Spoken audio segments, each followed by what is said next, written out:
I got two hands, I got my mouth, I know how to earn money. Okay. I didn't realize I had the microphone turned off. Oh my.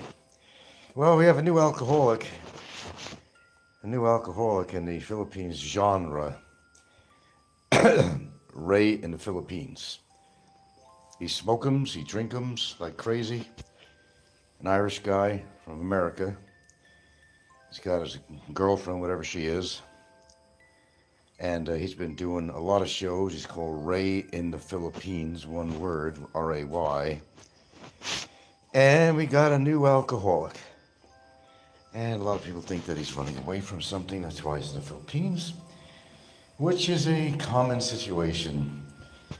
Boy, I tell you, how many people are legitimate that actually move to the Philippines? People should be doing shows about that, the legitimacy of their little immigration to this place we call the Philippines. Almost all of them hang around bars. Almost all of them drink, home or at a bar, always getting drunk. I never understood it. I understand about retirement. You want to do what you want to do. Okay, it is your life. I get it, man. I get it. But you want to spend what you got left in your life, and some of them don't got a lot left because they got probably cirrhosis of the liver. They probably don't even know it yet. It'll happen. And they want to drink it away. Again, I do a lot of shows about drinking. No, it's not because I ever had an alcohol habit, anything like that. I just don't like alcohol. My lips hasn't touched alcohol since I lived in Seattle 20 years ago, whatever the hell it was. Who's counting? And I never even drank regularly. Just went to the dance clubs, have a couple of beers or something. Nevertheless, this is what I'm seeing. Then you got Jim, of course, Jim's Asian Adventures.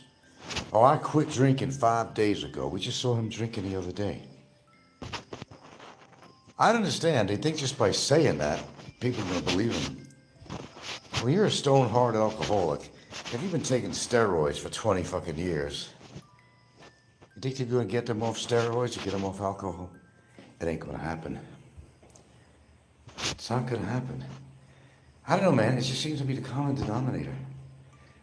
All these fucking losers coming into this country really makes us look bad as Americans, or where we are from. It really does.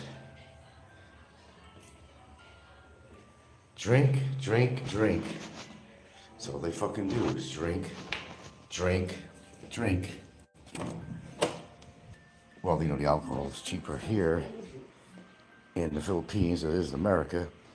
That's a good enough reason to come here. They could drink more of it and spend less. I got all the stuff in the other rooms, all the, here we go. Doing something here while I'm talking. Beep, ba-dee, ba-dee, ba-dee, ba-dee, ba-dee, ba-dee, doo-doo. Do-do-do-do-do. Do-do-do-do-do. Drink, drink, drink your life away. Whether you're straight, whether you're even gay, just drink, drink, drink your life away. Okay, well, it's your prerogative. I'm gonna drink as much as I can. Your prerogative. Okay, it is your prerogative. It absolutely is. Is that the way you want to go? I mean, really? Cirrhosis of the liver? Okay. Well, I don't control what people do. I'm just making a notation. A very worthwhile notation, because this is something that is a pattern that I'm noticing, that all these newbies that are coming on here, excuse me, and most of the people that are vlogging on here, they all drink. They all hang around in bars. They all get stewed. Why? I can't answer the question why, And they would probably say, well, why not? Well, you're right. Why not? If that's what you want to do. Got me on that one. Yeah, why not? You're right. You can do what you want to do. I'm just making note of it. That's all. That's all I'm saying. I'm just making a note of it. I really don't care what they do. It ain't me drinking. But, just a note. Kawinky dinky stuff, or I don't know. All the fucking losers come here. They're all alcoholics. All alcoholics. Every one of them. They all drink like a fucking fish. They're all running away from something too. Some people are running towards something. A new life, a new adventure. Some of them do. But a lot of them are actually running away from something. Yeah. Somehow they get through the borders. How do they do that? Nice trick. Maybe the Border Patrol is not really, maybe not doing their job. Because look at the fucking losers we have on here. They're everywhere. It's like a fucking plague. It's like a fucking plague. A lot of these popular shows, they all drink. Oh no, I don't drink. That's all an illusion. Why do you ever see me drinking? Well, I stopped 5 days ago. I stopped 5 days ago. Yeah. We know you did. We know you did.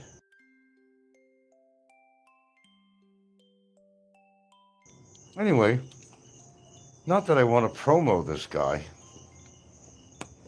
He's this guy that wears a typical baseball cap, sports cap, whatever. Occasionally wears glasses to read. Of course, he's got a younger girlfriend or wife, of course. And many times you see him on a show. He's either drinking beers, smoking off his deck of the condo, or he's got a bottle of Irish whiskey or something around with him. That's what we got out here. The Philippines seem to attract these types. But they're not around much long, though. They're about the age that if their liver disease is going to get them, it's going to get them in a matter of a few years. They come here basically to die. They can't afford their liquor habit in the United States or Britain. So come to the Philippines. It gets bad enough you could buy a bottle of Tanduay. Right? But that is a common denominator. They all like to drink. And sometimes their loneliness drives them to drinking.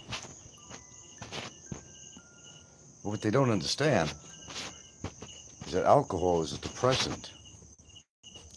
It doesn't help. It makes it worse. Makes it worse. But don't listen to me. Don't listen to me. But you do. Ray in the Philippines. In one word. Ray in the Philippines. Good. Check him out. He's always drinking, but it's about every show. He comes on pretty much every day. You know, dry humor, if anything. You know, dry humor.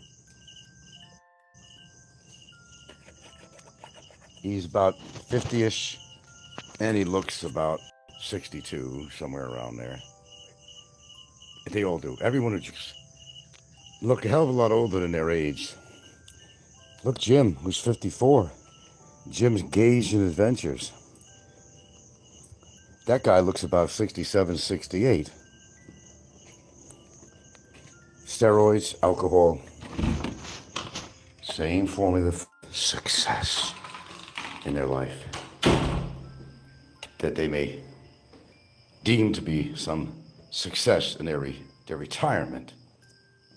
I don't see it. Maybe I'm blind as far as deaf too, but maybe I'm blind. I don't see it. No, I don't. As I said, you hear me talking a lot about drinking, but it's only because it's what I'm finding out all these years. It's the same shit.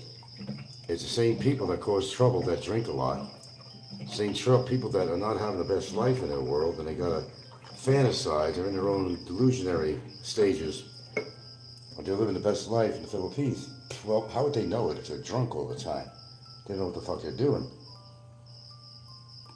They want to believe that they're living a good life out here.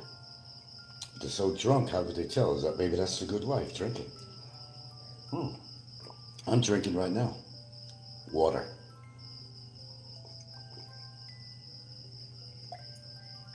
Just pure water. That's all. I don't have a need for alcohol. And most of the drinkers, well, what goes with drinking? Well, they either smoke too, but they usually all got a big pot belly. All got a big pot belly. Some of them you can put a goddamn on it. Common denominator. Am I lying? Just, if you're new, go skim through the channels and see what you find on there. They're all drinking, or they're meeting in a bar, or they're hanging in a bar.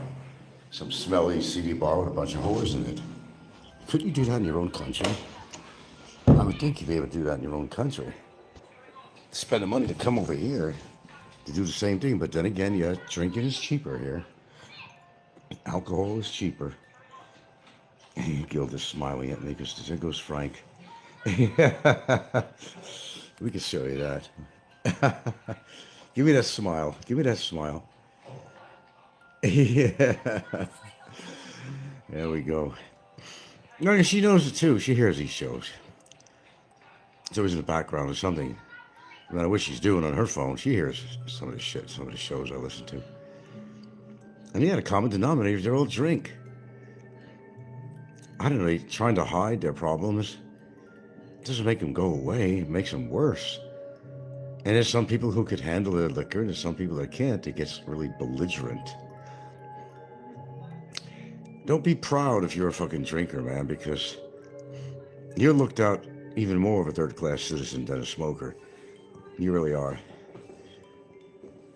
A smoker doesn't go into some tangent unless you take his smokes away. But in general, a smoker's not going to get belligerent. An alcoholic will, okay? He most certainly will. You don't know what goes on is, the personality changes the more drinks go down. They get a little more braver, they get more confident, they get more cocky. We know a lot of YouTubers that fit that billing, don't we? We do. They got that, what they call beer muscle. When they're drunk, they're real tough guys. Until they get the shit bit out of them. Then they don't even know what happened to them because they're so fucking drunk. What happened? What happened? Was I knocked out? Where's all this blood from? Well, you probably said something you shouldn't have said. You probably tried to go after somebody's wife or girlfriend. That would do it. That might do it. You think? If you can't control your liquor, then don't drink, or drink at home. Nobody cares what you do at home. You're not on the road driving. Drink your fucking liver away. Do it at home. Safety of your home. You can make a fool of yourself at home in front of your girlfriend or wife, or whatever. We can say, we do not drink here, period. Not even wine. We don't drink anything but, water, or especially blended fruit drinks from real fruit. And our blender broke down, so we have to get another blender, which reminds me. But no, just alcohol in the house. We got wine in the cabinet, but that's just more like decoration, really. We don't drink it. I don't know what the hell we're doing with it anyway. Maybe we'll re-gift it or something. I don't know. Might do that. We don't need no wine around here. Just re-gift it or something.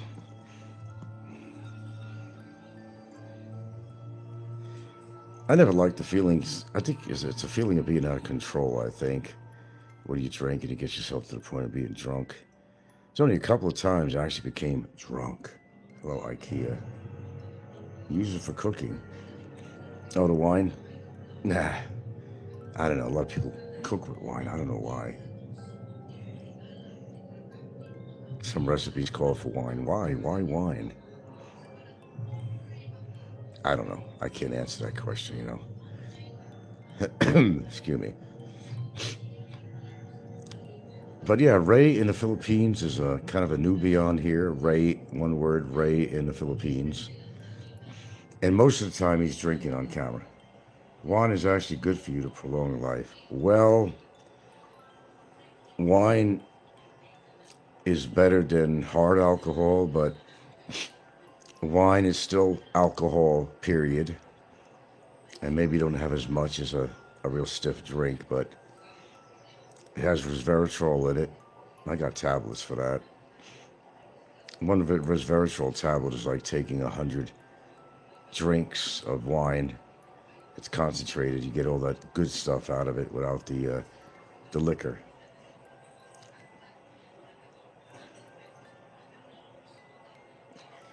Yeah, if you could do 1 glass a day, I don't see any problem with that. You want to wind down at the end of the day to help you sleep. Well, as long as you're not taking medications that you can't mix with the alcohol, I don't see a problem with that. I don't see a problem with that unless you become a wino. You know these wine connoisseurs, they're all fucking winos. Ever see those wine testers? They spit it out.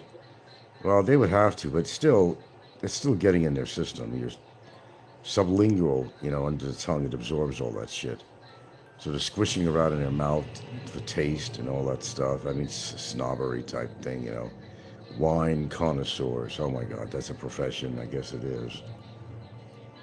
Yeah. No, I'm not a fan of wine. I don't like the taste, red or white. I don't like the taste of wine. And I said the last time I ever touched wine, I was in Seattle. And my neighbor, Stevie, we call him Stevie Space Dust, because he was always fucking stoned out of his mind on weed and drinking cheap wine. So it was a Thanksgiving or something, I don't know what the holiday was. And Stevie lived alone and I lived alone, my first apartment. And he decided to come over. That'd be our Thanksgiving. Sad, very sad. I didn't have a woman over at the time or nothing like that, you know. So he goes to this one of these AM, PM things right across the street from my first apartment. I didn't know he was going to steal something. He stole the bottle of Mad Dog. Oh, God, you know what that is, MD 2020. Gut rot. Yeah. And he had a joint, you know, so we smoked a little bit, and I drank that shit. And I tell you, I was laid out on the floor. Laid out on the floor, and later on, Tony, who's a Filipino, happens to be a Filipino, tall, big guy for his age. A big guy being a Filipino, period. He had to have a mixture in him. I don't know. He was adopted. Tony was a thief. He was a thief. While I was pretty knocked out, I said, hey, get me in my room. I said, I'm pretty wasted. Oh, he obliged me. Got me into my room on my mattress because I didn't have a full bed frame. And he proceeded to steal my leather jacket. Nice guy. Not only that, we find out that this girl that I was starting to see, her Pentax camera, 35 millimeter, how the hell did I explain that to her? She didn't believe me at first. She did later on. And I should have tried to pay for it for her. But I wasn't making much money at the time. I was just living there, you know. It's just pretty fresh and new to Seattle. I felt bad. I felt bad. Tony was such a fucking asshole. He was known as a thief. Nobody trusted him. See, I met some real winners there, too. Let me tell you. Real winners. What is this, a Bigfoot movie? Or is it the bear movie? Some bear. What is this? This is, I know I just seen it. Looks familiar. I must have seen it just last week. Between Man and Monster. Okay. Yeah, some kind of freaking bear or some shit. Been chasing after. He's in the car now. He's trying to break his windows in. And God, I've seen all these things, you know. God, show me something new. Show me something new. I'll turn this off though quick. But drinking has never led anybody to anything positive. I can't see, you're killing people on the road. You might be killing your friends in an argument. You're not thinking straight. You may get belligerent. You're one of these belligerent drinkers, someone that can't hold their booze. Their personality changes from a really nice guy to a really obnoxious bastard. What did you say? That's why I don't hang around people who drink. Nope. And I don't go to all these parties, too, in the Philippines. I try not to. Because they're all getting drunk off their ass out here. And maybe they don't like white people or something. You might be somebody in the crowd that don't like a white person. They pull out a gun or something, or a knife or something, whatever. You don't know. I don't hang around these places. And I will not hang around these parties because they're all drinking. And I know nothing about these people, some of them, They may not like you for some unbeknownst reason, so... Here you go. Eat, goody, goody, goody. Goody, goody, goody, do, do. Do, do, do, do. She's singing too. See? Happy woman. Happy man. Oh, she sounds miserable, don't she? Are you miserable with your life with me? No. See? No. Okay, baby doll. No, no, no, no, no, no, no, no, no. Give me a kiss. Thank you, baby. It's all good. It's all good. It's all good. Yeah, I did just see this the other day, and I saw it once before, this movie. I don't know, I just can't find none. At this time of night, though, I don't really give a shit. I might watch something anyway, but I've seen this since it's so recent, I don't even want to watch it. Then they had Tremors on. How many times did I see Tremors with the big worm coming out from the ground, Give me a break. Jeez. Something new, please, something new. Dead Squad, there's always a lot of zombie movies. We have zombie movies, shark movies, I've seen every one of them. Inferno, what's this, Inferno? Oh, let's see what that is. They must fly through the volcanoes to survive. Oh, I don't want it. It's called Air Inferno. Colossus from the Abyss. Gorgo. Hey, Gorgo. That's interesting. How old is that movie? Let me tell you something. As a kid, one of my gifts. What is this movie? What's this? I had a Gorgo, a little mechanical Gorgo. It you had a little box with batteries in it, a control. Of course, it wasn't wireless in those days. And you control his movements, his arms and walking, and his eyes would light up red. Do you remember Gorgo? Anybody remember Gorgo? Well, nobody's talking, so they're probably not going to say anything to me anyway. Gorgo. Wow. That brings back memories. I also had the Rockin' Sock'em robots, had Gorgo. And what else did I have? Gorgo. Maybe that was it. That was Gorgo. Yeah, it was Gorgo. That's what it was. Creatures of the Deep. What's this one? Creatures of the Deep.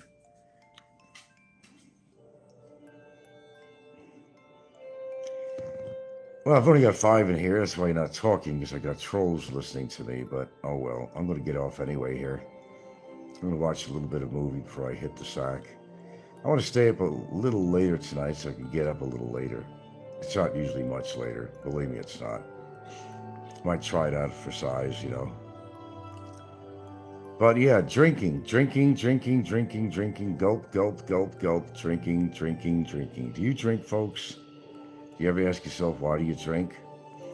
Is it to release your inhibitions? Are you too shy? Or you think the only way you can meet a woman is to drink and build up your courage? Or you think it's real manly to drink? Maybe the reason why you grow a mustache or a beard, which is another thing I don't understand. A lion, the male lion, has a mane. A female lion doesn't. So maybe men are thinking that if I have a beard, I look more masculine.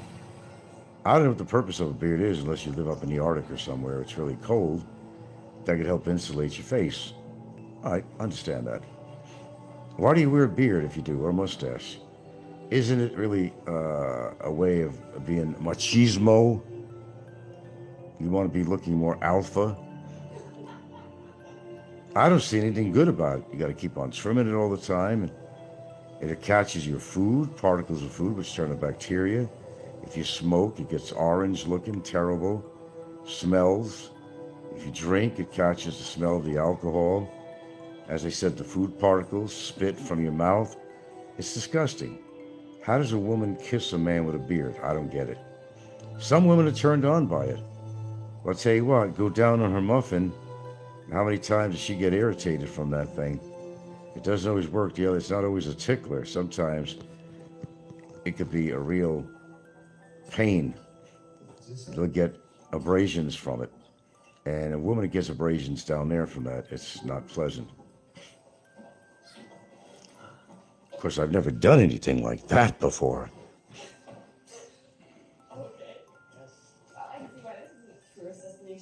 No, we don't do anything like that. I wouldn't tell you if I did.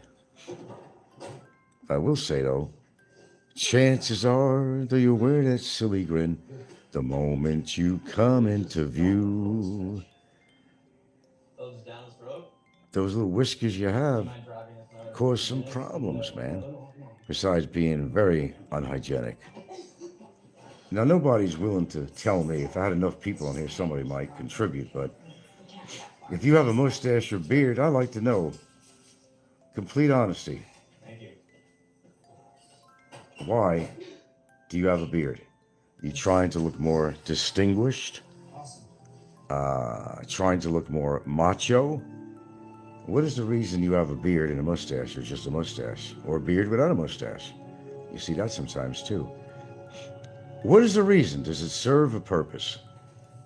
I've been alive a long time and I still can't figure out, except maybe it's a machismo type of thing. Someone wants to look more manly, they want to look more tough, fills out their face.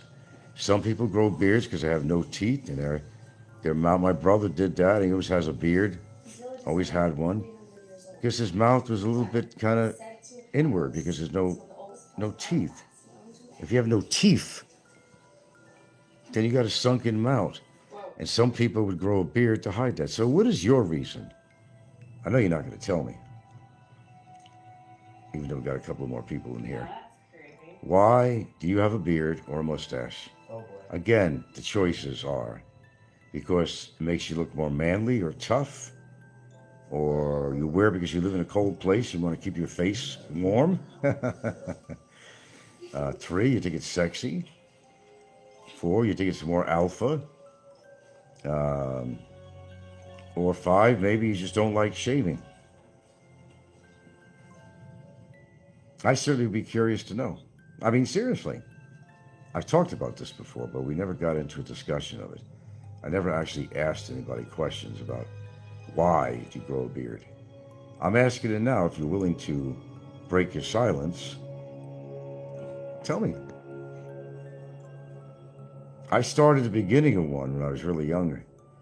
I didn't like it at all. It's uncomfortable even when I got a little bristle on my face, you know. I don't like having anything on my face. Growing hair in my neck. It's uncomfortable to me. I feel like I look kind of grizzly looking. When that grows out, it'll definitely going to be some silver in it, that's for sure. Can't hide it all.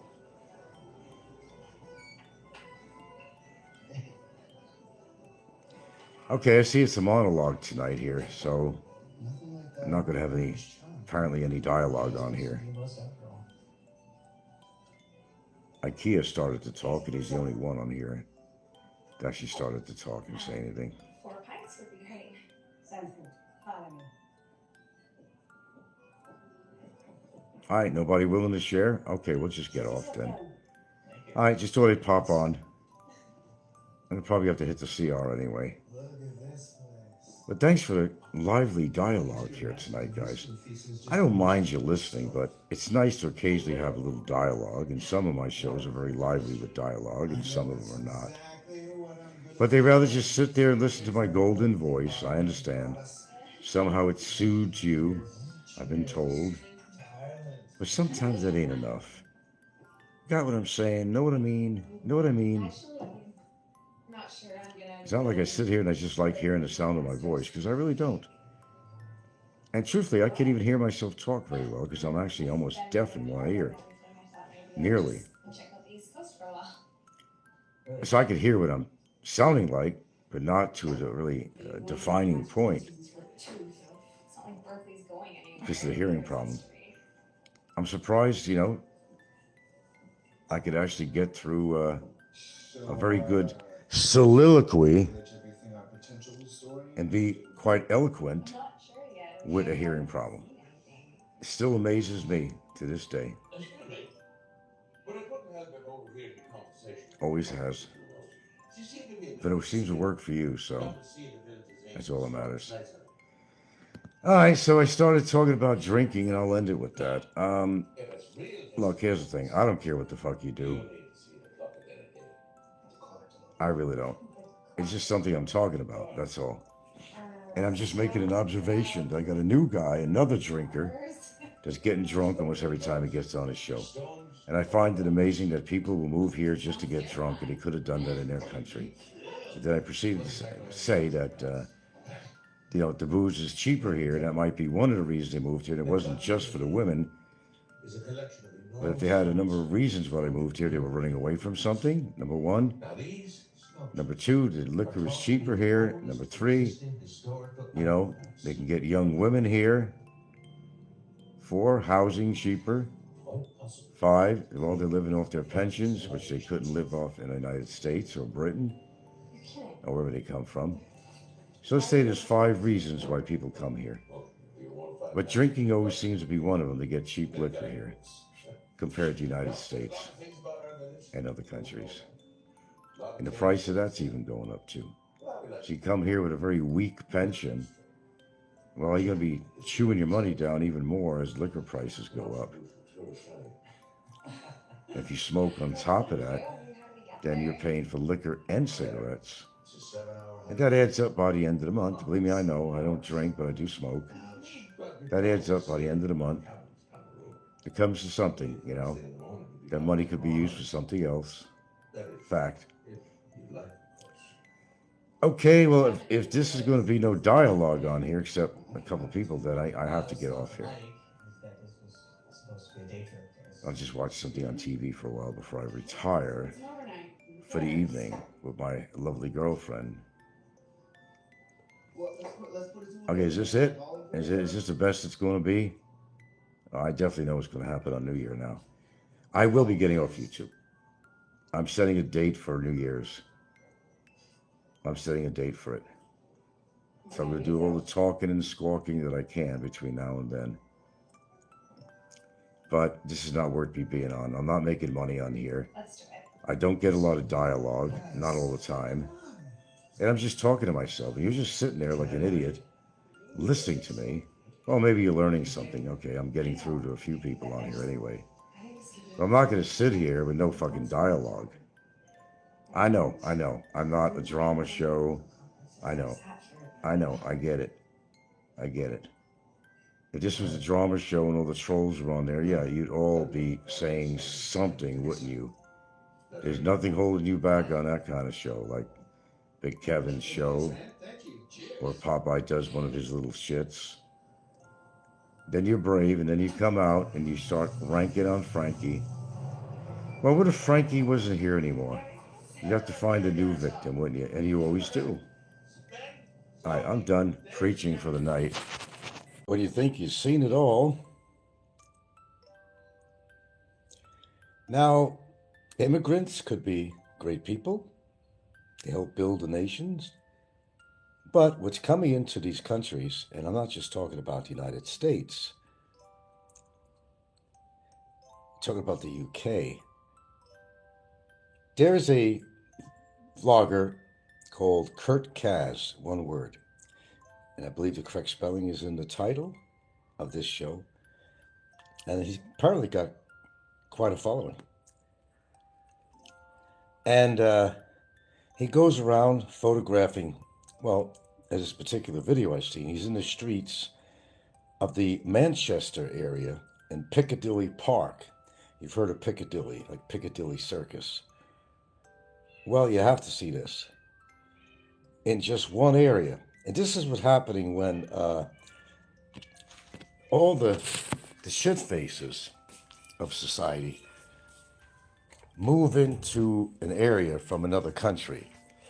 As compared to all the shit that's moving into the Philippines here, Manchester and a particular area, Piccadilly, of many areas, but this is just a few. You just wouldn't believe it. There's a guy calls himself Kurtcas, Kurtcas or Caz, I think. That's in the title, and I think that's the correct spelling. I think it is. And I was looking at this guy's video quite by accident.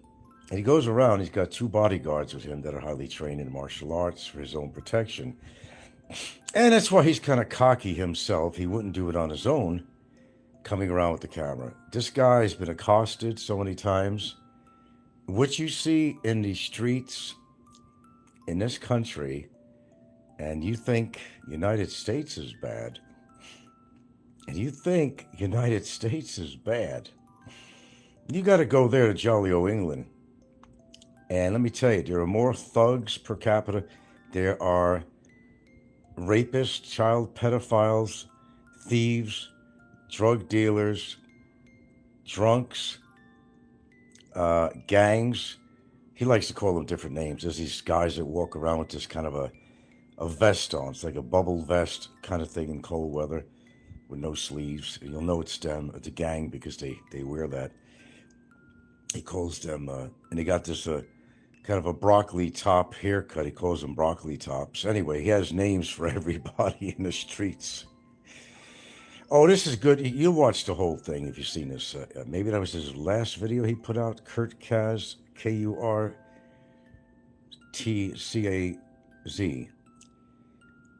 Watch it and tell me what you think about this. This is what globalism does. This is what every radical group in that hour or whatever video, every kind of radical group you could possibly think of. You got the black religious factor, there's the fascist, you got the gangs, you got the drug dealers, you got the thieves, you got the pervs, you got the crazies walking around doing strange things, you got the burnt out alcoholics. You got it all. Go around Piccadilly Park. I don't suggest, if you go to England, I don't suggest you do there, but if you were looking for material, well, you probably would have to have bodyguards like this guy, because I know a lot of the trolls out here, they would never go to Piccadilly Park, and they would never go alone. They'd have to have some bodyguards. Yes, it's that bad. And it makes you realize what this world has, not what it's coming to, it's what it has come to. There's a difference. What it has come to, not coming to, but wait and see longer. The longer you live, the more you will experience more very volatile people, sick people, rapists, pedophiles, thieves, the whole list. But watching this was really interesting. Enough for me to talk about it. If I'm talking about it, then you might find it interesting yourself to check out this guy's channel. Apparently he's got tons of followers. I don't know how many subs he has, but he'll have like 30,000 people commenting or something on there. Well, a lot. I don't know about 30,000, but... And what he does, he walks around these neighborhoods and he's showing any action that goes on at all. And his action all over the streets, especially at nighttime, is really, really bad. Especially in Piccadilly Park. It's really, really bad. You know, they're shanking people with knives. It could be counter, gang members. It could be just somebody robbing you, or the guy just might be out of his mind for no reason to shank you or something. And a girl had gotten stabbed in the face. They were talking about it on there the night before they filmed this. It's worth watching. And perhaps you could come back and talk to me about it sometime, what you thought about that video. I wish I had a link on here for you, but I don't. Kurtcaz, Kurtcaz, Now, Kurtcas, C-A-Z, I believe, one word. And he covers all the street stuff that's going on. And believe me, it makes bad parts of Philippines look tame. It makes bad parts of America look tame. It's something people don't talk about a lot is England. There's a lot of pretty fucked up people from England, from Britain anyway. Talk about gangs. The euro don't go very far these days. People trying to make money any way they can.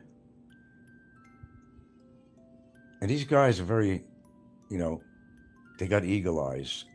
And they're always watching everything that's going on in the streets. They're just walking around casually. Let's go check out this. Oh, there's some activity over here. Let's go check out this. So if you like drama and you like watching all these street scenes, of different things, this guy goes around sometimes with his 2 bodyguards, because he'd have to. But he's also guilty of promoting, he could antagonize too. He will do immature things like make chicken sounds and kind of tease the very people that he's photographing and get them into a frenzy. Of course, he does that for viewership, like some of the creeps over here in our genre in the Philippines do certain things too, clickbait or try to antagonize somebody. But you got to see this. Okay, I didn't want to come on for a long period of time here. I'm about out the door, but you get a chance, check it out. And just when you think, and I used to say, and if you guys have been watching me for a while, I used to say years ago that this world is becoming like a Mad Max movie. Okay? Since that time, I've come up to the conclusion that it is a Mad Max movie. People are out for themselves. They're out for themselves. They'll steal, they'll kill to get what they want. They'll maim, they'll make, they'll allege certain things to make you look bad. They will even try to hurt you. People could try to extort you. We got it all here on YouTube. But beyond YouTube and around the world. Now, what's happening is, in the Manchester area, I guess it was in Manchester, you got a lot of Africans that moved there, and you got a lot of Jamaicans that moved there. And this is not the cream of the crop that's coming into this country, okay? Or in Manchester alone. That is just one area. That's just one area. You want to talk about bullies. You want to talk about rapists. You want to talk about pedophiles. You want to talk about thieves. You want to talk about gangs. You want to talk about drunks. You want to talk about very psychologically impaired people. Go to Manchester. Go, in fact, to Piccadilly Park. I would dare you to do that. No, I don't think you would. I wouldn't. Unless you have an army behind you. I mean, don't antagonize the people, though. That's what this guy does. He kind of, to get his show going, and he's got a lot of viewers, he does antagonize some of the people to get them to behave a certain way. But a lot of times he doesn't have to. It kind of comes to him. And he's got his guards there because he'll easily be shanked by somebody. So is the world just falling apart? Is it just one big grand illusion? What do you think? I think the world is falling apart. God, look at the leadership in America right now. That proves how many felons can a president get away with because of his money? How many crimes can a president get away with because of his power? It's crazy. The whole fucking world is crazy. The whole world's a stage, and so are you. The whole world's a stage, Shakespeare. Who's trying to perform in the streets with horrible voices like anybody wants to listen to them? Who's protesting for something or against fascism or whatever, or against a political party, or promoting their religion, or complaining about something? Everybody has a voice, and everybody should have a voice. Don't get me wrong. Please don't. Everybody should have a voice. But it's according to what you do with your voice, and what you say with your voice could make other radical groups awfully mad, which causes turmoils, causes wars. I mean, at the least, street fights, killings. Manchester, Piccadilly park. Woo! Sometimes it's better off to stay in your fucking house. I'm not kidding. If you're one of these foreigners that has a really bad attitude, you know, and you think you're going to go Piccadilly around the Philippines and, you know, use and abuse Filipinas, make fun of Filipinos, period, make fun of the country and the politics and the government, you're in the wrong place, brother. We be in the wrong place. So I'm saying? That kind of mentality. You know, Barry mentality. Don't pull that shit in the Philippines. It is not your country, as well as it's not mine. I'm already dealing with shit. You know, I know. Not, and everybody is not going to agree with each other here on YouTube or outside of YouTube. That's just the way it is. That's life itself. But it's how you handle things later on, which makes the difference, or how you handle things before this even happens. But go and walk around, especially at night at Piccadilly Park. You ain't going to walk around without 5 strong martial arts trained people, perhaps, or maybe that's not enough. Because all the fucking freakazoids come out at night. But in Piccadilly Park, you don't have to wait till nighttime. And this is just a small fraction, okay, of you know, UK. It's a small fraction. You know, minute. And the creepy crawlers that are out there on the streets, you have to look behind your shoulders everywhere you walk, through the streets, through the parks. And they repeat the same thing over and over again. There's a pedophile guy that goes along there. They identify him as got a bandana. Some cop picked him up. He's walking around looking for little kids, and he's there every day. They'll arrest him, and then out on Monday, he's out on the streets again. It's crazy, man. I've seen some crazy England YouTube, tons of prosties. Oh, God, not just that, man. Oh, prostitutes, forget that. It's the low life of society that you find in these areas. The low lifes all gather together in one place. It's one big party. And as I mentioned, every kind of criminal you'll find in places like Manchester.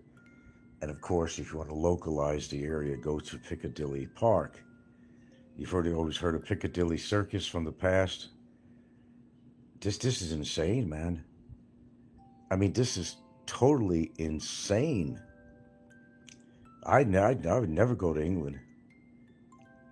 I suppose there are good parts like anywhere else in the world, but number one, England, for example, is dreary. It's almost like Seattle. Always drizzly, it's dreary. There's a lot of depressed people that turn to alcohol. A lot of people out of work that turn to crime. As in every fucking country in the world, there's drug dealing going on. That's how they survive. Oh, they go to jail for a little bit and they throw them back on the streets. Kind of like what they were doing in Seattle. They cleaned things up a little bit, but not much. And their drug deals were all over the downtown streets of Seattle proper. And they weren't even arresting these guys. There's like dirty needles all over the street. And a lot of prominent stores through the years, prominent retailers. Bon Marché was one of them, Bonmarche, Bon Marché, which means, I don't know, Good March or something. It was there, always there when I lived there. Nordstrom's, I think, closed down. They were there forever. There's a lot of boarded up retail stores. They have some, they built a small mall in the city, I guess. I have not been there forever. A long time since I've been in Seattle. I think they got a little mall going downtown too. They tried to clean up some stuff, but they can't do everything. Speaking of England, you've seen the YouTuber Naked Expat, the new Philippines know-it-all. I heard the name, but I don't believe I've seen it. I have heard of the name for sure, yes. I haven't seen it though. We got a lot of newbies on here, you know. You got the Mr. Right. You got, well, you know who I haven't been to lately, and I normally go there? Steven. He's the expat living in the Philippines. We know, hello, you lovely people, that one. I haven't seen him for a little while. He's been on, but I guess I haven't gone there. He's a guy that's going to get himself in trouble because he's living near Mindanao. He talks a lot of shit about the Philippines, and then tries to sugarcoat it. And they're watching him. They're watching him. Yeah, he's from England. Yeah, Philippines through the eyes of an expat. That's it. Oh, the Ray guy. Another fucking alcoholic, man. Another fucking alcoholic. What is it about alcoholics being attracted to the fucking Philippines? Is it because it costs less, it's better to move here, and maybe they could find an easy lay? So kind of a double package thing. I could get my booze cheap, get my women cheap if I want to get laid. Why are they all coming in here? Why are they all alcoholics? In other words, they're all fucking losers. And I'm sorry, if you're an alcoholic, and I don't care who you are and how good you are to my channel, you're a fucking loser. You're a fucking loser. Go back to your own country. It's one thing to do a little social drink, but when you're pulling out a bottle every show, Barry used to do that when he got the viewers' money. And you know how low class that guy is. They say the West sends their worst. Oh, fuck yeah.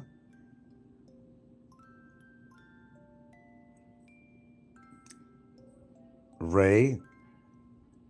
Yeah, this is the alcoholic asshole, but I don't know if it's really him or somebody's just posing as him.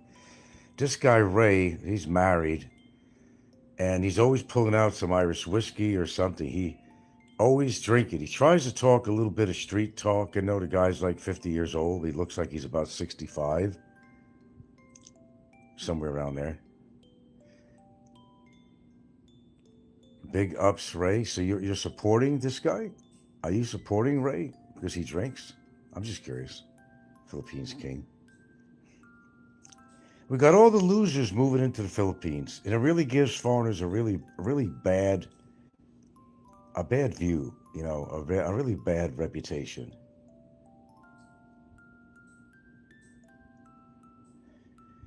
Everybody's immigrating from their countries, you know, and I can understand in certain situations why. I got reasons why I got out of the United States. Had nothing to do with my tenants. I was already living in the fucking Philippines.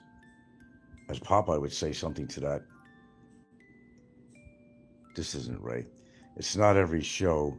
I've got friends that likes to have some drinks with me. Those, oh, bullshit, man. There's nobody over your house except your wife, and she promotes your shit, too. I don't know why the fuck she married such a loser like you. That's my opinion, man. You can't fucking hold your liquor. All you do on every show, and you're promoting drinking, okay, to younger people that may watch your show. You know, you come to this fucking country, you could drink in your own fucking country. Well, his country is U.S. actually comes. He's a southerner. He's a hillbilly, in other words. All hillbillies drink. I'm surprised he ain't building a still.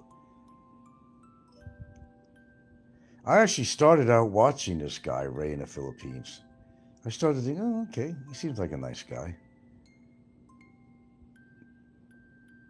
No, I have my own opinion, Ray. And my opinion of you is that you're a fucking alcoholic, and you keep on saying, oh, I'm not an alcoholic. I don't drink that much, but almost every fucking show. You've at least drank 8 beers a day. You combine it with a bottle. You're always pulling out a bottle on your show and promoting your alcohol and promoting your drunkenness. You're not good for this community is what I'm trying to say. Oh, we got a creep on here. Ray in the Philippines is one of the alcoholics, one of the new guys. Actually, we were talking about Piccadilly Park and I think it's near Manchester in England, and the criminals there in one place, and all the scum of the earth that immigrated into that area, everything from prostitutes to drug dealers to fascists to pedophiles to psychos, you name it, everything. And there's this guy that travels around with his 2 bodyguards, and the title is in the show. The name of the show is in the title of my show here, and you can check out the last one he did. It's just amazing what got into England, and you think America was bad. Holy shit, you got to watch, anywhere in the United Kingdom there, what's going on there, you just wouldn't even believe it. But this guy, Ray, who supposedly is here on my show right now, he's, I met Ray, he's not alcoholic. Excuse me, ma'am or sir, maybe that's his wife. Just about every show, he's pulling out a fucking bottle and he's pouring drinks. Tell me that's not an alcoholic. That's bullshit. If you could only survive in life by fucking getting yourself drunk all the time, what the fuck are you even doing here in the Philippines? I don't get the idea that this guy has a lot of money at all. He's probably on some fucking disability like most of them, but a legitimate one, I don't know. He's got to be making his money somewhere. So he's trying to make it on his channel now. But in one of his shows, I'd asked a question in the beginning, because I was checking out his show. Let me see what this guy's all about. Well, I seen. And the guy's full of shit. Totally full of shit. He's always drinking. If you don't have a big bottle of booze in his hand, he's got his beer nearby, sucking beers down left and right. He's like another fucking Jay Stillman. He's like another Jay Stillman. Except a little thinner than Jay. He's like Jay Stillman. Yeah, he's another brokey. Yeah. What a lame statement at Lynn. You can see him live drinking, but you don't know in real life. Well, that's real life. What does that mean in real life? That makes absolutely no sense at all, what you just said. He's drinking on camera. That's real life. It's real life. All the fucking brokies, alcoholics that are moving to the Philippines. I'm telling you, man. Maybe I made the wrong decision moving here. Shit, yeah. Seems like a great place. I did a show on that. All the fucking psychos, all the fucking losers, all the fucking, Ricky, all these people. Everybody coming to the Philippines. Now, Filipinos like us, but I think, talk about a good show. But I think there's too many crazies moving in the Philippines.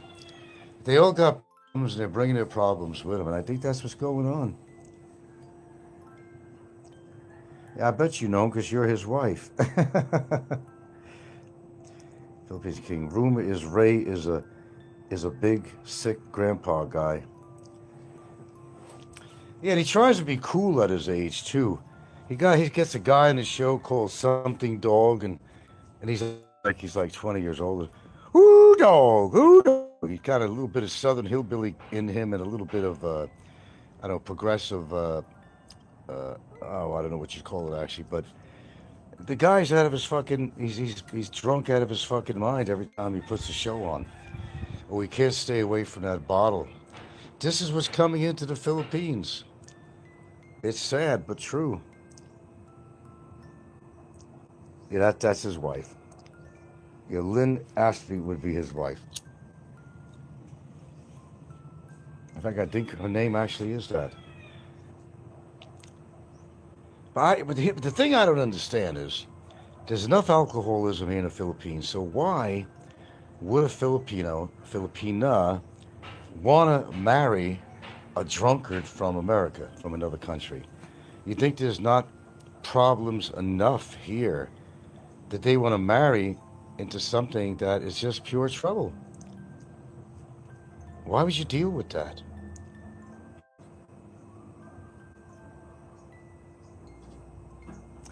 Oh, I'm quite happy what I have, and I don't have to drink to be happy. Happiness doesn't mean a fucking bottle of booze in your hand.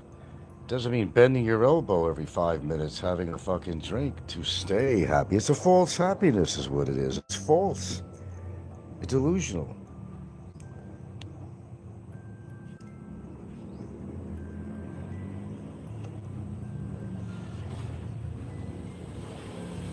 But if you watch that one show I talked to you about, it's in the title. It's not that I want to promote the guy, but I want you to see what's going on in the rest of the world too. A lot of times, we talk about the Philippines, but the Philippines is very docile compared to some of these other countries in Britain. I mean, you got thugs all over the streets. They make themselves very apparent. You can't walk in the street around there without getting shanked by somebody or something. It's that bad. So if you got bad things to say about the Philippines, and apparently you haven't been around, and watching these shows kind of enlightens you what the rest of the world is really like. And then you can make your own conclusions that, where this world has gone, where it's coming to, or where it's actually at the moment by losers like this. I am enjoying. Thank you very much for that sentiment. I am, and I'm doing it without alcohol. I was kind of a big advocate on here for anti-alcoholism. Not because I drink, but because I'm sober and I don't drink. And I see these alcoholics killing people on the road. I see them getting violent, not be able to handle their alcohol. And they come into this country and everywhere. But what's worse on a big level, a lot of people that are immigrating into United States and into the Philippines, it's the grade or quality of these people that are coming in that are questionable. Clint asks to check out what's happening in Melbourne. I know a little about it. I don't know a lot. I know Australia. Every country has its problems, but some more than others. But what happens is, though, when you get the fucking Jamaican drug dealers and the Africans coming into a country, and we're not talking about a racism thing at all here. We're just talking about fact. They ruined fucking communities. They're ruining communities. They ruined the community I grew up in New York. Absolutely ruined it. Absolutely destroyed it. You don't mind them coming into the country legally and all that? Good people, no matter what color, religion, or race that they are, if they got a good job, they're working, they're good people. So let's not discount them. Oh, nice and cool out here this side, isn't it? We gotta head down. Let's see what we got. Know what I'm saying, lady? Lovely lady. Lovely lady. Lovely lady. No, don't worry. I'm swishing the camera. So. Lovely lady. Lovely lady. You settle down, man. You find a good woman, man. Settle down. Booze only causes troubles in relationships, man. Bad enough most of these people are obese and, they're falling apart from the edges. But, the people who sell alcohol absolutely love them. They love them.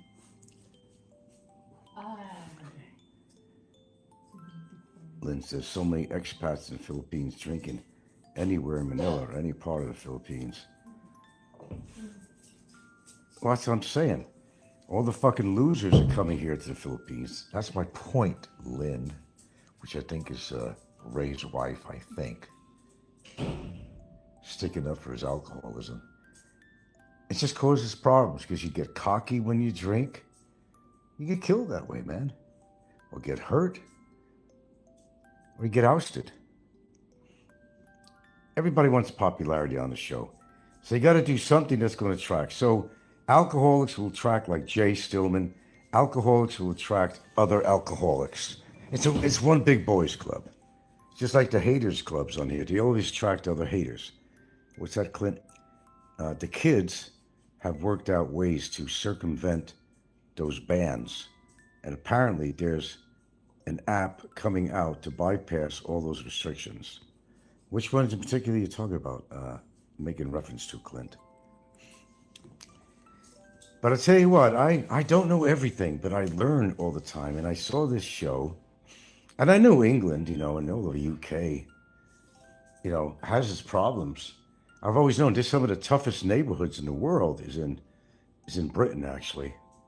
You got a lot of tough thugs there, man. It's not a safe place for anyone. I'm not sure if there is something as a safe place anywhere, to tell you the truth. I think if you mind your business, don't get in trouble. I think if you don't get drinking on the road and if you can't drink, you become belligerent when you drink, maybe you should drink at home. What you do in your own house is your own business. You know, whether you have sex on a trapeze or something, whatever kinky shit that you want to do in your own home, it's your own home. Do whatever you want, but don't go out in public that way, and don't come on social media and promote your alcoholism or your hate and all that other shit. That's what I say to that. Clint said Philippines King was asking about the social media bans in Australia for under 16-year-olds. Well, social media is getting people killed, man. How many suicides are going on? You hear it all the time. I do hear that a lot. You get people being bullied by people, and you're at a sensitive young age. You know, maybe there's something wrong with you. Maybe you got a big lipoma on your face or whatever the hell it is. You don't have to have that to make it happen. People are going to tease, you know, and they're very delicate. Teenagers are very delicate, even into the 20s. You know, the women, how many women have committed suicide I've seen on the internet in the past month? Not just women, but men or younger people usually. They just couldn't take all the bullying and stuff. They weren't strong enough to take it. But yet they continued to do social media, which was their fault, knowing that this is a possibility. Look what I've been through in the past 10 plus years. I'm still here.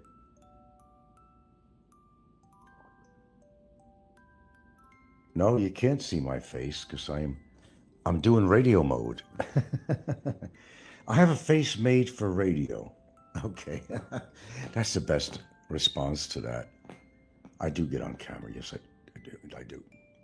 Just to let you know. But, you know, it's getting worse on social media, and YouTube loves it. You could try to report somebody on YouTube. Good luck with that.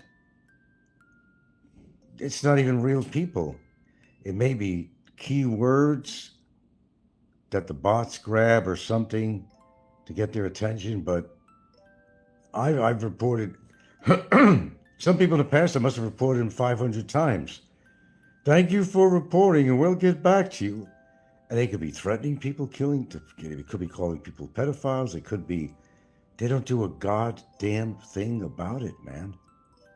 Nothing. And it's getting worse.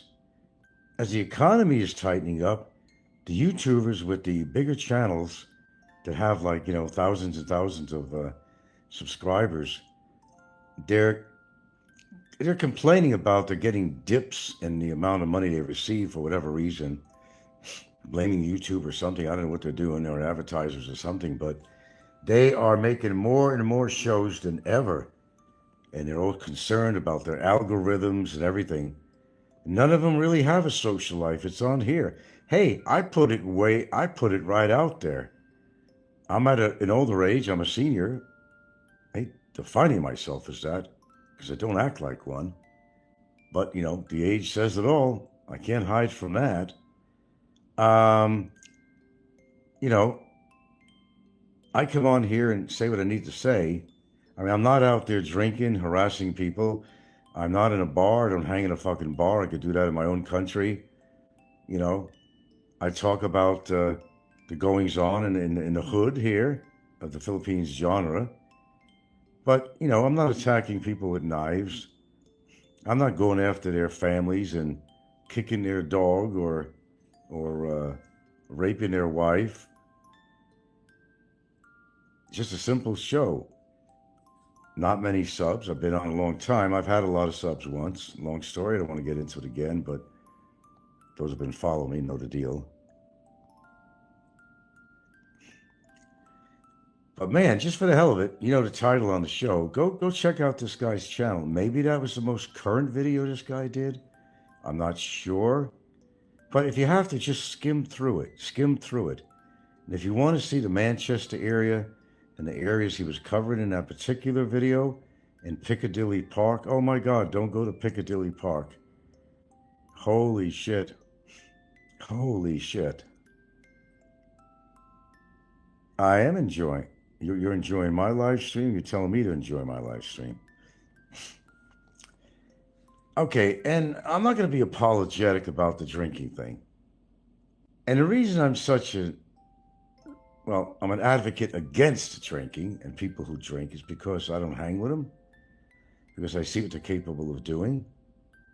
Okay, they're a bad influence to kids and viewers. There's scum that's moving into this country. We don't need any more scum. We got enough scum expats moved here. They promote their bad habits like that. A lot of them become belligerent when they're drinking, which can cause a lot of problems. People can get hurt, killed. They're not thinking clearly. That's part of it. At least part of it anyway. Where you going? Training. Training? Yeah, for volleyball. Oh, okay. All right, man. Have a good one. I was going to go downtown soon. I don't why. Oh, you're taking the trike? The bike? Yeah, I'm taking. We'll just, if I go downtown, I'll just call. I'll just call Fayo. Okay. Have a good one. Yeah, so I know it's just not me.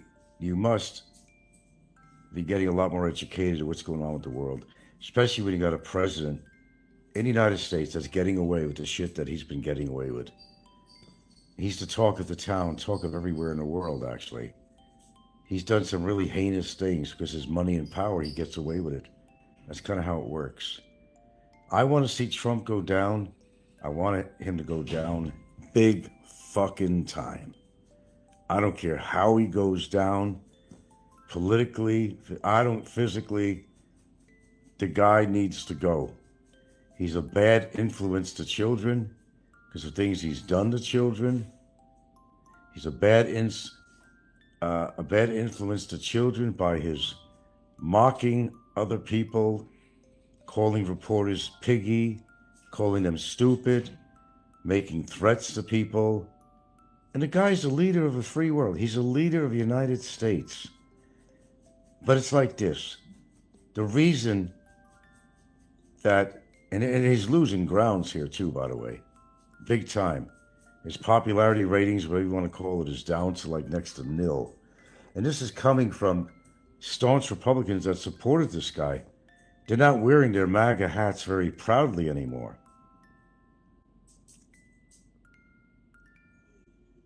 Oh, is that Ray now? I hang out with people that don't drink, and I hang out with people that drink. There's time for both. Well, Ray, as long as you're not bothering nobody in your own house, I don't see a problem with it. I'm just saying that. I'm just making a point. So we have so many fucking alcoholics moving into the Philippines, it's not even funny. And you promote that shit when you do a show. Every time you you so proudly take out a bottle of Irish whiskey or something, and you're pouring a drink, you're sending a message to people, Ray. And you're sending a message to young people that might be watching your show too. That it's okay to drink, it's okay to be an alcoholic, whatever, man. I'm just saying, it's my opinion. You know, I kind of thought at first, okay, let me check this guy. Ivan, if you remember, I asked you a question once. I said, how many beers do you, I asked you if you're not, oh no, I'll only drink a couple of beers a day when I feel like, with your little southern accent there. Then I see you as a show, and I check you out, I'm checking you out. As the show progresses, that you're getting drunk more and more. The bottle's coming out more and more. And I just don't think that's a good message for viewers. And, you know, the Filipinos who generally respect us, they're like Americans. But you're making us all look fucking bad is what I'm saying. You can't hold off on your drinking till after you do a show. You got a show like it's some red badge of courage or something that you got to put on a show, taking out your booze and flashing it to people? Really? Lynn says, people drinking is not bad. I know, Ray. He's not, yeah, because he's your husband, that's why. Look, dude, admit it. Just like if you were gay, come out of the closet. You're a fucking alcoholic, okay? You're a fucking alcoholic. I'm older than you, Ray, although you look probably my age. I'm way older than you. You're in your 50s. I'm way above that. But you look older than me from your fucking drinking. He says, I'm just saying, you're watching a small sample size and content that is made for different audience than you. Why promote your fucking drinking though? Why do you bastards have to move into this fucking country with all your problems? You can't drink in your own country? And what the fuck are you running away from? Oh, excuse me, my pardon. You did come from America. Well, I'm sure you were running away from something, Ray. What brought you to the Philippines? And be honest about it. Cheap booze? Cheap piece of ass? And what the fuck is your woman doing to you anyway? Is she an alcoholic too? I don't know. I know you are. I can't speak about her. But if she supports drinking, maybe that's the only way she can cope with you is having you drink. Maybe it mellows you out or something. I don't know, because I've never met you personally.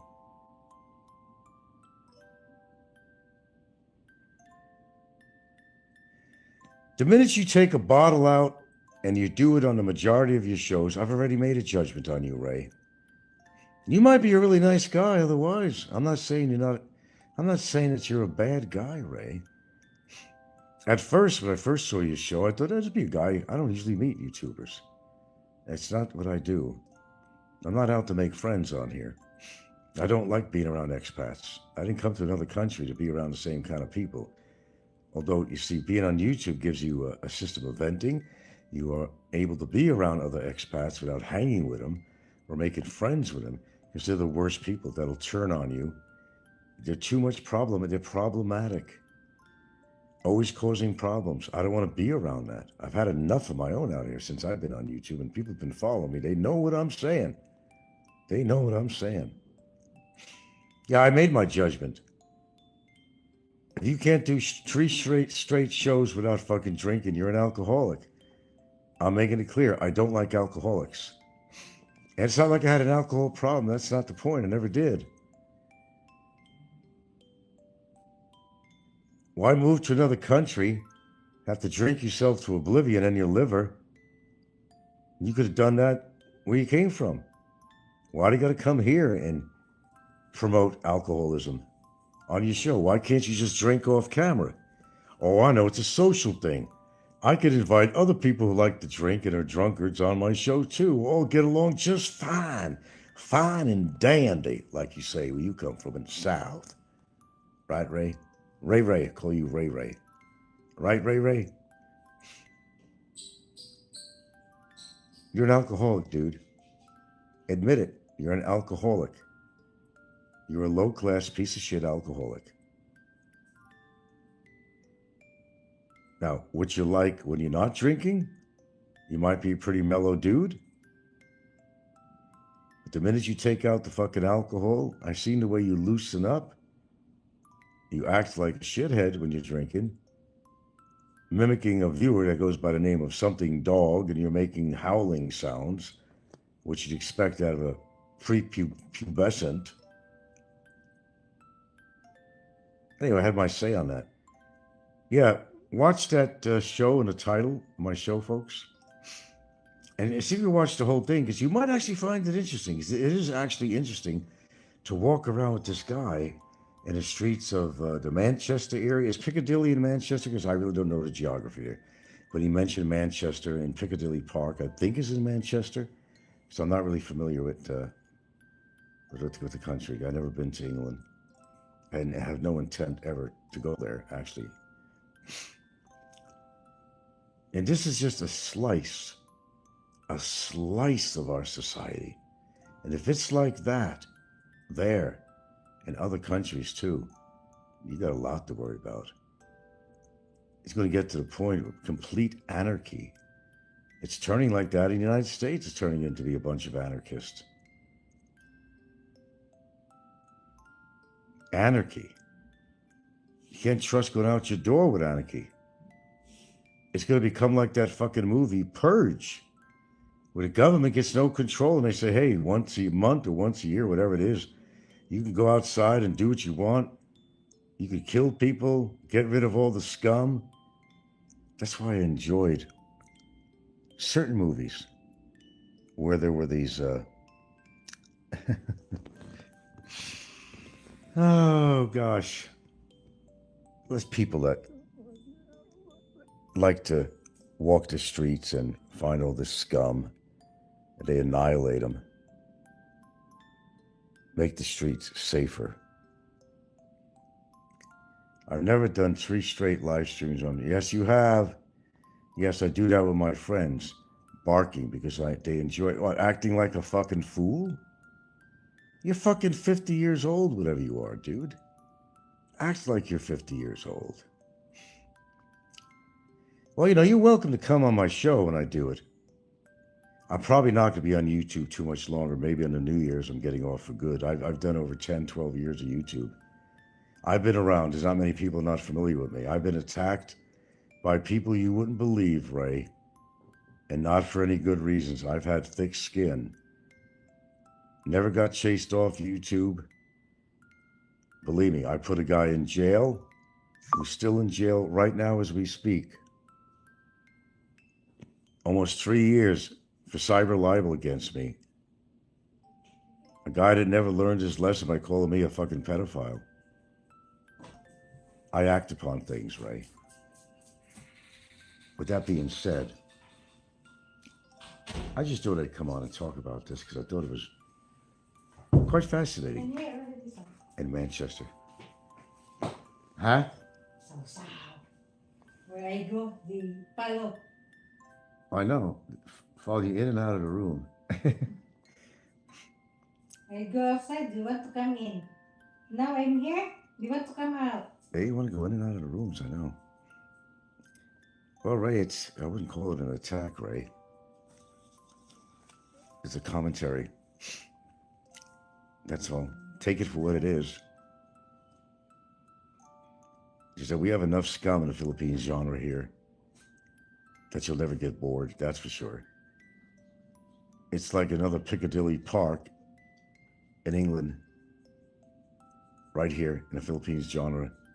And we got all types in here. We do got real pedophiles. We do got real child molesters. We really do have a lot of the ingredients right here on the Philippines genre to make up every kind of scum in society is right here.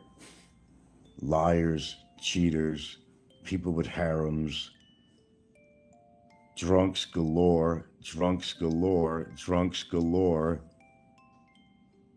psychologically damaged people are coming into this country too in great numbers. Felons are coming into this country in great numbers, and how they're getting through the gates, I really don't know either.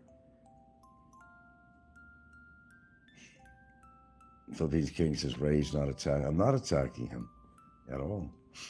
I'm just making a commentary. So you sit around your apartment all the time just drinking Irish whiskey. Is that what you do? Well, at least you're not on the streets, so I'll give you that much.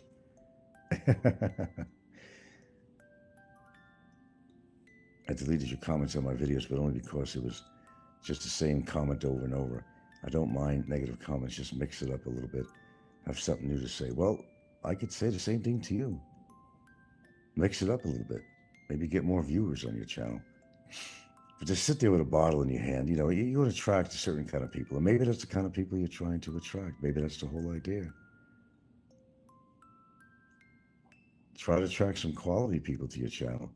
It's not going to cheer you on every time you pour a drink. I mean, that's not the kind of people I would want to be around. And that's for damn sure. If it hurts your feelings in any way, Ray, I'm sorry. It's just my reaction to alcoholics. I don't like alcoholics. I don't drink. My girlfriend doesn't drink. And a lot of people can't control their liquor. They get belligerent. They mow people down in their vehicles. They get into fights and kill people. They're kind of freaky to watch when they're drunk in a bar. When they can't hold their liquor and they can't even speak and they're slurring their speech. I've been in numerous bars through my life, okay? Not necessarily as a drinker, but going out with friends and stuff, maybe having a couple of beers, that's about it. And that's like 20 years ago. And I've seen the way people behave. And it's not the element I like being around.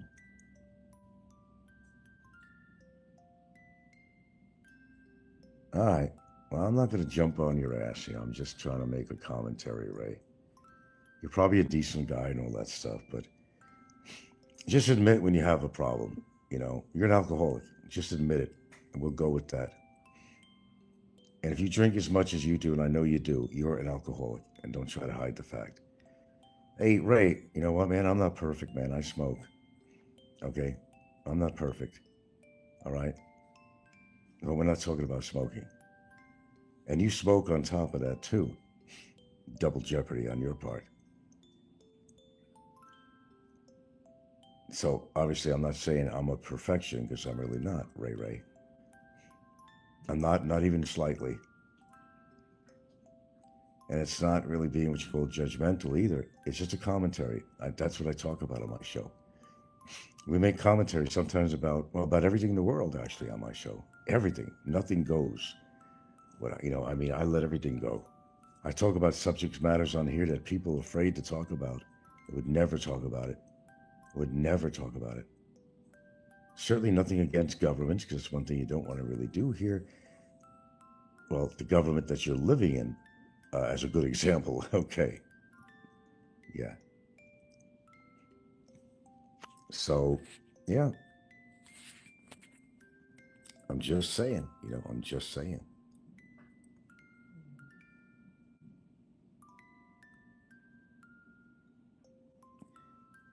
Ray reminds me of Pinot. Did you say Pinot? Oh, wait.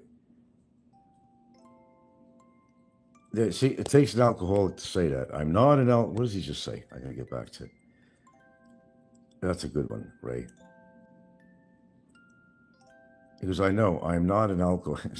I'm not an alcoholic. I do not drink every day. I rarely drink even every other day. That's an alcoholic. If you have to drink every other day, you're a fucking alcoholic. You're dependent on it. You're in denial, Ray. You're in denial. You don't have to drink every single day to be an alcoholic. But if you consume that much alcohol, even every other day, on a consistent basis, I hate to tell you, my friend, but you're an alcoholic. Alcoholics will not admit to it. That's okay. I appreciate if you don't. As I said, you could be a cool guy. You probably are. You probably are, but I don't think you could be that social without having a drink in your hand. And I don't like to be around people with a drink in their hand. I've been around some crazy people with drinks in their hand in my life, and it was not always good experiences. I just couldn't relate. And their mannerism, their behavior, their belligerence, it just wasn't for me. This is my thing,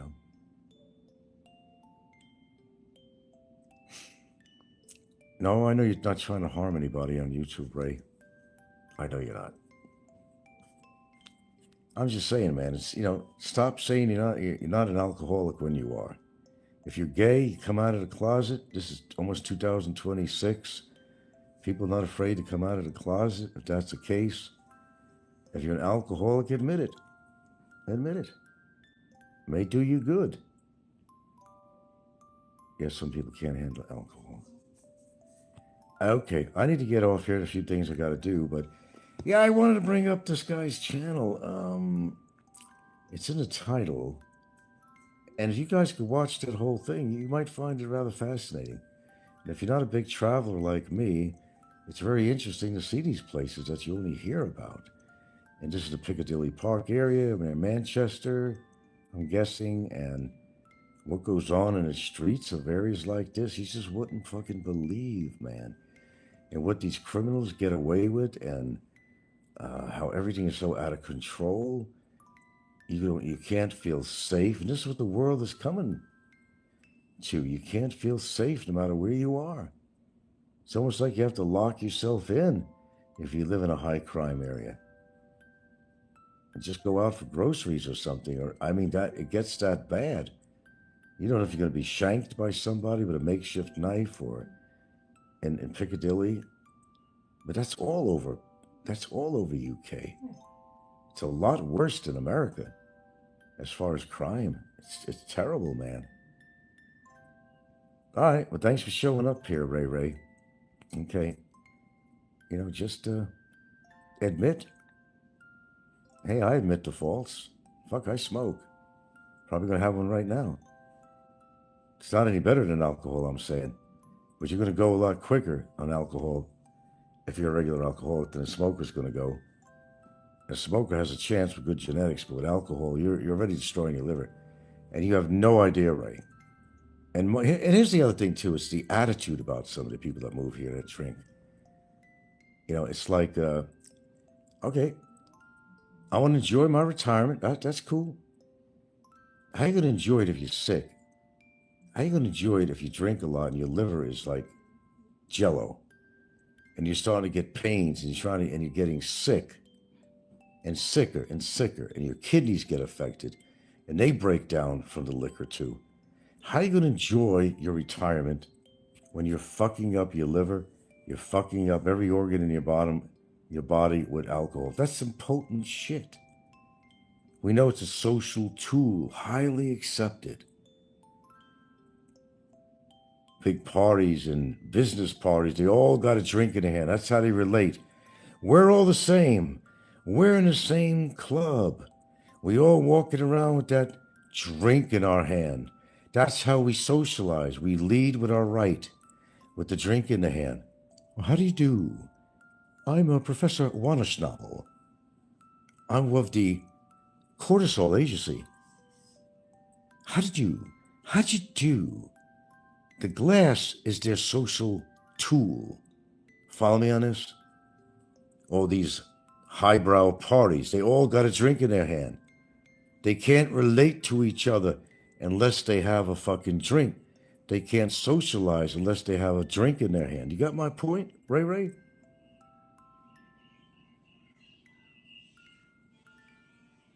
And I'm making some good points.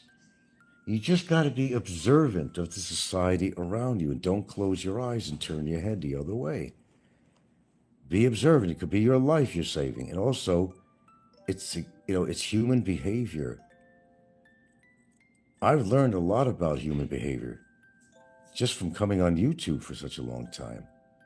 I've seen every facet of a personality on here you could find. I've dealt with stalkers. I dealt with hatred people, alcoholics, misfits, you name it. In the decade I've been on here, I'm not a newbie here, let me tell you that. I've seen it all, heard it all.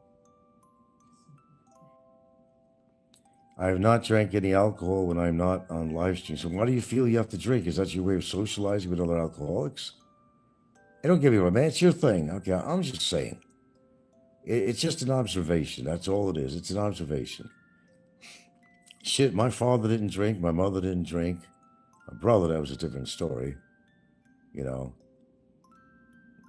And I never hung around with a lot of people who drank. When I lived in Seattle, a place I lived for a long time, you know, everybody, same thing, beer anyway. Most of them were beer, but everybody drank. You couldn't be social without a drink in your hand. You couldn't fit in unless you had a drink in your hand. It's almost like it was like a horse's reins in your hands. You had to hold on to that, bridle or whatever. And, you had to have that drink. Something to hold on to. It's just like somebody likes to put a pen in their hand. They used to have their hands do something. Or even like smoking. It's an oral fixation, which it really is too. But the drink is another one too. It's a fixation of sorts. I do cheers with my viewers. Come on, Ray. My viewers that do drink. My point is that if you have the perception that I'm drinking all the time, I'm honestly telling you that is. Well, the only thing I could say is that almost every time I've seen you on there, you were drinking, dude.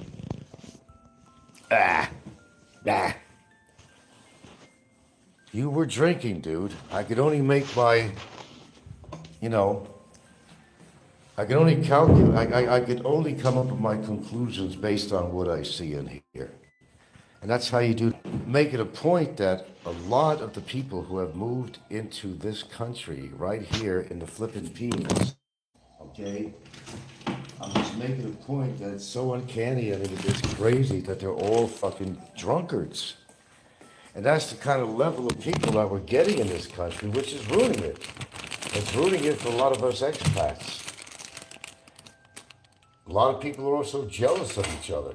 Shit, I got a woman that put a complaint about me to get me fucking deported.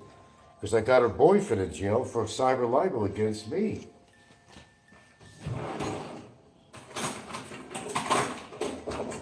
Believe me, Ray, I've been around the corner and back, around the block and back, since I've been on YouTube. You don't know what I've been dealing with, son.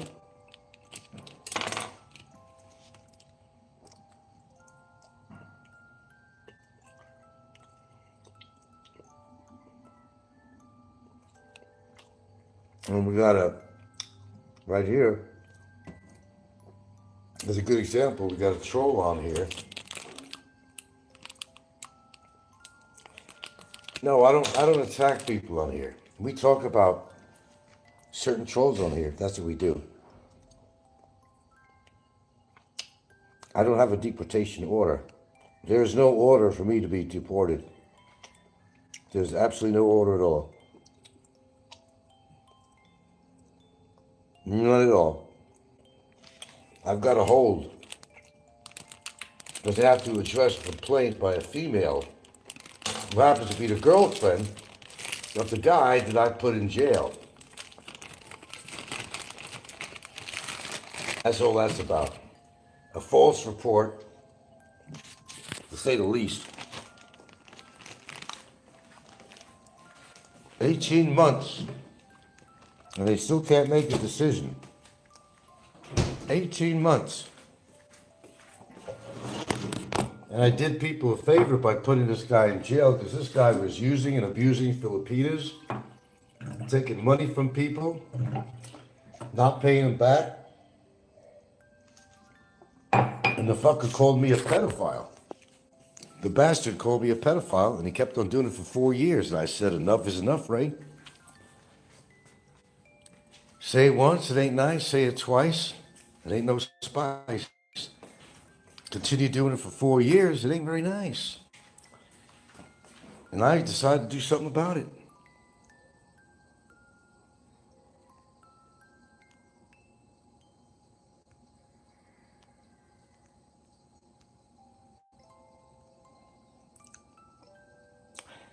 So when you listen to somebody's YouTube channel, you get to know the person after a while. But the one thing you got to notice on here a lot, Ray, is that people they're fast to make a judgment on people. Now you might think I'm making a judgment on you. I never said you weren't a nice person. I said that you're an alcoholic, and I still will stick to that. You are an alcoholic. I'm just making a commentary on that. And you've got people on here that group together like wolves, like a pack. If they have some personal gripe against you, they try to get others to also do that. I've been through this for over 10 years, man. I know what I'm talking about. It's just like if someone didn't decide to like you. Watch out, brother. Because we've got a lot of psycho and sociopaths right here in the Philippines genre. Right here. Right here. You probably talked to a lot of them on your show. You don't even know. Seen it all, heard it all, Ray. And sometimes I find situations where I thought I seen and heard it all, and then I'm wrong.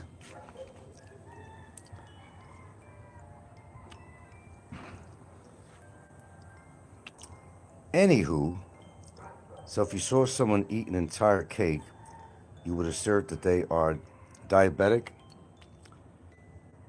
No, I would say you're diabetic if you're obese and you constantly eat sweets, drink Coca-Cola regularly. It'll catch up with you. You will be diabetic. Most obese people are diabetic, by the way, Ray. No, you're not a diabetic if you eat a lot of cake. But I get your point. In other words, if I see you drinking a lot, and that means you're on alcohol. You already told me. You already just said, and you fucked it up. I don't drink every day. Like every other day I drink. You don't have to drink every day to be an alcoholic. That's a short tail sign, a telltale sign, but if you have to find yourself drinking every other day, and this is religiously, you're an alcoholic, dude. No ifs and buts about it. You're proud of that, that's fine. And I will say, in all fairness, it's your body. Like I said, I'm not perfect, I smoke. You also smoke. Got a double jeopardy on your part. I never say smoking is good. I don't even smoke on camera when I'm on camera. I don't think anybody has ever seen me smoke on camera. I don't promote it. I don't promote that. I don't like blowing smoke in people's face. I notice you smoke in the condo. You go out a little balcony, but that air is blowing in. Maybe your girlfriend don't smoke. You ever think of being courteous to her? She's not breathing in that shit. I go outside my house. I go outside here, Ray. I'm having a cigarette as I speak to you right now. My girlfriend's in the house. I don't smoke around her. I never do. I'm even courteous enough to change shirts after a while, so she don't have to smell that toxic crap. And that's what it is. It's toxic crap, just like fucking alcohol. So I'm guilty of something for sure, Ray. I'll be the first to admit it. But the one thing I do is I do not drink. And I'm not saying that all people that are alcoholics are bad people. That's not what I'm saying. I want to get that straight. I'm just saying I don't want to be around alcoholics. I don't think they should promote alcoholism on their show.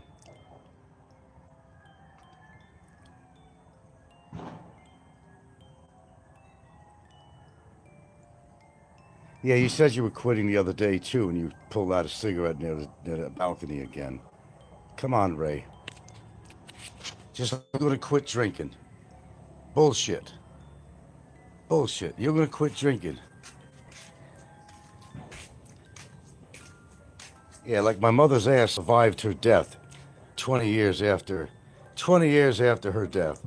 Her ass is still fleshy, smooth as a baby's behind, 20 years after her death. Fresh as a daisy. Come on. Alcoholics are never going to admit that they're alcoholics. That's the bottom line. You don't want to see yourself as an alcoholic, but Ray, you are an alcoholic.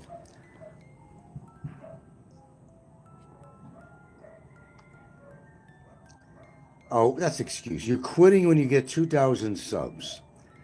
Ray, how much money do you think you're going to make on this show? Are you going to be one of these people who thinks they're going to be dependent on their AdSense and everything on their show? Look, I was monetized before. I didn't make shit. You're going to have to be a very controversial show to make shit. You're going to have to put sexy women on there. You're going to have to do interviews. You're going to have to do clickbait all the time in your titles. Okay? You're going to have to become a creep. You're going to have to be controversial. You're going to have to be an old drama show. Then you're going to make a lot of money. If you want to do all the above, you might make it. But if you came here with limited money and you think you're going to get rich or comfortable on doing a show which is really a show about nothing, then you got a lot to wake up to. Let's put it that way. See what I'm saying, Ray? See what I'm saying, Ray? And act like an adult with this fucking howling and barking on there while you're drunk. That's like the epitome of a fucking alcoholic, acting like a fucking fool. Oh, it's the dog. The dog's on. Oh, come on, Ray. Grow up, man. Just fucking grow up. Fucking grow up. Dang, brother. Grow up. We got enough fucking creeps on here, man, to keep us going a long time. See what I'm saying, Ray? No, YouTube doesn't have anything to do with it. It is just a verifiable stop time that people can keep me accountable. I don't know, spoken like a real alcoholic. Hey, look, I'm convinced you're an alcoholic, and that's all that matters. I've been around enough people who were alcoholics. I know an alcoholic. I know a smoker from their voice. I got people on here that put down my smoking, this and that, but you listen to their voice, and there's a change in their voice. There's a telltale cough sometimes at the end of a sentence. I don't do a lot of that. I got sinus drained. I have a sinus drip. I got allergies. And sometimes I'll do this to clear my throat. Is it also related to irritated lungs and esophagus from smoking? It certainly can, but I have allergies on top of that. But I could tell a drinker, I could tell a smoker without even meeting him in person. Yeah, how many times has he said he was quitting?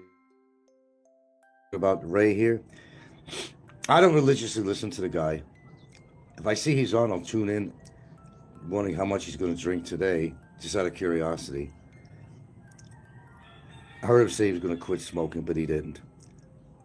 It's hard. I believe Ray. I know all about that, Ray. I do smoke.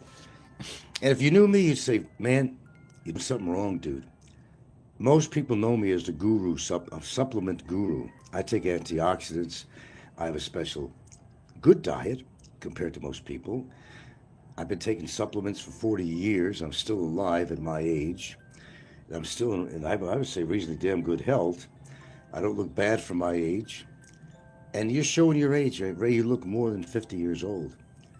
You look more, and that's what it does to you. It ages you, Ray. It ages you fast. Do you know what one drink, I want one favor from you. One favor from you, Ray. I'm only going to ask you one thing. Okay? You listening? Go and look up on ChatGPT, Google it, whatever. Or go to YouTube and look up what one drink of alcohol does to you, just from one drink. What it does to your liver after one drink, Ray. One drink. And if you're drinking as often as you do, buddy, you probably have liver enzymes are off the charts. It affects your kidneys and other organs. And with some people, maybe it takes a while to do it, but your organs are going into a breakdown. Not to mention the sugar that's in alcohol. If you're not diabetic, you'll become diabetic. That's a big problem. That's when everything breaks down.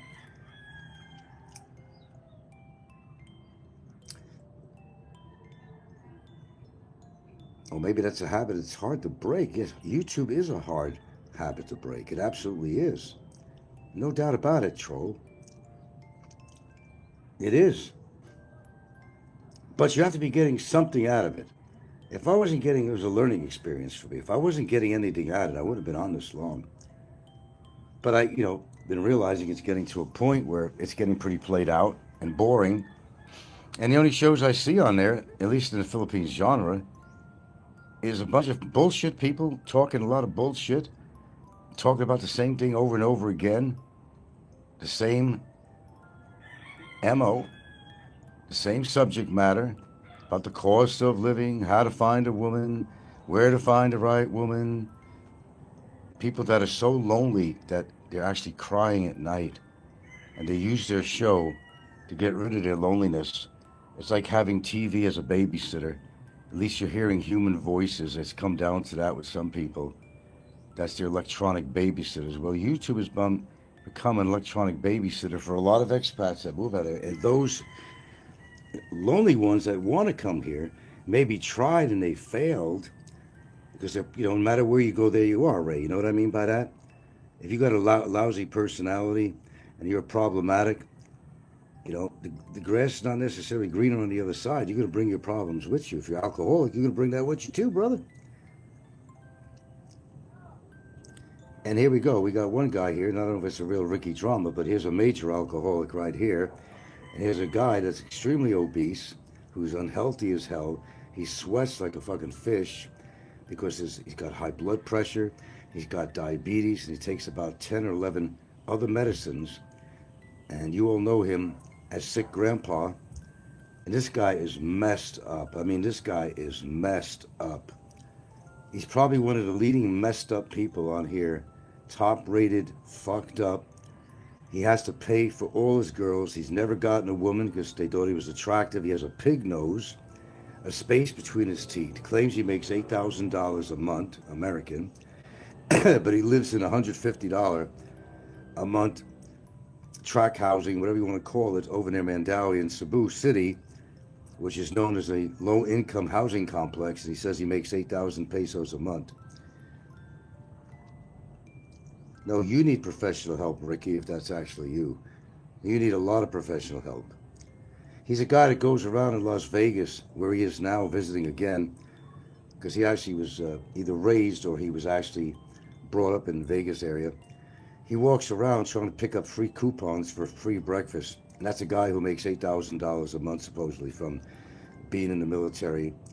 He's a guy that yells at politicians. He has a career. He showed his videos yelling at Bill Clinton or Hillary Clinton, profanities. He's one of these guys that come out of the crowd, one of these radical anarchist type of guys. The guy's got no fucking brain. It's been damaged by his alcohol. Got bullied when he was a kid growing up, and voila, here he is today, showing his true colors. He's attacked me on many occasions. He was behind a lot of the bullshit that's going on here in YouTube. He has a lot of people against him. He's a real antagonist with people on here, and he's coming very close to having the shit beat out of him by somebody yet. He got scared when he approached Mick Fisher one time when he came by this bar with Mick Fisher and the others, and Brevis and Barry and whoever were there, and he turned pale when Mick Fisher showed up.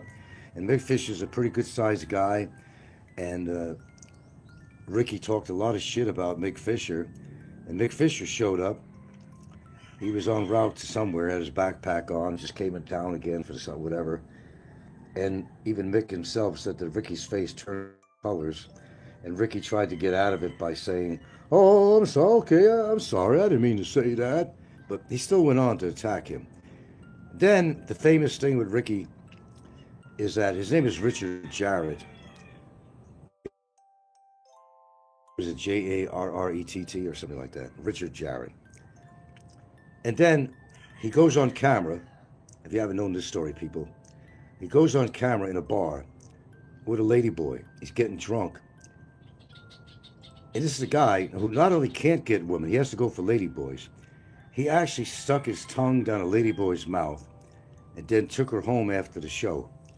And this is all on camera, and everybody's got a copy of it, and everybody has seen it. It was the most disgusting thing we've ever seen on YouTube to date. To date.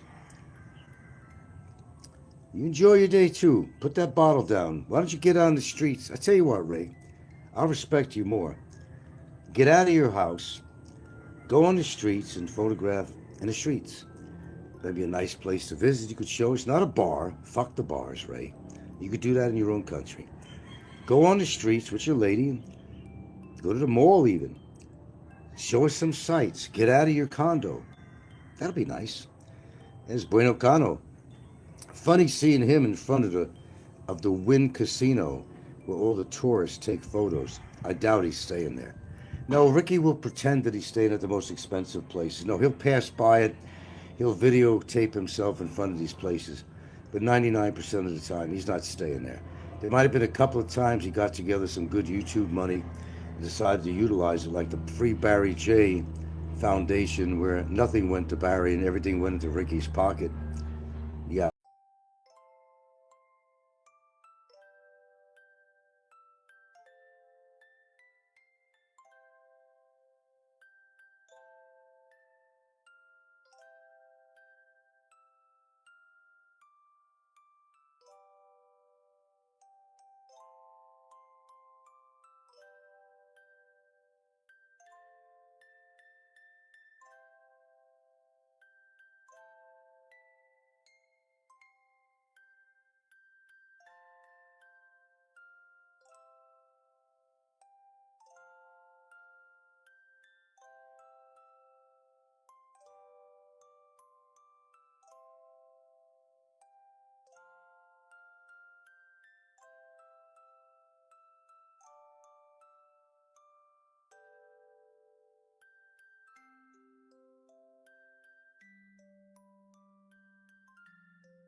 I know that. Believe me, I know.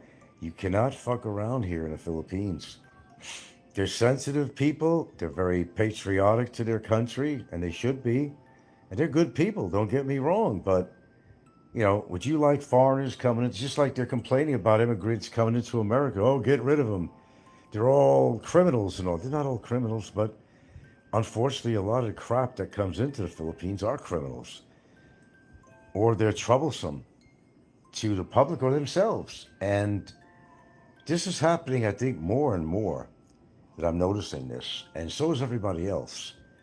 You stick out like a sore thumb sometimes. And Stephen is one of the people on here, among many, that are sticking out like a sore thumb.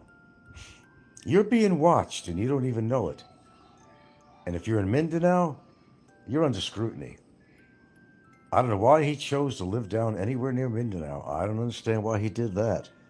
I'm not saying that there's bad people in Mindanao, but there's a certain faction of people in Mindanao that are pretty radical people, man, when it comes to foreigners and ones that they think have money. I mean, he just built a house down there, which signifies to certain groups of people that he may have money. If they also listen to his show, they're going to figure out that this guy is really talking a lot of negative about Philippines and Filipinos. Stephen tries to put a Band-Aid on it all the time by constantly going back and forth over the fence on what he thinks about the Philippines. But they're hearing both sides, not just one. So he's got to watch it, man. I've warned this guy. Whether or not he ever gets my messages, but I think I've seen other comments too, telling him that he's got to cool it off, man. That's kind of unusual. That doesn't happen several times to have these so-called police they're in regular, they're in skivvies, they're not in uniform, and they say they're policemen, and you don't really know whether they are. They may not be policemen. They're asking to see his passport and asking all this information about him. That's not a good sign, I'm going to tell you. I doubt that Stephen's listening to my show unless somebody tips him off, but this guy is just making it really hard for himself. Now he's got his wife pregnant with another child. And, some people have given him advice, even on there. They said, I would move. I'd sell the house and move somewhere and don't tell anybody where you live. That might be the best advice given to Stephen. Because that does not happen normally to a lot of people. Why are they continually coming by his place and different people and asking him to see the passport, asking him a ton of questions, why he's here, where he's from, the whole bit. That's a bad sign, man. That's truly a bad sign for Stephen. Stephen, I think, is actually fearful of his existence in the Philippines because he realizes that this is awfully unusual to happen. I think he's becoming a little bit on guard now because it ain't the first time, man. So, with that being said, I think he has to be careful. Yeah, listen, Scotty, you know the damn situation with me. A phony report was put against me because her boyfriend has been put in jail because of me. I never broke the law with anything, and the complaint was total bullshit. I'm not going to waste my time and go over that shit again. It's a dead story. It's over when it's over. I will come out victorious. I'm not going anywhere, but she may be. Maybe in a courtroom.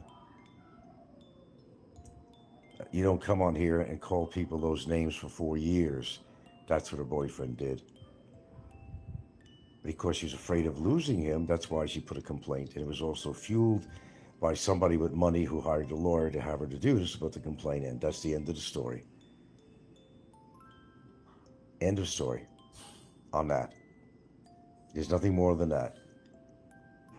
17, 18 months already, and they can't make a decision on this. There's something wrong. There's something really wrong. And we're going to get to the bottom of it, too.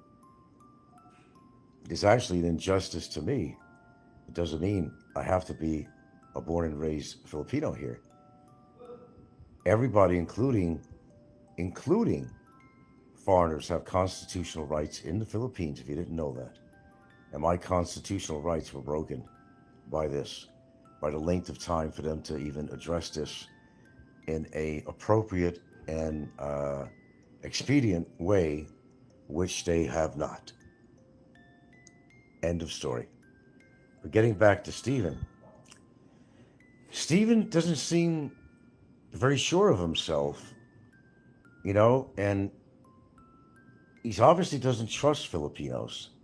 The thing about that piece of land that's on the water that these Filipinos told him, oh yeah, you can use it anytime you want to put your boat in there. If you want to build a little house on there, we'll allow you to do that too. Well, if Stephen was stupid enough to do that, they would take over that house, I'm sure, and get rid of him. You might find him floating in the ocean somewhere. You got to be careful out here, man. This is a developing country. It is not the United States. The laws are different out here. You got to be aware of everything that you say. That's why I'm very careful what I say especially these days. I'm very careful what I say. I will back up my statements all the time. But I'll tell you one thing you're not going to do on here is go against the Philippines government. Look at Barry Jordan, how he said, oh my God, he went through every department in, the DOJ. He went to the U.S. Embassy and knocked them too, and knocking immigration. Where is he now? It's almost 3 years. He's been incarcerated. He pleaded guilty to 5 charges of cybercrime I put against him, and the motherfucker still hasn't learned his lesson. These are the people that need to be ousted. He will be ousted.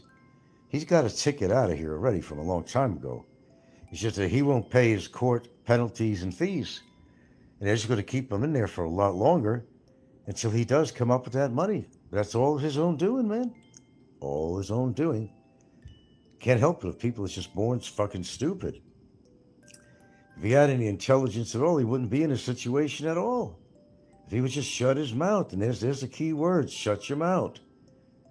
Stephen can't come on his show. Choose your side, Stephen, is what I say. You're either pro-Philippines or you're not. And if you're not, in any form, we all have our gripes about certain aspects of DNC. Of course we do. Infrastructure, all that other shit. But you know the way the Philippines is. It's just like that. It's not something that just happened. It's just, and you should know all this stuff before you move here. Find out what all the bugaboos are about the Philippines, and you make an educated decision on whether this is the place that you want to live or not. Philippines ain't perfect, and I never said it was, and it's not. It's home for me, but it may not be a great place for anybody else. But the one thing you don't do, like Stephen does, is come on the show. And I listen to a lot of his show. I haven't listened to in the past week or so, week and a half, but I just heard his last one about the guy coming over again. It's not a good sign, man. Hello, IKEA. I'm not going to repeat what my show's about. I'm saying, shit or get off the pot, man. The Philippines is either the place for you or it's not. But don't get on your show, man, like Stephen. And he's very against the Philippines and Filipinos from what I have gathered through the majority of the shows I've listened to. And this is several times that somebody came over, nobody else. They're coming to him, asking him again for his passport, why he's here, showing his ID. Are you married? You got kids? Asking all this information about him. And they're in plain clothes and identify themselves as policemen. The question is, are they policemen? Are they policemen? It's Philippines through the eyes of an expat. His name is Stephen, and he comes from England. He's been on for a while. He has a little bit of a following. Yeah, that's the one who makes up stories that never happen. All these people I met this, and I know this fella that did this. They need topic matter, man. That's why they do it. And we got a lot of people that do that on here. Oh, Mark, welcome to the shoe. We got a good shoe tonight. Talking about Stephen, Philippines through the eyes of an expat, yet again, had another supposed officer of the law in plain clothes come over to question him yet again. So I think they are monitoring his channel. And they heard all the derogatory comments or implied that he has made on his show throughout the time he has had a YouTube. Remember what happened to Elliot Eastman? I always said this guy's going to be another Elliot Eastman. Wait and see, man. Yeah, he makes up stories. I tried to follow him, but can't, yeah. Yeah, exactly what I'm talking about. Hello, beautiful people. No, all you lovely people. Hello, all you lovely people. The guy is so full of himself. He's got psychological fucking issues, this guy. I mean, he really has psychological issues. Feet up. Good man. Good man. Feet up. And Mike's Philippines retirement. Another one that makes up a lot of stories on here. Mike hardly goes anywhere. It seems like everybody is fucking up on here. Slim from Pro-Life Travels is totally screwing up. Like the third accident he had because of the fucking extension on his selfie stick, sticking it out the driver's side of the window. He fucked up somebody's leg that was on a motorcycle yesterday. Was paying him off. He missed it, 10,000 pesos. It doesn't mean the guy can't turn around and sue him, even after receiving the money. And then there's that video I got up there, if it's still on there, it's a short, where he's talking to his wife in the kitchen, in the living room of their house. And she didn't look totally happy. She's asking, why did you have an accident again, she said. Did the guy get hurt? Why are you always getting in accidents, she's asking him. One day you're going to kill somebody, I think she said. And that's what I've been saying for a long time, man. Yeah. Thank you for injecting a dose of reality into the circus of the genre, sir. Oh, you're welcome. You're quite welcome. Somebody has to. And the truth, finally. Yeah, I think it looks like I will be off here after New Year's because I think this whole Philippines genre is totally falling apart. It's getting pretty volatile all the way around. And it's not a safe place to air out your laundry, that's for sure. People are listening more than you know they are. They're following you word for word like they've been following me for a decade. Word for word. You're a big fan of AI again? Maybe we should be. You know, maybe that's the thing. The thing. But man, the screw-ups on here. Look at Ricky, all the shit. Man, who's to say that ain't gonna come back at Ricky for all the wrongs he's done on YouTube, man?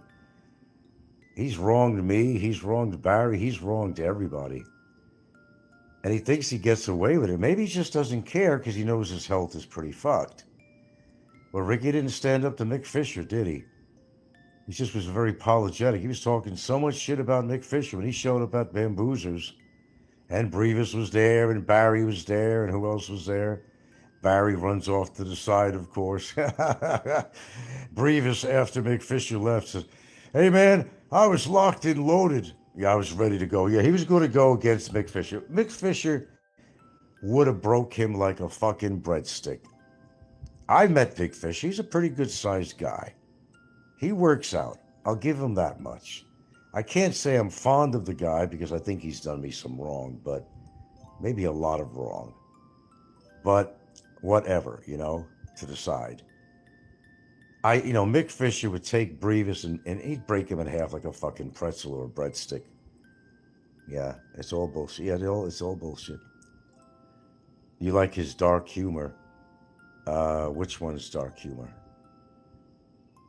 Who's dark humor? Steven or... Yeah. But, man, this is a circus after all. This is a circus. A circus of clowns. Elliot Eastman has been poop already by how many fish? His body was dumped in the ocean. That's why they couldn't find him. fish have eaten this guy, and it's now fish poop. That fish poop has become organic matter in the sand. He's gone, brother. He's gone. He fucked up in many ways. And he married a Muslim when there's nothing wrong with Muslims, but he was in Mindanao too. And maybe they didn't like interracial marriages. I don't know.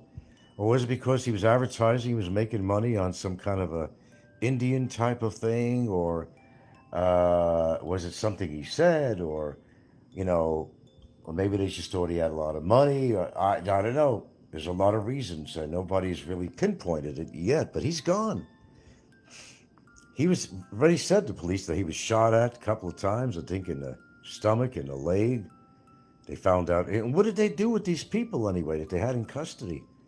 I never heard much of that anymore in the news. What did they do with these people who were involved with Elliot Eastman? That's what I'd like to know.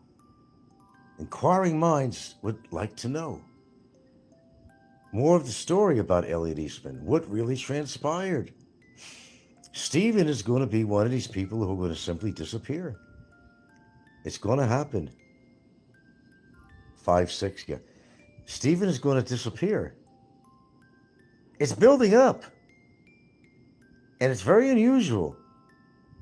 You don't have so-called policemen out of uniform coming to your place, even if they were policemen. You don't have them coming to your place several times, not just once, several.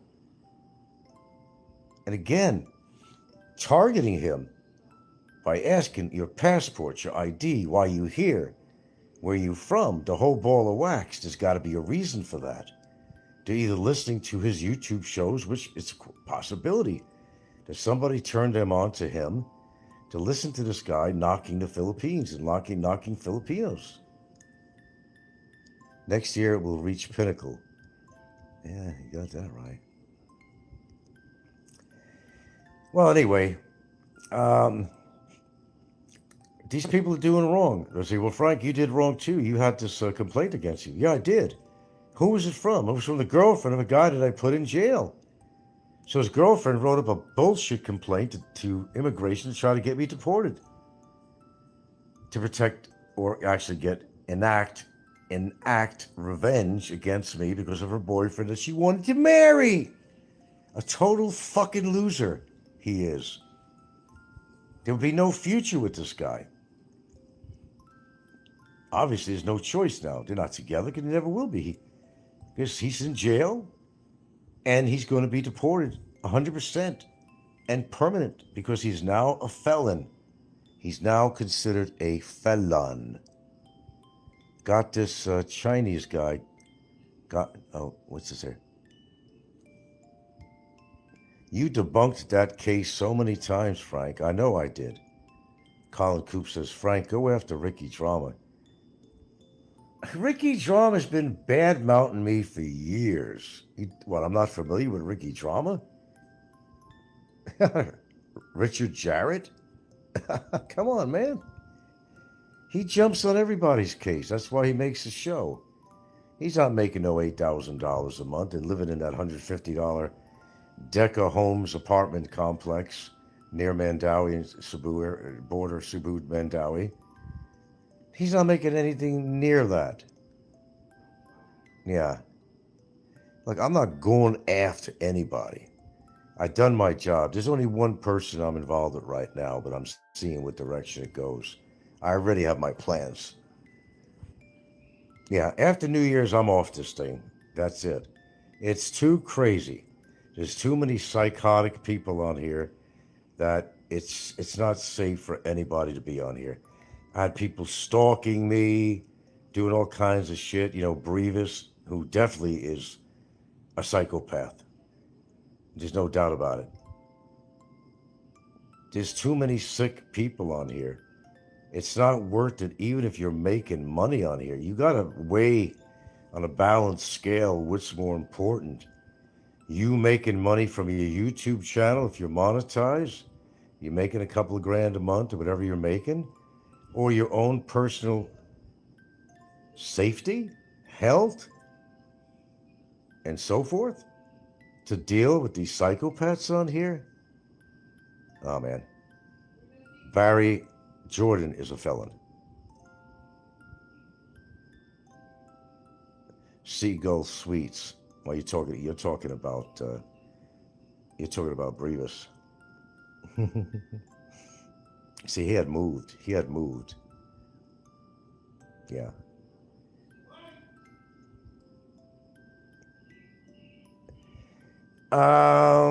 Let's see. You gotta have 4,000 viewer. What is that? No, I don't know. They changed it. You might be able to get monetized with just 400 subscribers. You gotta have 4,000 viewer hours or something. Something. I was monetized a long time ago. Look, I'm not looking to get monetized here. In fact, I'm really gonna be getting off this shit, probably permanent this time. Just take care of my business and go on my life. What's left of it. Jim the Jim is making big money now. Oh, yeah. Because he has a girl on his show. He knows the formula. He's a dumb shit, but alcoholic, of course. There are always alcoholics on it. Who isn't an alcoholic other than me? I'm one of the few that are not alcoholics, or even touch alcohol. It's one of the most evil fucking things you could put in your body. It just changes people. And it destroys their liver and will destroy their lover too. Their liver and their lover. Jim the Jim, right? I like that. Jim the Jim. Fuck his steroids. I got a little bit of guns going here. Not much, but I've earned it, but no steroids. And at my age. My Jane Fonda dumbbells they talk about. Fact is, all you need is 20-pound dumbbells. You'd be surprised what it does. You don't need to lift heavy weights, especially getting older. If you got access to going on these fixed machines instead of free weights, that's the way to do it. You don't want to take a chance. I got what I got here. I got a treadmill. I got an exercise bike. I've got a 20-pound dumbbell. I got some smaller ones. And I do different routines with them. And it's worked. I've seen the difference on me. Nothing elaborate, but I'm not using any steroids or taking testosterone, any shit like that, man. Yeah, Jim says 5 days, no drink. No, we're not buying it at all. Frank has a gift for seeing through bullshit. Yeah, I certainly do. Mark, I don't agree with you, Frank. Yeah, I see through all the shit on here, man. It's transparent. Yeah, Jim said 5 days, no drink. Yeah, he said it on camera, all he wants to. Yeah. But this is some serious talk tonight because, you know something? I understand you want to make a little money on your show, but, you know, whether you have the greatest show in the world, and there's always going to be somebody that just don't like you for some reason. And you may not see why, or you may not even understand. Hello, Jerry. You may not understand. They may not understand. They may not like your voice. They may not like your topic matter. They may not like your popularity. They might not like that you are a little bit more cerebral than they may be. And that you actually have topic matter. It doesn't take any real big bad reasons. They sometimes want to go along with the other boys and join the boys club on it. They want to be recognized because they're really people. They want to be accepted in the community, even if it's a hateful community. They need that attention. Even if it's negative attention, it's still attention. Said it all. Hello, Jerry. Hello, Newman. Mark, I might agree. See, soon as Jim stops lifting. Well, Jim's going to fucking expire from probably more likely a heart attack, if not some kind of liver failure in conjunction. It's a matter of time. He can't go on this way. He said he's been on steroids for 20 fucking years. That's a long time, brother. That's a long time. College Coops. Popeye never streams, has nothing to talk about. Yeah, sure he does. Me. He's been quiet now. He already attacked me. He's waiting for December 24th. He's going to have a Christmas special having to do with Barry being incarcerated for the third Christmas. A Christmas special. Mark Cadley says, I'm Kramer. I don't carry a wallet because my cards are everywhere. You remember when George was crossing the street? And George was complaining about having back problems. But he used to put his wallet in his back pocket. And his wallet was like 5 inches thick. He was wondering why he had back problems. So he puts everything in his wallet, right? He goes across the street from the residence, and he finds a piece of paper with a number on it. He goes to add that to his wallet, and his wallet explodes. All of his shit is all over the street, and there's George in the street, frantic and yelling, because he had so much in his wallet he didn't want to. He was like a hoarder, only with the wallet. You gotta love Seinfeld. What's that? Hold on. There, IKEA says there are some good guys in the community and not all drunks. Yes, there are, but it's getting very few. Jim said he's 54 years old. Has anybody seen his passport? No, we haven't. He's not going to show it, but he can show his picture. Now, Jim, we don't know what age he really is. He said he's 54, but I swore he was at least 67 or 68. Have him take his hat off and his eyeglasses when he wears them, or just wear his eyeglasses. Jim looks about 66, 67, 68. That's pretty piss poor for a guy that claims he's 54 years old. The Frogger episode, yeah. Oh, God, don't get me into, I could talk about Seinfeld all fucking night, but I really want to watch a movie. God, I saw a stupid movie about Hippo's Revenge. God, was I that desperate. Hippo's Revenge. That was one of the worst. It was like a grade C movie or something. I don't know what the hell it was. Yeah, he does look 60 plus, that's for sure. Mark says, do you ever get down on your knees and thank God you know me and I have access to my dementia, George? Was that a line on Seinfeld? Wait a minute. I'm trying to think. Do you ever get down on your knees and thank God you know me and have access to my dementia, George? Who said that to who? Yeah, clue me in on that one. Sounds a good one. I don't remember that. This fucking fly is going to meet its death in a minute. It's flying on my forehead.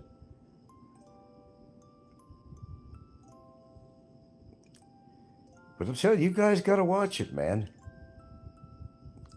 Colin Coop says, remember Newman interrogating Jerry so you don't want to play ball? Yeah. Didn't Newman have the cigarette in his mouth at the time when he's interrogating? Didn't Newman have a cigarette in his mouth?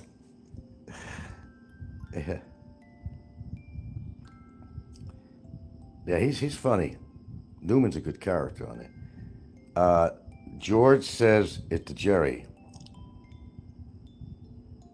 It happened in the Switch episode when George proposes to manage an a trois idea. Oh, menage a trois idea, and Jerry is stunned by how effortlessly George came up with it. Jeez, I'm trying to remember that one. Menage a trois, yeah, there was something about that. I don't remember the details on that.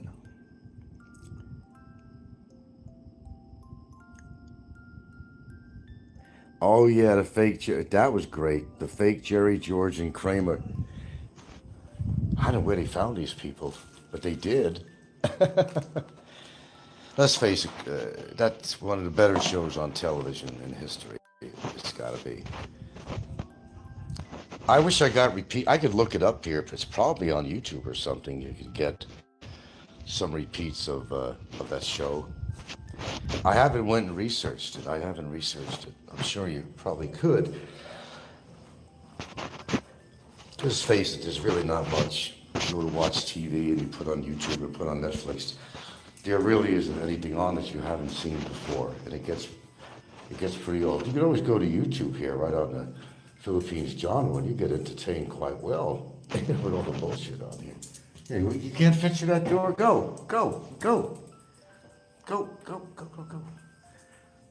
Fucking dogs in a period. I gotta clean up all the blood tracks in here. You know, dogs can smell this shit from outside. Can you believe that? From outside. Dogs can screw another pooch through a fence if they really wanted to. It's amazing. Truly amazing. Okay, blood patrol for now. Blood patrol to Major Tom. Okay. More spots. I just finished here. She goes to lay down, and this is getting ridiculous. And guess what? The other female, right after this one, goes to her stages. The other one is soon to follow behind. Sounds like fun, huh? It's not. The skipper was also a good laugh. Alan Hale. Oh, man. I'm going to get into TV shows and stuff now. Don't get me going.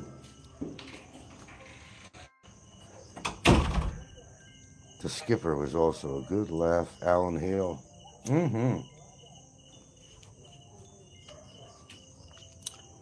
But, you know, Gilligan himself, I mean, George, do you know he was actually an English professor or something like that? Or maybe people didn't know that.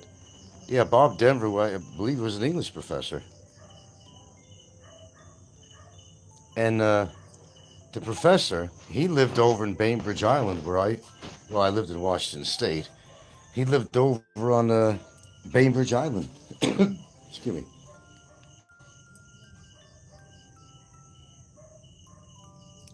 I don't really think they made a fortune. Jim Backus, though, I mean, he's been in different movies and stuff. Jim Backus has made a little bit of money. And what was his wife, Lovey? What's her name? The last name Schaefer or something like that? You know who I used to like? I don't know who doesn't like him. Think, he played in... David, he played in McHale's Navy. Who was that? Of course I know the name. Who played in McHale's Navy? And a lot of other movies. There you go. No, Jim Backus didn't play in McHale's Navy. Yeah, Jim Backus and Natalie Schaefer. I knew it was Schaefer, I was right. Ernest Borgnine. That guy was such a sincere actor. I mean, he was believable. In any role he had, he was so believable. The guy wasn't, the prettiest person to look at, but what a marvelous person he was as a person and an actor. God. I can't name all the movies he's been in, but, the one that always comes to our mind, of course, the show McHale's Navy. That's why I knew of him to begin with, way back in the day. They're all gone, man. And it shows you how time is going by, man. Time in a bottle.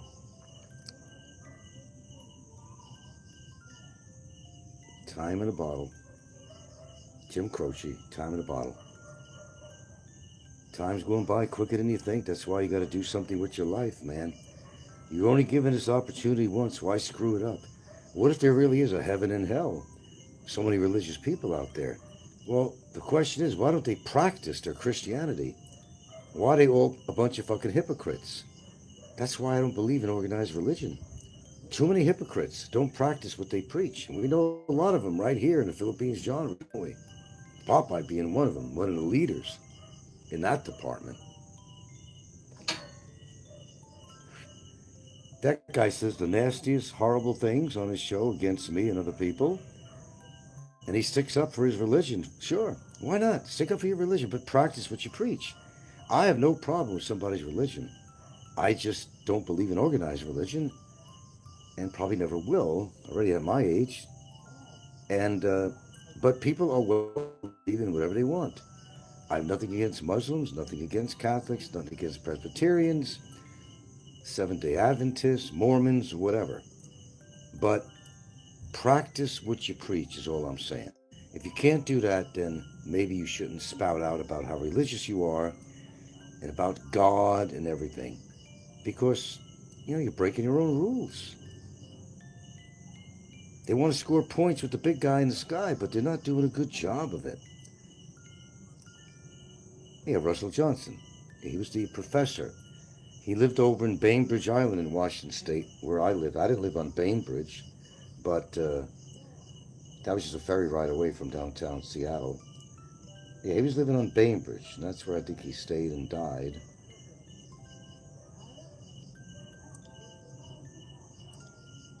The professor. And Marianne. Oh, Marianne was great. She was great. She gave her little outfit out to charity. She gave it to charity to sell. Marianne lived alone, I think, and she was still looking good. Still looking good at her age. I forgot what she died of, but I remember seeing something on the internet, but this is probably about a couple of years ago. Somebody came to kind of interview her in a way. She was giving out one of her outfits from Gilligan or something on there to charity. She was a cutie. Tina Louise, yeah. Yeah, Tina Louise, yeah, she managed. She's the only surviving member. Tina was not an asset to the show. I have all this little inside information here. She wanted to get bigger billing than Bob Denver. But the show was called Gilligan's Island, and Bob Denver was Gilligan, or Gilligan was Bob Denver. But she wanted more of a profile on there. She was upset that other members were getting more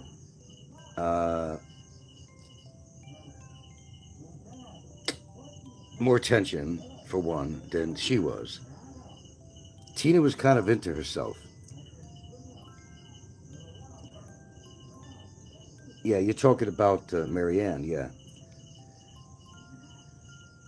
I think she did from the COVID. I think you're right on that. It really did kill a lot of people. A lot of people weren't taking this seriously because, maybe they didn't get COVID. It don't matter where the COVID came from, but it was around. And people got COVID and a lot of people died from it. So it was serious. But you know what the hospitals were doing? You realize what the hospitals were doing? People would come in and maybe they had pneumonia. Now that is one of the things that happens with COVID patients. When they get bad, they get pneumonia, they could die. But the way they worked is at the hospitals, when they had patients there who came in as having COVID, even when they didn't. And when they died, on the death certificate, they said they died from COVID. When they didn't die from COVID, this was a big issue. And you see, the hospitals were getting extra money for treating COVID patients. You got 6. No, I just got the 2. You crazy? You got... Oh my God, what's wrong with you, man? Wake up, smell the roses, man. You got 6 jabs? How old are you now?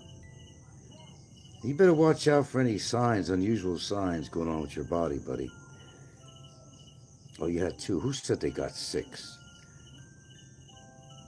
Oh, you say you had to. Instead of 2. Okay. Why did you have to have that many? You're 64 and fine. That doesn't mean anything. I'm older than you, and I'm still fine. I got 2 shots, but that don't mean anything. There's too much unusual amount of people that have been dying with heart attacks and everything else you could imagine. Too many people, I think. What you doing? Mm. Okay. I wish you well. I wish you well. I'm going to tell you another thing that's going to happen too. It's not going to be good. Go ahead. Go see Kill. Go see Kill. Let's just hope. Now, you know what you went through, being confined and couldn't go anywhere and all that shit and all the confinement and everything? Man, let me tell you something. If this shit happens again, put it this way, nobody wants to go through that again. Nobody. It changed a lot of people for the worse. I mean, people became just irate over this. They were besides themselves. They became irate. And for good reason. The government was also in on this because they're probably in on this from the beginning, but what I mean by in on this, I'll explain. They wanted to see how much control they had over the people. This is all governments. They wanted to see how cooperative people would be. Whether the governments came up with the virus themselves to reduce the population, which is not out of the question. I got an open mind.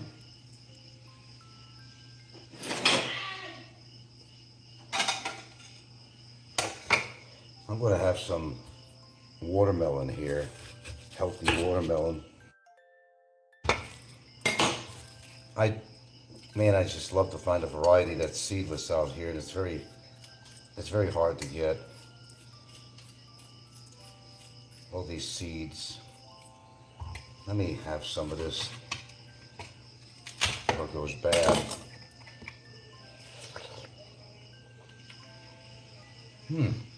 Not bad.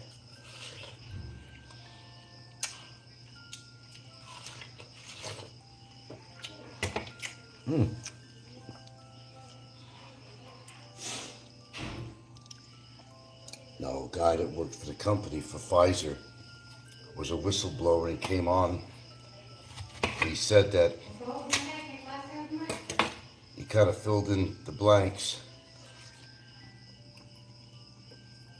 He said that people would die between 3 and 7 years from some unknown illness.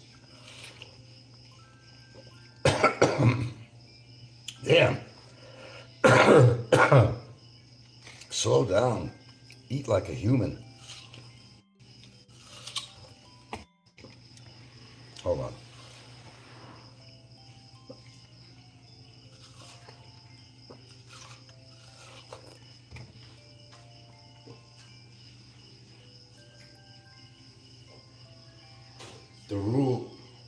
The rule is take human bites. Don't just slobber something down. You get choked that way. They got a new device out now. It's kind of a suction cup type of thing.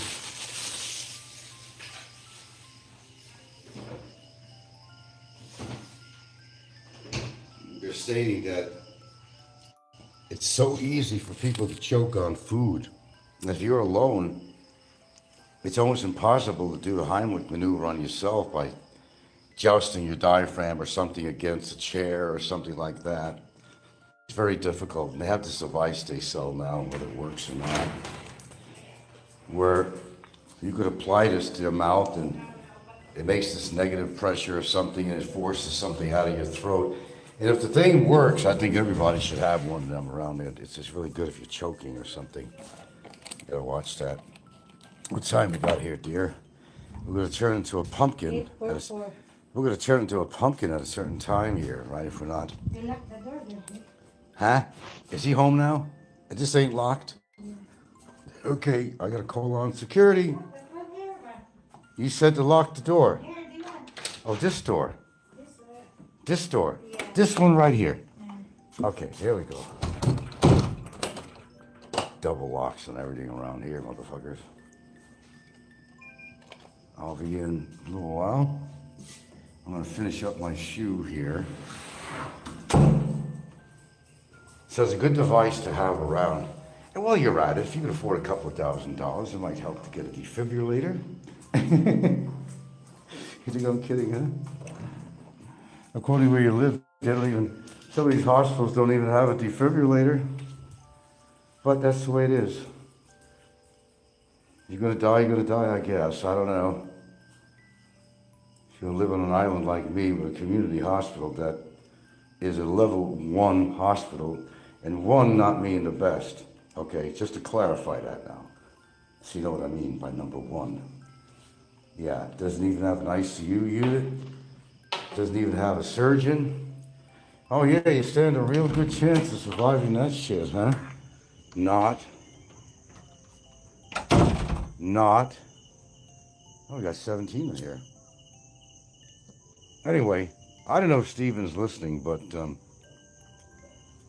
if I had to give advice to Steven, this is one guy that really should get off YouTube.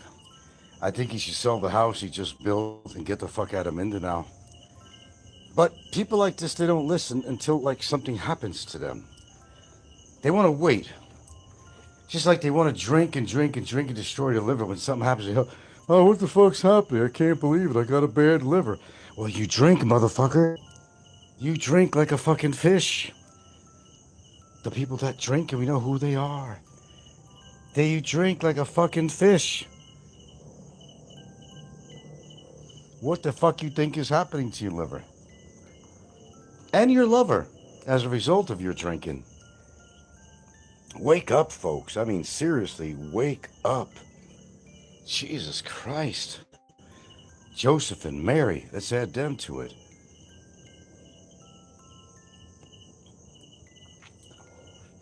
Coming from a non-religious person, you can see the absurdity in that, but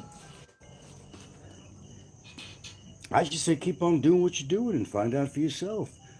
Everybody on here thinks they can get away with all this different crap against other people, but I know certain people that haven't. You know? Oh, nobody's going to touch me because I live 15,000 miles away. Who says that? Anybody can go to that state in the United States and take care of him 1-to-1. Everybody knows a certain guy's address in Florida. I certainly do. And everybody else does too. He can run his mouth off as much as he wants and think that he's protected, but you're not really protected. Nobody is. There are ways of finding out information on people. He's already known. They know what he looks like. They know exact house. They have pictures of his house. So Popeye, you know I'm talking about him, of course. He's one of the assholes on here that's really got it coming to him by somebody. I'll tell you that. He's pushed the envelope too much, but he feels protected. Oh, I've got my revolver here. I'll blow your ass up. And I told him, dude, you ever pull a fucking gun on me, you better hope I don't take it away from you, because I'm going to shove it up your ass. And I'm going to give you a colonoscopy that you'll never fucking forget. You never have to worry about a prostate problem anymore, or the fact that your dick doesn't work anymore. You're not going to have those problems anymore, pal. That's what I pretty much told him. You got to be quick. And I'm quick. I may be older, but I'm quick. I know a few moves. It either works or it doesn't work. But if I'm in that situation, I'll certainly try it out. A little bit of luck, it might work. And if it does, oh well, it's the other guy. Okay, man, it's time for me to get off this thing. Look, if people go to drink, we have a newbie on here that's drinking every day. He says, I'm not an alcoholic, and that guy is, what the fuck do you call himself? Yeah. Something in the Philippines. Ray in the Philippines. I think it's Ray in the Philippines. Drinking. Almost every show. He goes, I'm not an alcoholic. I only drink every other day. Yeah, the hardest fucking liquor you can find. Some fucking Irish liquor, you know. He's always drinking and smoking, both. I'm not an alcoholic. No, you're not an alcoholic, sir. That's right. Most addicts. Hey, I'm an addict. I smoke cigarettes. I talk about it. I don't hide it. I know it's not good for me. I know it. You don't have to tell me about it. It's an addiction like anything else. Alcohol is also an addiction, but it will readily hit you a lot shorter than it takes cigarettes, which I don't advocate at all. I'm sorry I ever started them, but I don't drink. I don't drink at all, not even a beer. So IKEA, you're thinking that the shot doesn't affect you. Well, let's say you've been possibly lucky. Say I've been lucky. There's a lot of people who suddenly died that were totally fucking healthy.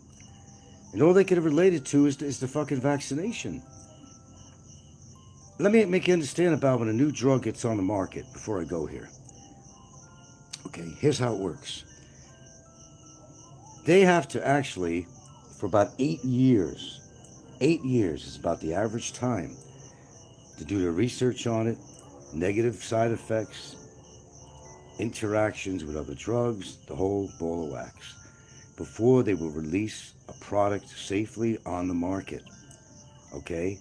Now, because the COVID was, people were getting it all over, it was spreading, it was a rush job, and they needed to make the billions and billions of dollars that they set out to do. And Pfizer's one of them. And they made billions on the COVID vaccination. Billions. Billions with a B. They wanted to release that as soon as they possibly could. We have seen science fiction shows on TV that were kind of similar to that. They supposedly had a vaccine for something, unreally tried for any period of time. And boy, did it turn out to be bad. People were dying, or they're turning into these fucking zombies, or whatever the hell. Yeah, it's an average time of about 8 years before they could release it on the market. That's an average time. But they released it right away. It was not fully tested. And they were forcing people to take this, or else you couldn't travel. You had to stay in your home. There were other repercussions that could happen to you. You had to get, I had to get it. The only reason I got it, I would have never have gotten it, I'm going to tell you right up front. I was in Hawaii to go take care of my house, visit my brother, paint the house, do maintenance on it, and throw my tenants out. So I thought maybe a month or something, because, the COVID came out and they weren't allowing anybody to travel. I couldn't get into the Philippines, man. It wound up being anywhere from 12 to 14 months I was away from my partner. We managed, though, because we communicated. But it's not something I expected. Of course, I was in a great place. I was in Hawaii, of all places. If you have to be stuck anywhere, I guess Hawaii would be a good place for the most part. And you know how I feel about Hawaii, good and bad. I've made that very well known, the good and the bad about Hawaii. But luckily, it was at my own house anyway, with a family member who was renting from me, my brother, and made it work. I did not expect it to be that long, but the minute they opened the pearly gates to get back in, I got my Q codes, all the shit that I needed. I got all my ducks in a row, and I was on the next plane out to come back to the Philippines. That's the story. And if it happens again, look how many businesses closed because of COVID. And some people couldn't reopen even after COVID. They didn't want to take the chance, or their money ran out. How many people were out of jobs? Do you know how serious this was? Do you really get it? How serious this was? How it affected people? And how much money was being exchanged? All the companies that made facial masks, they were making money left hand over right. The people who manufacture hand sanitizer were making money left hand over right. Everything that was related to antiseptics, anything related to any kind of supplements that could possibly fight the COVID virus. Money was being made like it's never been made before for a century. There was so much money being made on that virus, and people were actually profiting greatly from the virus. But although there were people, unfortunately, that had died because their immune system was challenged to begin with. Okay, and their immune system couldn't fight the virus. But what actually happened from this, it created a situation where people got pneumonia. Because the COVID would, you get to a point where you were overproducing mucus. You were drowning in your own mucus. That's what was happening. And they die of pneumonia. That's how a lot of them died, pneumonia. And some of them legitimately came into the hospitals that did not have COVID. And they wrote it down. Oh, he's got COVID. He's got COVID. Why did they say that when he didn't? Because the hospitals were reimbursed. They were granted more money, because they were treating COVID patients. They were giving government welfare. And even the people that died, they wrote on the death certificate, COVID, COVID, COVID, when they didn't die of COVID. They maybe legitimately had something else going on and they developed pneumonia and everything else. A lot of people that happened. Death certificate, COVID. It had to be COVID. Because if it said it on the death certificate, it means the hospital got more money. Good morning, Mr. Edward G. Savino, Esquire, Jr.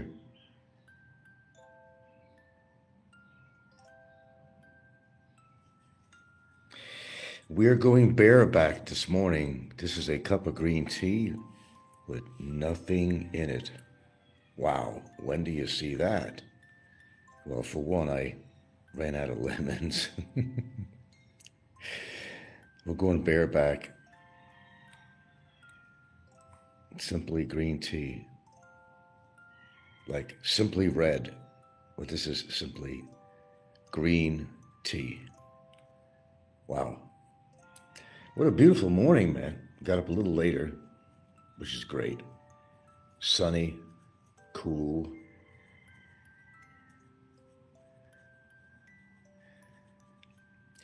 Well, this way you're tasting the green tea. You don't have all those ingredients in it. I do. Every morning I start my day with green tea. Whether it helps in the long run or not, I mean, I'm sure it does help, health-wise. Better than opening up a bottle of fucking booze and having your first drink of the morning, you know, for those that are not alcoholics. Oh, don't let me go there again. The morning tea. Kano's here, Etzavino's here. Welcome, my friends, welcome.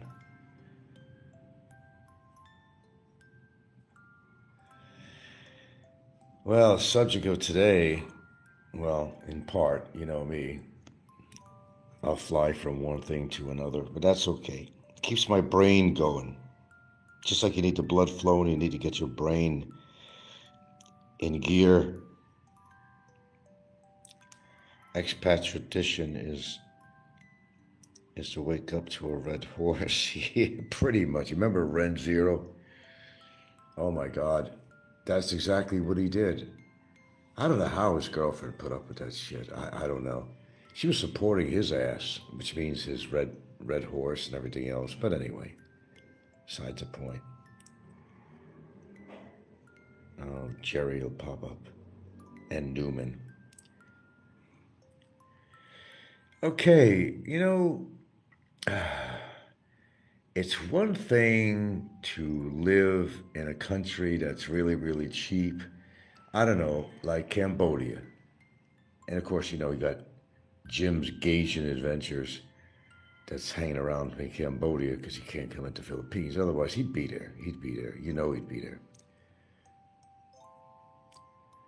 The problem is, if you're already very lonely, here's the problem.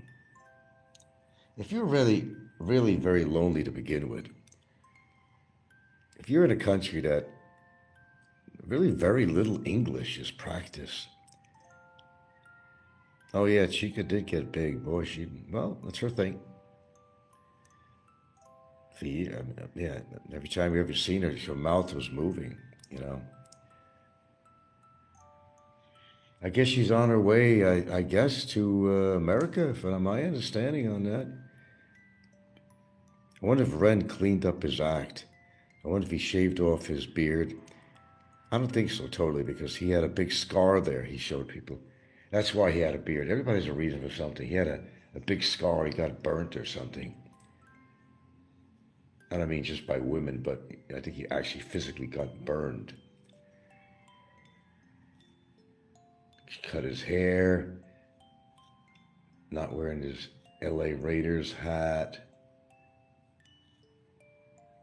What a character amongst many. But you're in a country with limited English. That's a problem. Everybody has their reasons for moving to a particular country, but I think that becomes really problematic because you're going to feel more alone.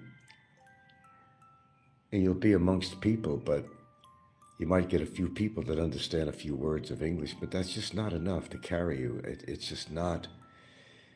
It's like, oh, what do you compare it to? I don't know, being thrown into a great restaurant with all those wonderful foods, and you're not allowed to eat it, and you're really hungry. I don't know, it's a bad example, but that's all I can think of at the moment. Give me a break. It's morning. That would be really hard. Then wanting to latch on to some woman or something out of desperation because, you know, you want to find companionship of some sort. That would be just really hard. For example, I don't know much Spanish, but I know a little bit, but not enough to really get me by in a Spanish-speaking country. Spanish is actually an easy language to learn. I really kind of wish I would have continued with that.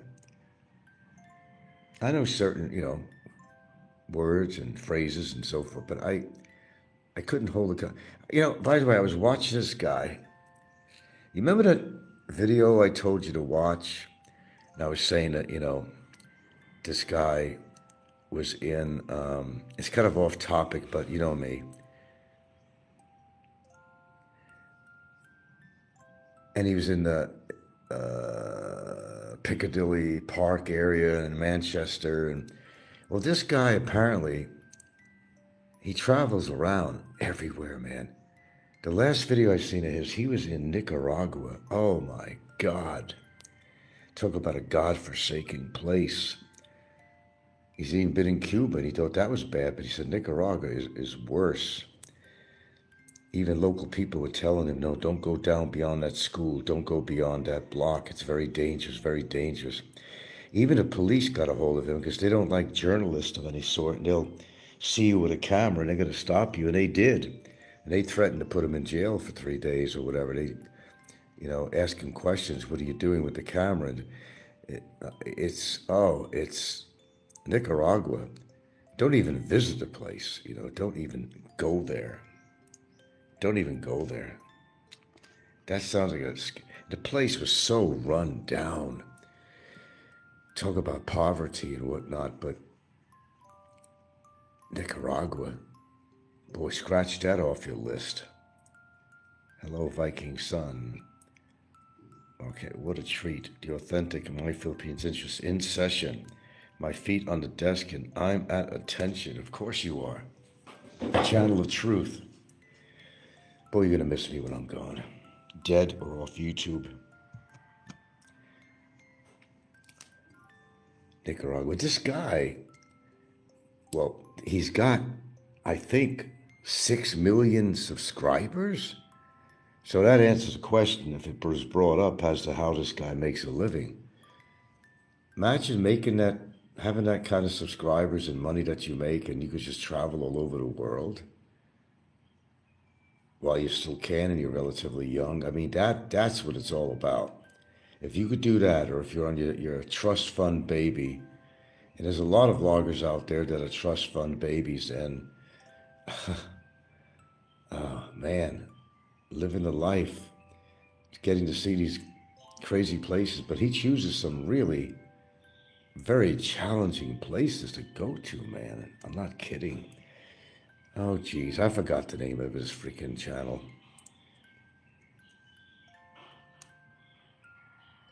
The authentic, yeah. He's good. This guy's good. He's a good vlogger. I mean, what was it 6 million fucking subs? Hello? What kind of money you can make on that? And don't forget, he's. Do you see, the secret is these people, that they don't just go on YouTube. They go on Twitter, Facebook, all these different platforms to get them the subscribers. And they follow him around. This guy really takes chances with his life. That's how devoted. That's a real vlogger right there. I will say that. I think the guy's stupid, takes chances, but you know, they could indiscriminately just take you on the side and kill you and take your fucking money and camera equipment. And if he's in Nicaragua, what is he gonna do with the money? Is he gonna carry it around in his pocket? Or is he gonna leave it at a hotel, which, you know, maybe not even a good idea either, because they could rip off your hotel room of everything you own.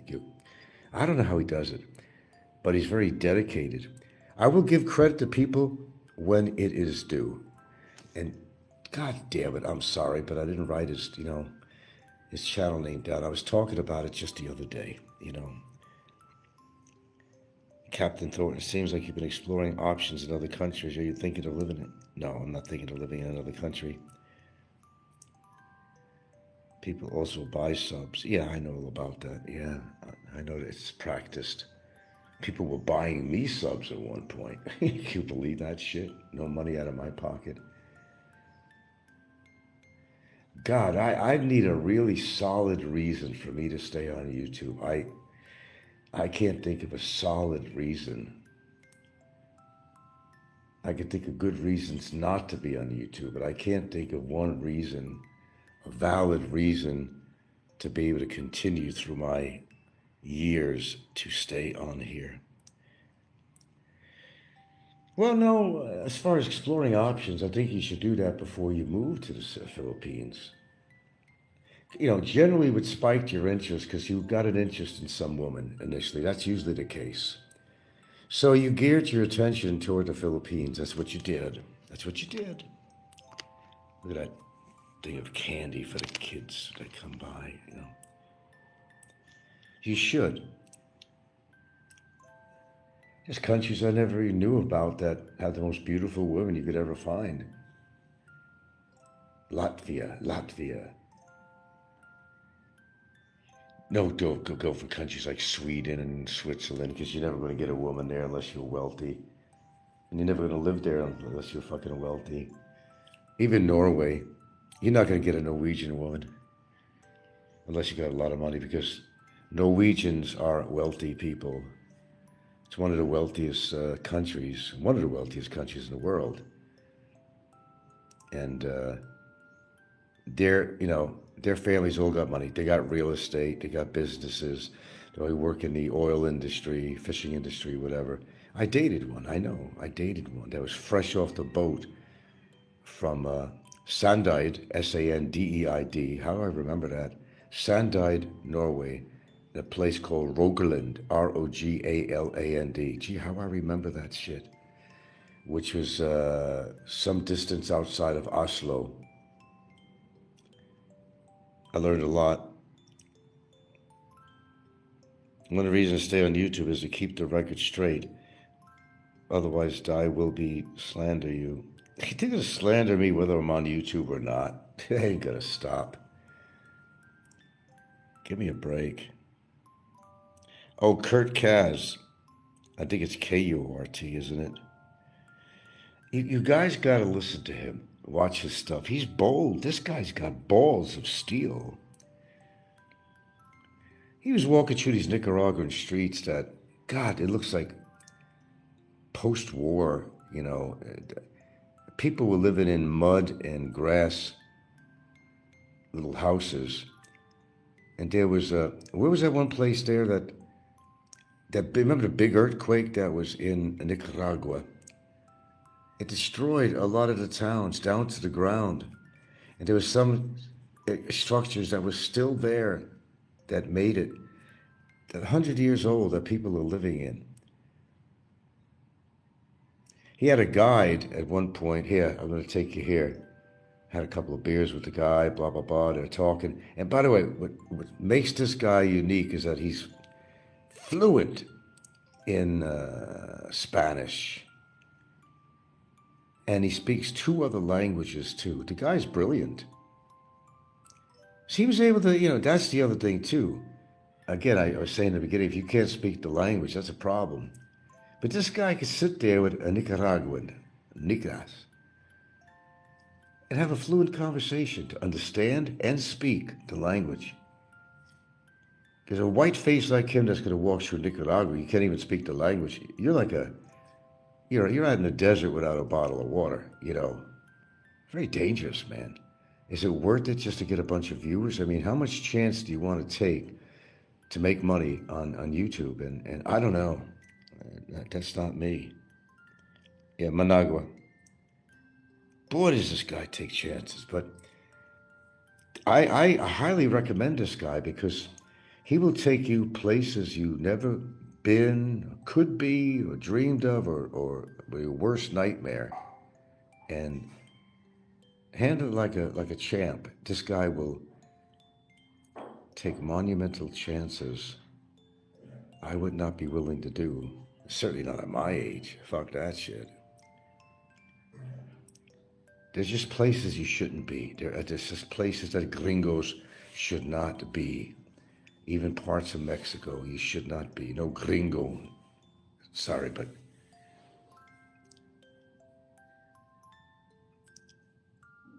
my Spanish is limited. En el rancho hay muchos animales. On my farm, I have many animals. I mean, I know different phrases. I know different Spanish words because I took Spanish in high school. Only wish I would have continued it, but I'm very limited. You can't be that limited. You got to be not only be able to speak some of the language, but to understand it back. You may find simple words that are recognizable, like they use it here too. Trabajo, which means work. Escuela, which means school. El caballo, horse. El gatito, cat. La pluma, which I think is a pen or something.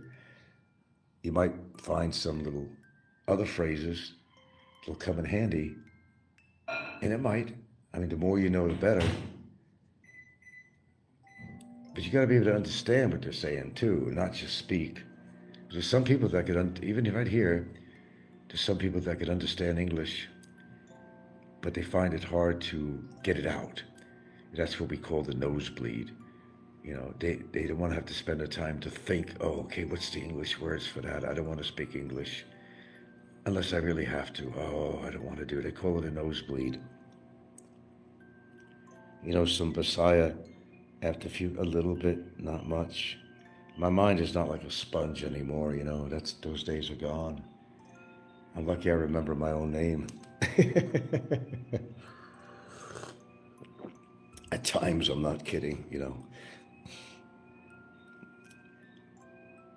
Believe me, I remember there was a time that I was wearing 2 sets of glasses on my head.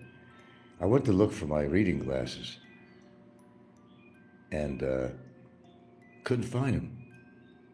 They were on my head, pushed up. And not only was it on my head pushed up, but on my sunglasses, I was wearing 2 sets of glasses on my head. So, Gilda, where's my glasses? Because they're on your head. And I'm thinking, damn. Nah, I don't know much Messiah. All the time on my hands, I should learn. But as I said, it's just, you'd have to repeat it over and over again. You'd have to pick, for example, a word a day. And then constantly during that day, utilize that word in some sentence or something, After a while, you pick it up.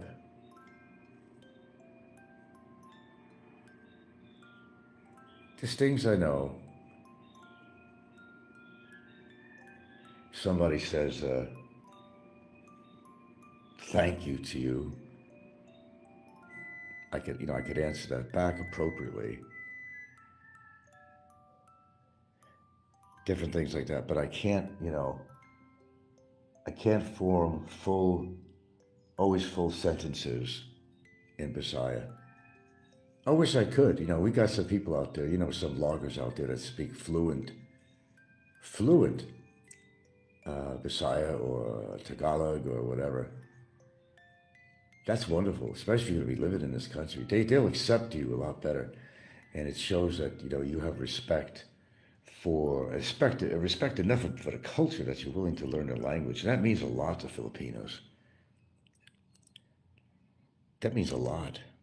This is too hot to even drink. See that? Just pure tea this time. Amazing, huh? Okay, just about the right temperature.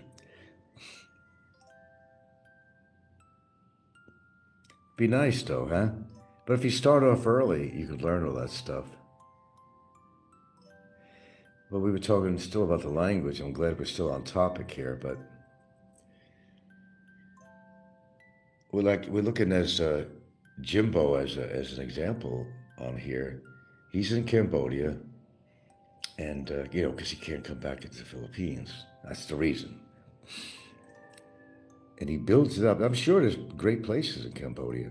I've seen Big E go to Cambodia, and he showed a lot of things there. And it looked like a very progressive place and all that shit too. But, compared to Philippines, a language barrier. But you can't live like that. It's like, it's like being deaf. I mean, totally deaf. I know a little about deafness. It's like being totally deaf. Well, you might be in a nice place, but unless you know sign language and they know sign language, you can't communicate. So being in Cambodia and other countries like that are not conducive to, having a wonderful time and a good life. It's their language. It's not yours. It's their language. They have a right to speak their language. If you don't know it, that's your fault because you didn't study it or care to study it, So it's a hard thing. It's another way of being lonely in a country, not because you're a schmuck, but because you don't understand the language. And people, he assumes that they all know a certain amount of English, for example, with Jimbo, but they don't. He starts talking to them as if they all know English, but most of them don't. Most of them have a little grasp of the English language. And most of them would be younger people that are maybe into some kind of industry that requires a little bit of English or something. Just like you're going to work in the call centers here in the Philippines, you got to be able to speak a good amount of English and to be understood. Because if you can't speak good English, you can't work in a call center because most of their clients or whatever are people from, example, America or other English-speaking countries. That's how it works. No, I have no plans of anything. Get through a few hurdles first. But no, I'm not going anywhere other than the Philippines. I'm all settled down. Captain Thornton says, I believe in the tourist areas that English is widely spoken in many countries. The English is not that great in the Philippines. Well, they all have some, the more educated ones, they speak a lot of English. But it's not that they can't speak English, a lot could, but it's just hard for them to get it out. Not that easy.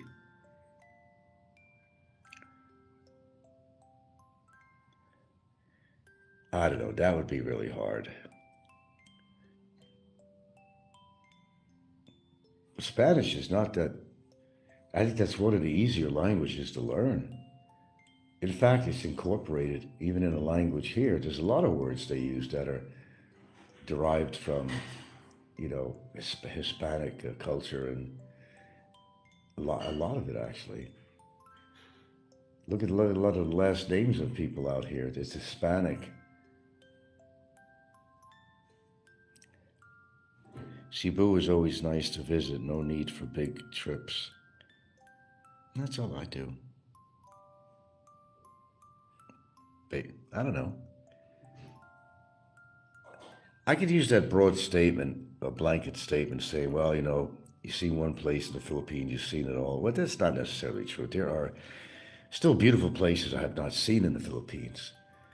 I mean, just beautiful places, waterfalls, beautiful rivers. I mean, there are just some insane places but the biggest problem is that the better places to visit are the ones that are harder to get to. Unless you're really athletic, it's not always easy for everyone.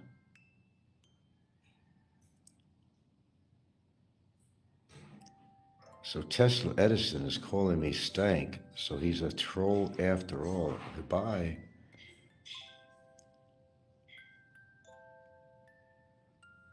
All this time. Big surprise. Big surprise. He called me stank. He slipped. They all slip, and then I catch.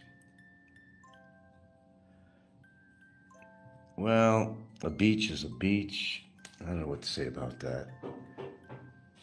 Bread and butter, whatever, and cream cheese and coffee. There you go. With a healthy Filipino breakfast.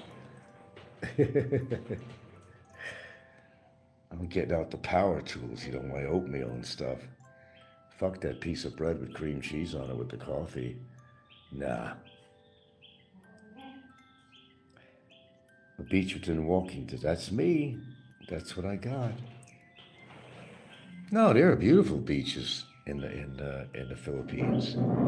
It's a shame that they're so inundated with people that ruin the whole ambience of nature.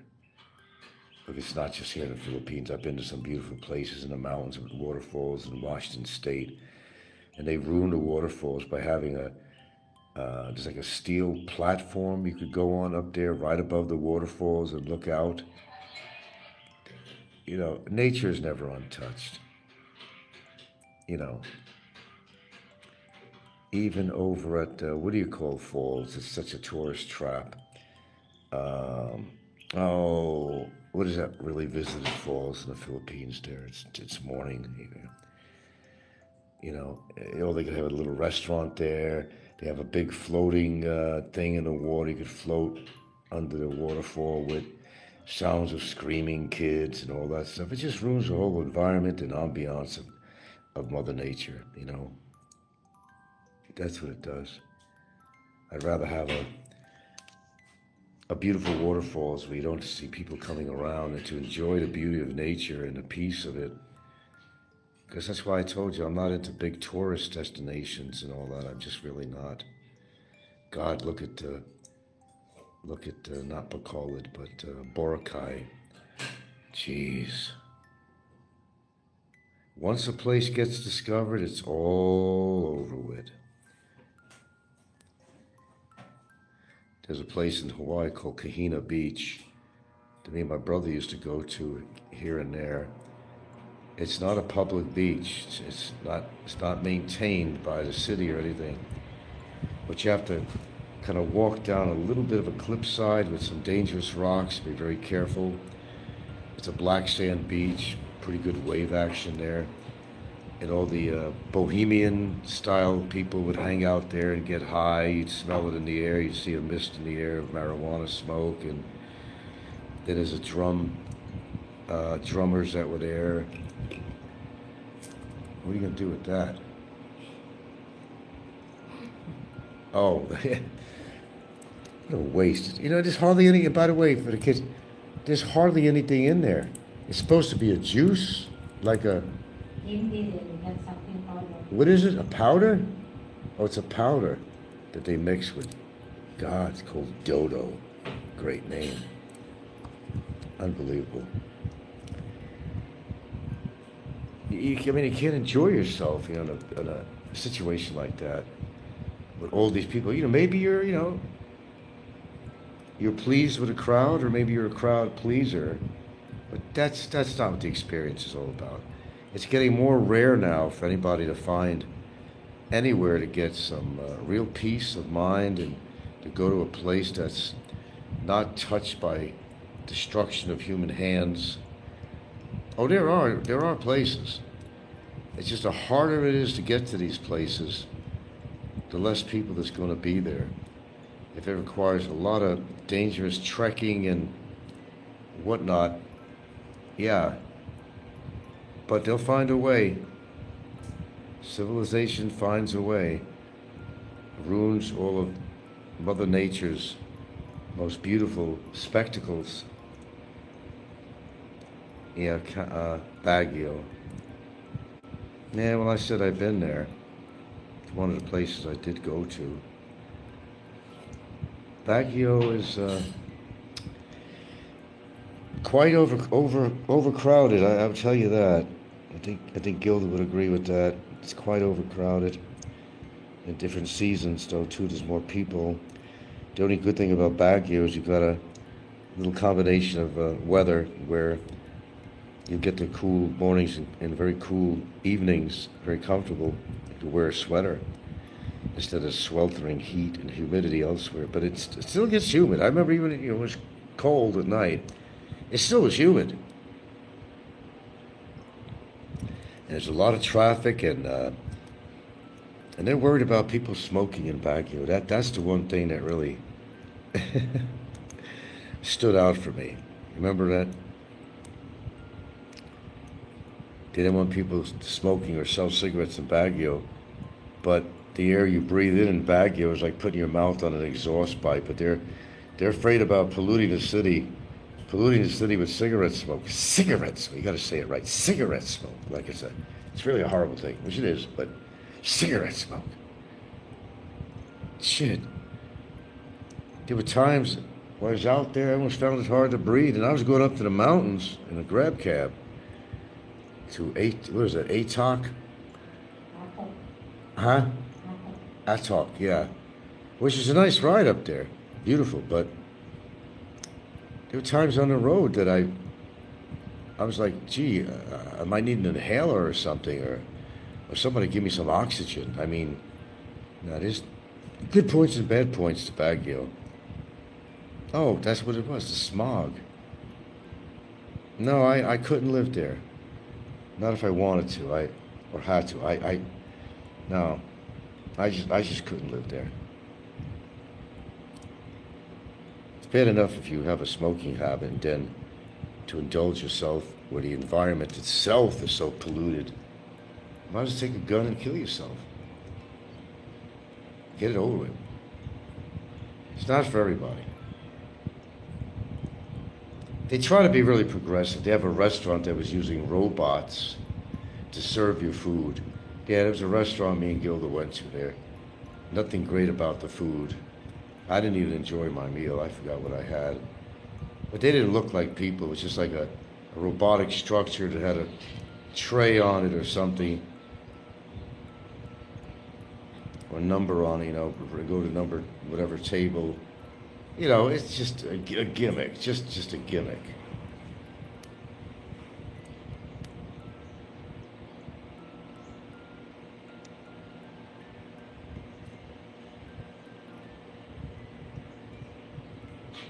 And I was watching that show again, the guy I was telling you about, Kurtcas, and he meets a Nicaraguan girl out there he's hanging around with a bit.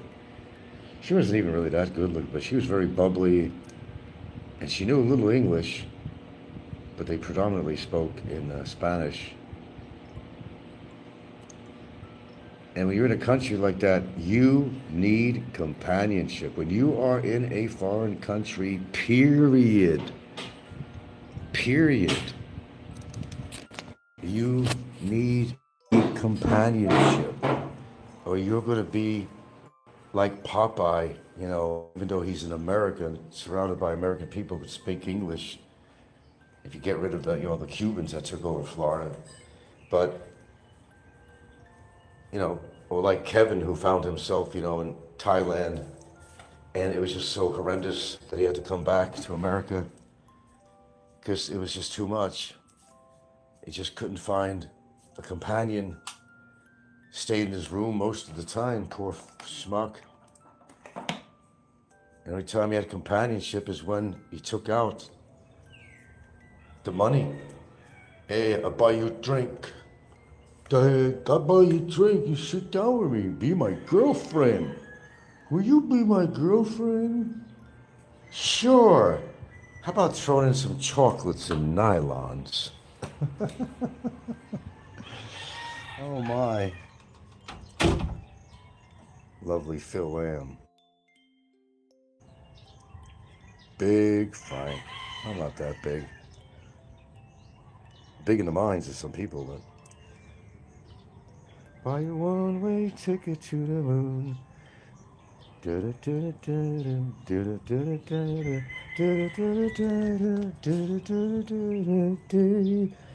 Buy a one-way ticket to the moon.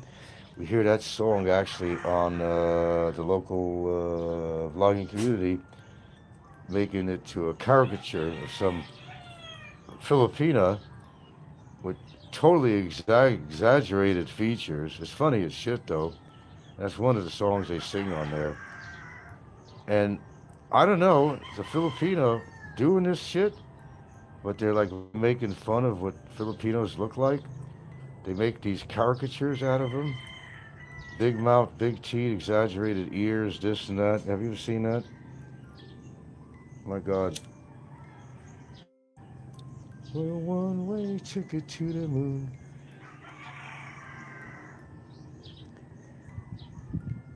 God bless Mick and Yats. Like, don't even talk about them on my show. They're irrelevant to my show. They're irrelevant to me. They're irrelevant to an elephant.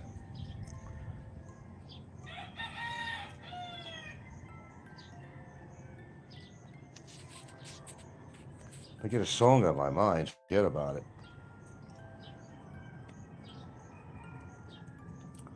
I had a fairly good sleep last night, though. Woke up at a good appropriate time. I'll wake up at some point and I'll go right back. So I make up for it a little bit.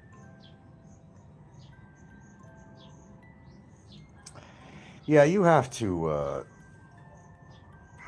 it really, even if I was in a Spanish-speaking country, you know, it would be real hard. There was one time I considered Ecuador and different places before the Philippines, but that wouldn't have worked. That wouldn't have worked. It's so imperative. If you're going to be, say, a world traveler, for example, you've got that kind of money to travel the world, you know, you're not going to stay in one of these countries, you know, not without understanding the language. Either understanding it or be able to speak it or both. I'd rather be in a country that's fairly fluent in English and their own language. Because the kids are educated in school to learn English. And this happens in a lot of countries, you know, Switzerland, Sweden. They all have some level of English that they speak. The more educated ones do anyway. The more affluent ones certainly do. Always a good fireside chat at My Philippines Interest. Yowza.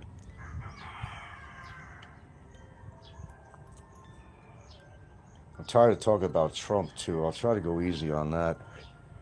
I'm just waiting for them in a couple of weeks, whatever it is. I don't know if they're going to release all these Epstein files and all that shit. God, what a guy this is. In all my life, I've never seen or heard. I mean, I heard of presidents of other countries that were absolute tyrants and dictators and stuff, but in America, you don't expect that. You represent the people, you don't represent yourself in the government.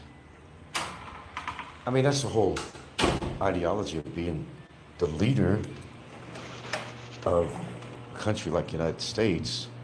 You're representing the people, but it's totally opposite with the Trump chump, you know.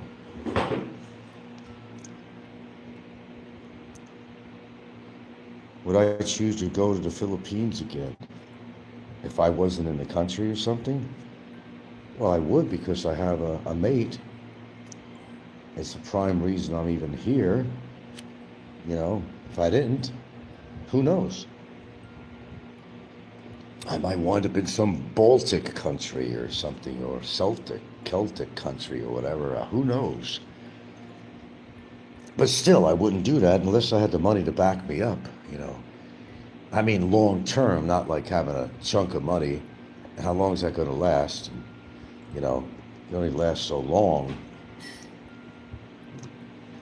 No, Philippines ain't that bad. I mean, I'm not world travel. It doesn't mean I don't know about other countries or have an idea what they're all about. I can look at videos, I can read, I can listen. There's enough videos out there to educate everybody and their grandparents, I mean, on different countries. It's almost like being there. Like this guy we're talking about, you know, Kurtcas. He makes you feel like you're there with him. That's why he's got like something like, it's 3 or 6, I think it's 6. Almost 6 million subscribers. Just think what that guy's making on his show. I mean, on my show, you barely get any comments on here, right, in dialogue, but his show, if you look at the comments, you'd have to go down how many pages. He can't answer. He can't even answer these people most of the time. There's just too many comments that, you know, to respond back to. That's a successful show. That's beyond successful. 6 million subscribers, active subscribers, a lot of them are active. That's a big difference. Like getting 240,000 comments. Who gets that? I'm lucky I get any comment at all. Yeah, Buco bucks, yeah. You gotta have Buco bucks to do that. Well, first of all, the guy, Kurtcas, he's German, but he was born in South Africa.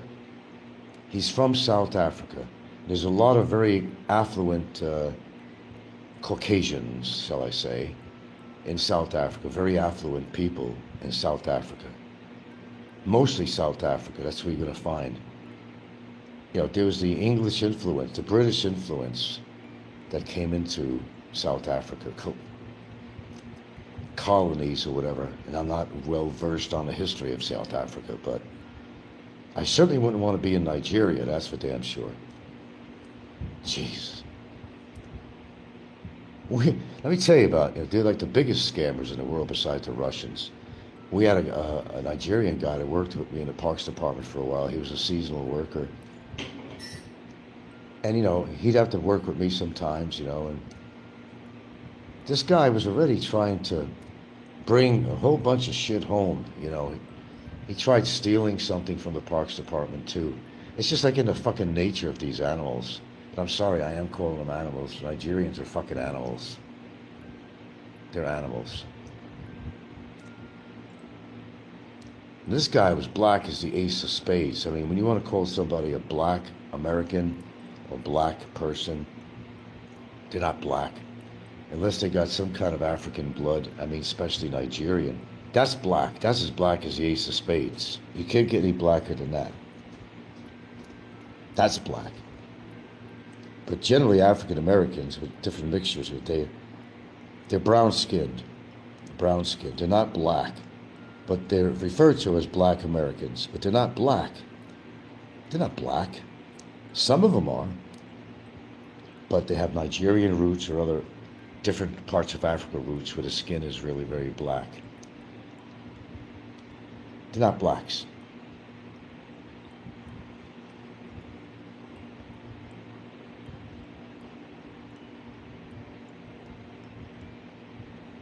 Now, I'm white. There's no question about that. I'm as white as this freaking cup. No doubt about it. Would we be losing some viewers here? Started off good.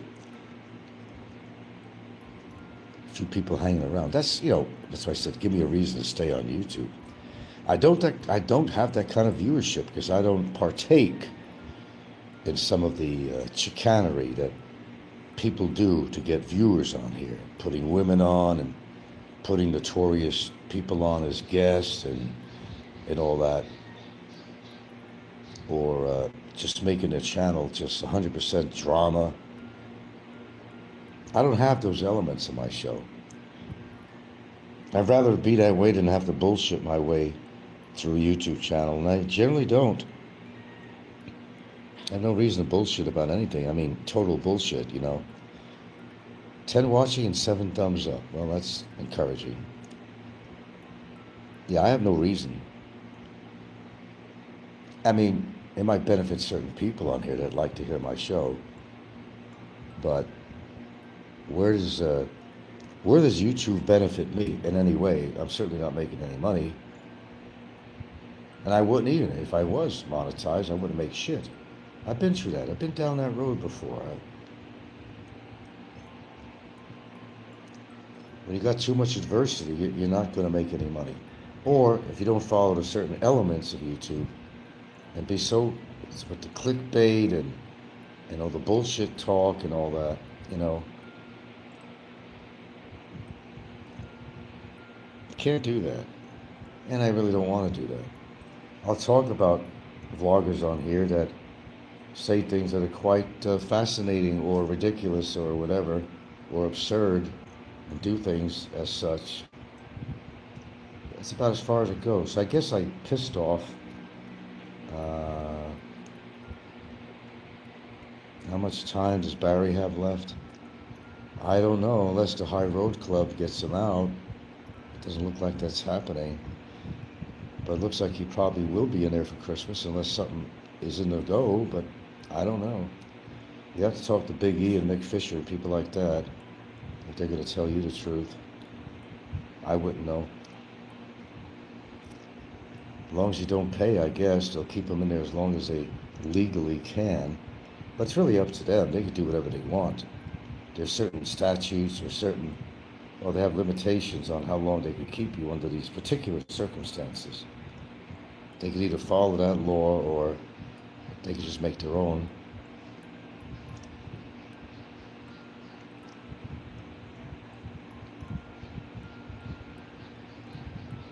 I have no idea, though. But, he served an appropriate amount of time. Well, I don't know if that's appropriate, considering everything he's done. And I'm not just talking about the shit he's done with me. Of course, it goes well beyond that. Well beyond that. And as such, you would think that, yeah, maybe more time is necessary. But it don't matter. Even if he does get set loose, he's going to create trouble. Trouble's going to follow him. He goes back into America. You can't change a person like him. So it's, rinse and repeat, really, with him. I mean, who knows what's facing him in America? The minute he lands in America, wherever he's going to decide to land, they could be waiting for him right there at immigration. And because of any bench warrants or the thing with the child support and all that other shit, he might be on a watch list order in America to apprehend him when he gets in the country. So we don't know that, but it's quite possible. Oh, Jerry, the antagonist, is back.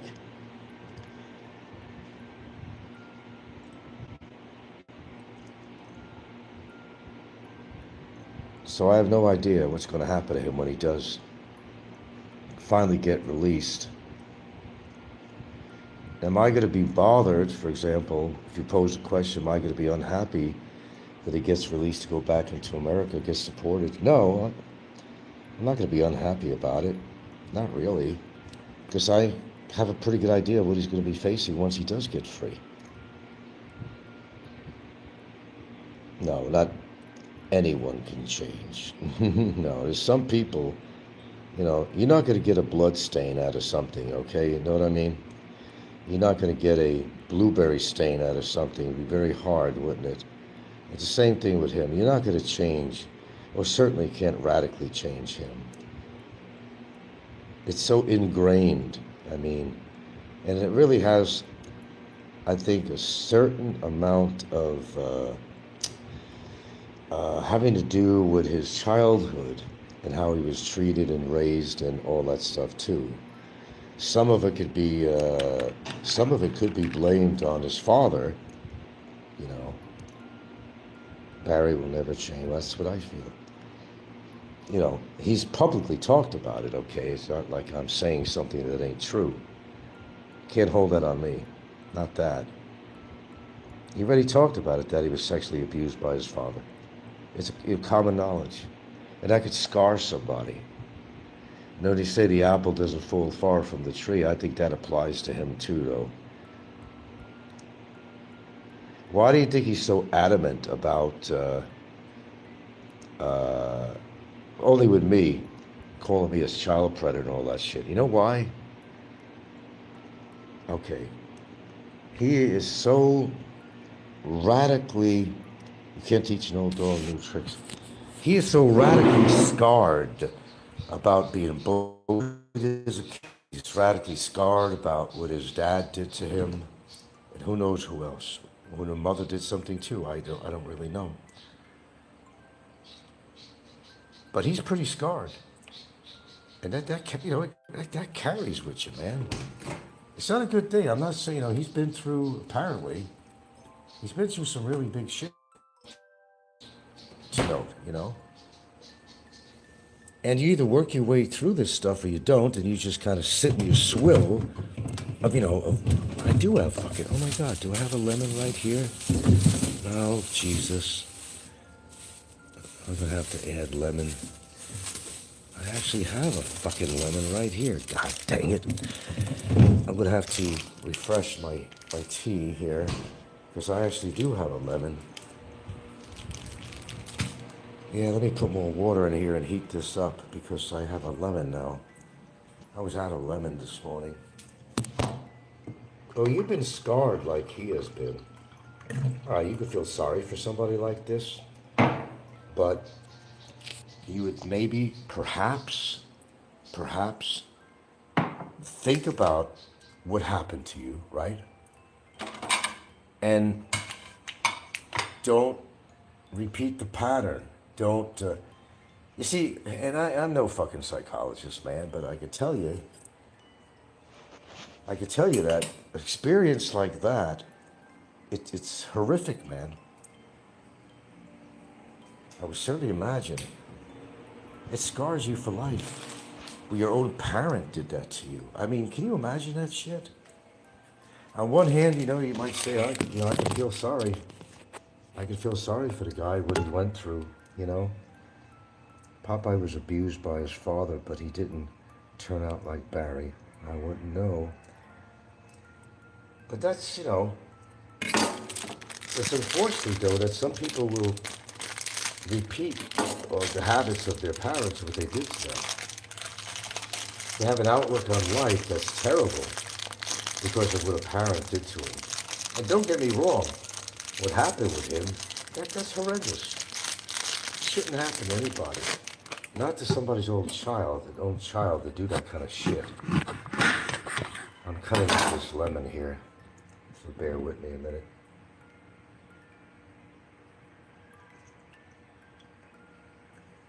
There we go. Now we're talking. Gotta get that lemon for kidney prevention. There's a big piece, oh my God. I have to cut this in half to get all the juice out of it, actually. Watch your finger, Frank. Watch your finger. Watch your finger. There we go. Let the juice flow, baby. One more piece. Then we're talking.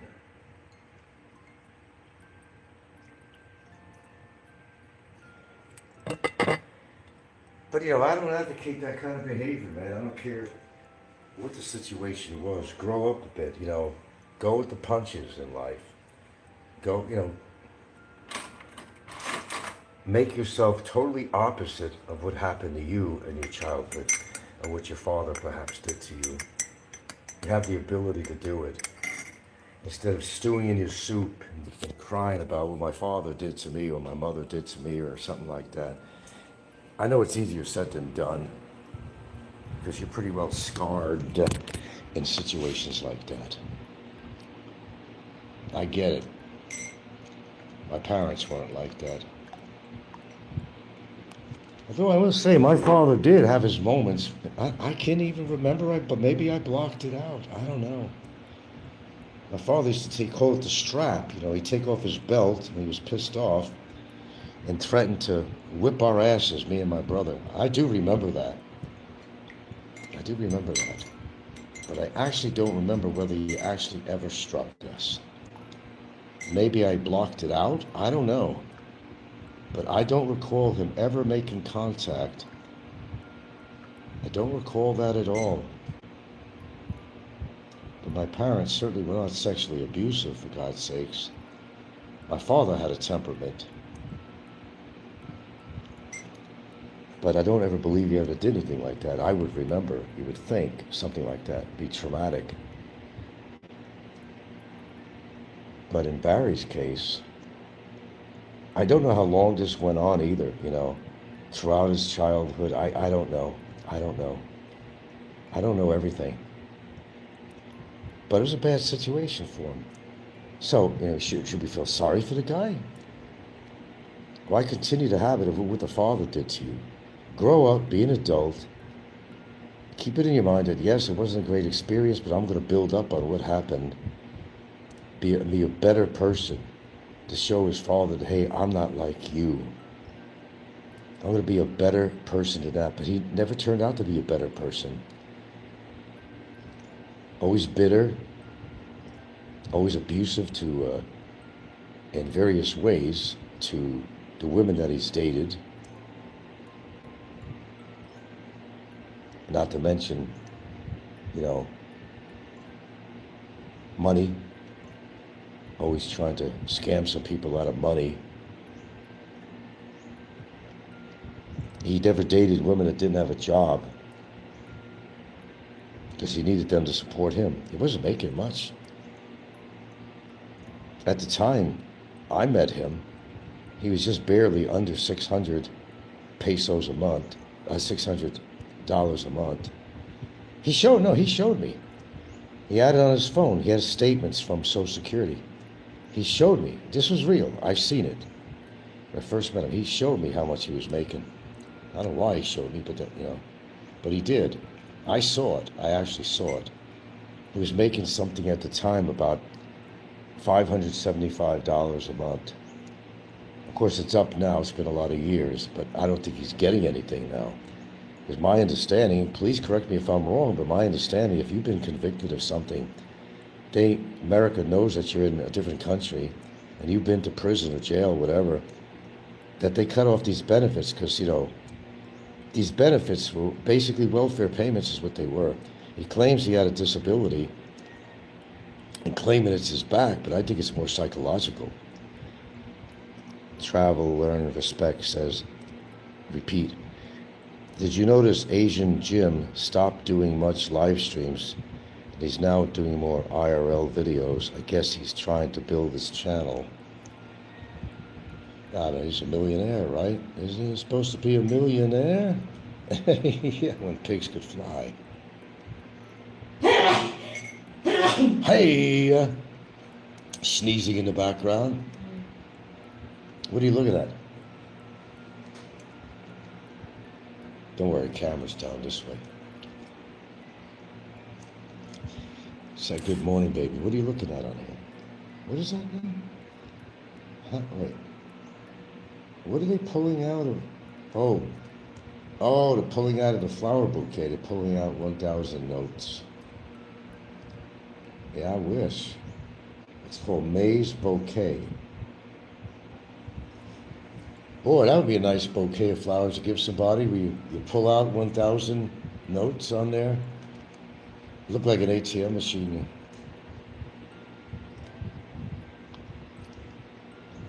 Jerry will never change, Ricegate. Ed Savito says, we know it was you, Jerry. Jerry the geriatric.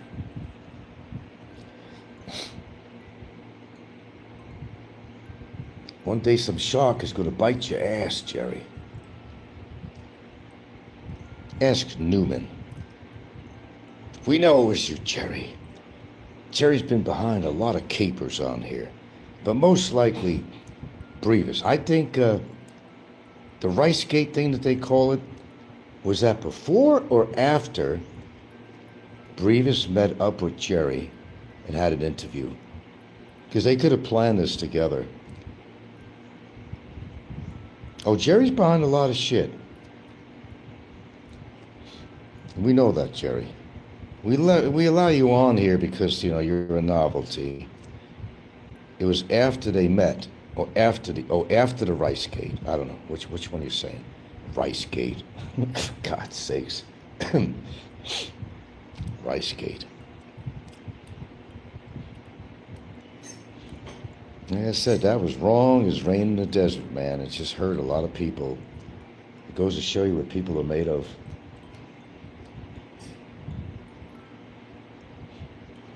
People came a long way. If you were impoverished, you'd do it too, you know. It's giving us free rice, which is their life. It's like gold to them, and they give money on top of it. Of course they're going to show up. That was cruel to these people. And if I had all that kind of shit, I would have gave them it anyway, just to make their trip. If I had a shitload of rice, I would have gave it to these people just for showing up. You know that? Jerry met Brevis before Rice Gate. Okay, that means it could be possible involvement. They put their heads together on this.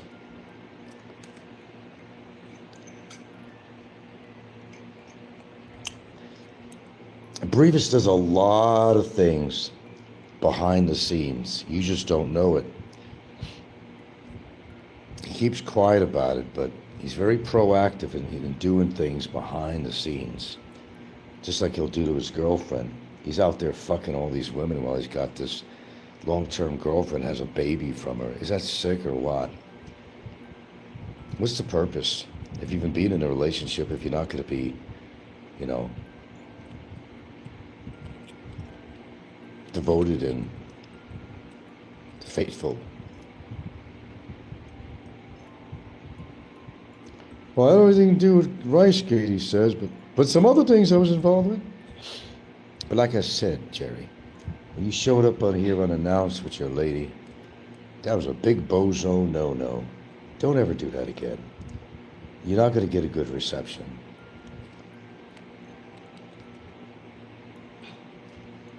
And don't ever come to Bantayan for the sole purpose of meeting me. Go there to have a good time and see the beautiful white beaches and all that. Hello, King Kushagra, whatever that is. Hello, that was on Seinfeld too. Remember when they went into this? Hello, it even became old for them after a while. Why, Frank? I wanted to meet the legend. Yeah, right. You remember what you refer me to when you were in front of the house? Remember what you said on your video or comment on somebody's show? What did you refer me as? What you referred to me as? Think what you said. For a guy that had good intentions. Yeah, you referred to me as Frail Man. I went to Frail Man's house, and you think I was going to be receptive to you? You honestly think? You know, you probably didn't tour all the way around Bantayan because it's bigger than you think it is. And there's more places here you've never seen, I'm sure about that. There are places I didn't see, and I live here, so, I mean, I'm sure you did not see all Bantayan. You talk about Bantayan being just Santa Fe part, or you talking about the Bantayan town, and you talking about the, you know, other islands that are considered Bantayan? Jerry was just looking for the attention, apparently so. It took us 3 hours on a scooter. The whole island. You didn't see the whole island.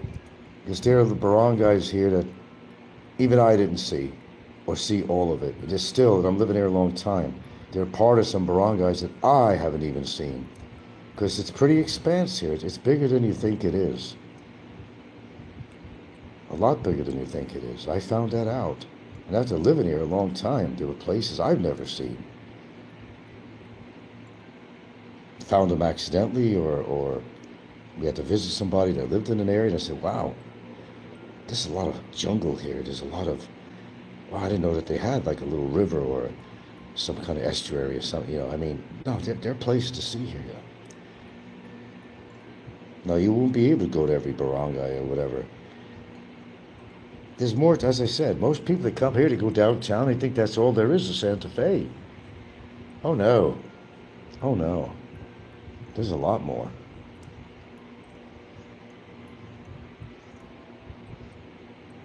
And the other islands to see too. They're all part of Bantayan Islands, plural. Bantayan Islands with an S, plural,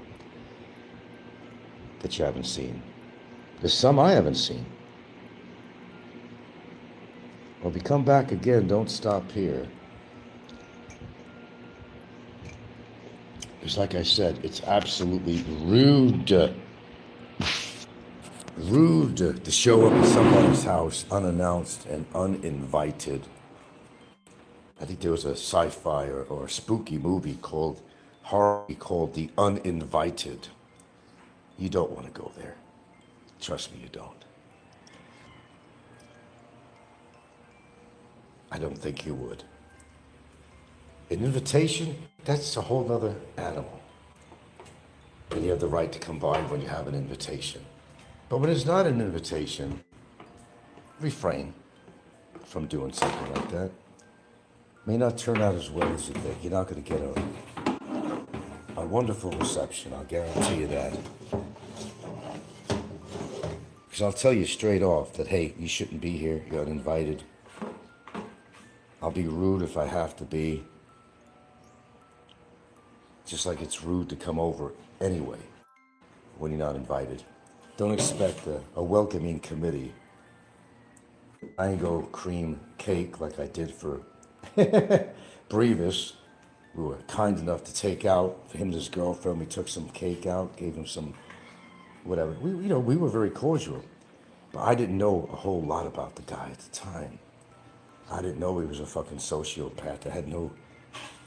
Well, I've had a clue, but I didn't know how bad it was. Yeah, that goes for me. I'm not going to go visit anybody's place unless I'm actually invited. That's just not going to happen. That's the proper protocol. That's a proper courtesy.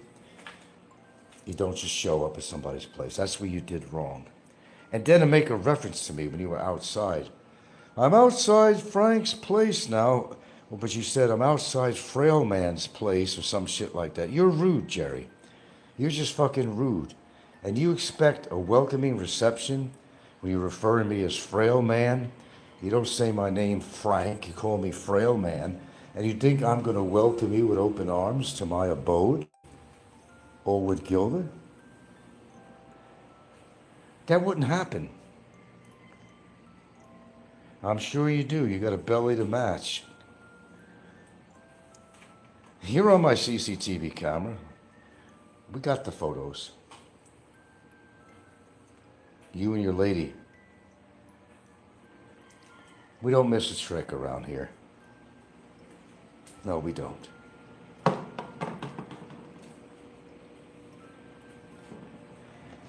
All right, well, anyway, we've established that anyway. No, you're not welcome here, Jerry. And if you happen to be in Bantayan, enjoy yourself. Please do. It's a good place. Some of the better beaches you find in the Philippines. Great place to visit. Some people wouldn't live here, but would still enjoy the beaches. And some of the beachside restaurants and resorts. It's pretty good. Ed says, hey, Jerry, maybe if you give Frank 2 million pesos, he might let you over. Sure. Our wives would get along. Yeah, but I wouldn't get along with you, Jerry, because you're a schmuck. Nothing against your woman. I don't know her. I know you. I know you. It's all that matters. And what's the joy of meeting me anyway? Oh, the infamous or famous Frank?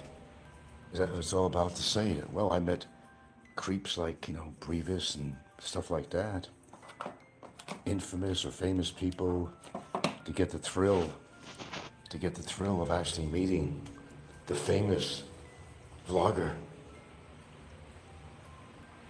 Hell, I wouldn't even meet myself. I'm not that exciting. I'm really not. And that's coming from me. Come on, come in, go. I'm not that exciting. I could, could have a good conversation, a dialogue with people, but I'm not that exciting. I'm just a boring old man, like you.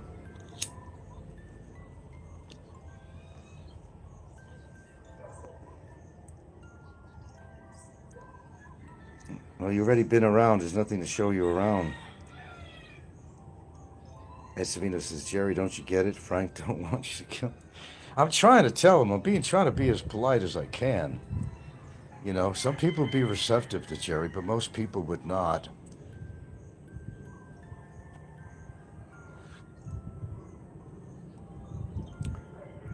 Jerry, I got a premonition about you. I hate to tell you this. I have a premonition. Your next diving adventure, I'd be very, very careful. I don't know. It just came on me. I got this talent. I got a premonition. They're one of the valves. I don't know if they still call them J valves anymore. They used to call them J valves. Is going to misfunction on you. I don't know, man. It just came to me. It just came to me. Be very careful. Things can come true. It could happen to you when you're young and alive. Need to step out of your... I'm very comfortable. Step out of what? Step out of my comfort zone. Why, am I allowed to go anywhere right now, Jerry? Even if I wanted to? I have no plans, but seriously speaking, step out of my comfort. Where am I going to go? To another country right now? I can't exactly do that.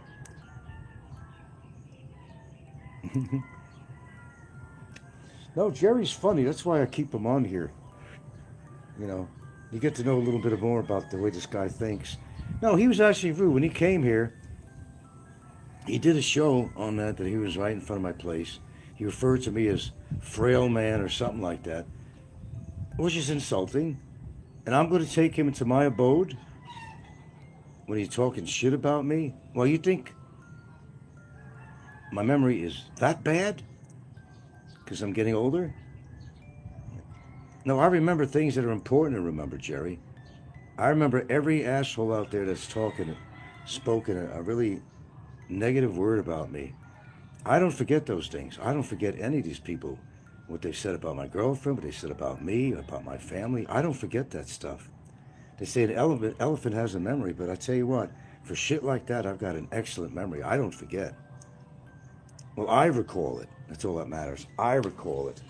You referred to me as frail man, just you in front of my fucking place. Frail man ain't coming out. I guess he's not home, you said. You didn't say Frank. You said frail man. You insulted me. And you expect me to be cordial to you? Dream on, Jerry. It ain't going to happen. Yeah, Savino even said, Jerry, you did call him frail. Well, we recall it. How's that? We'll refresh your memory.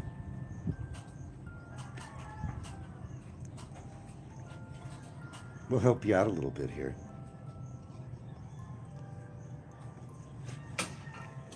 And besides, I've already made it pretty clear to everybody through the years. I don't, even meeting Nick Fisher at the time, I was contemplating whether I should or not. Trying to figure what I'm going to eat this morning here. I don't know what I'm going to eat, my dear. I defrost the chicken tapa.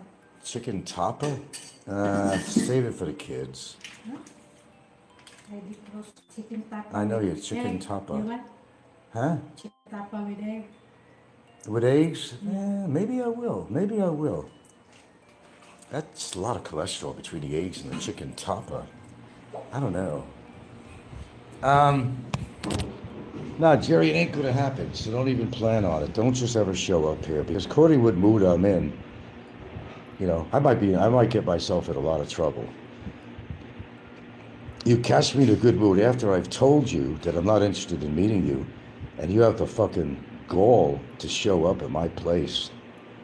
Man, You gotta understand something. I've been living here a long time. Okay? I know people here. I know some people in the police department and other governmental offices. You know, I've been part of this community for a long time.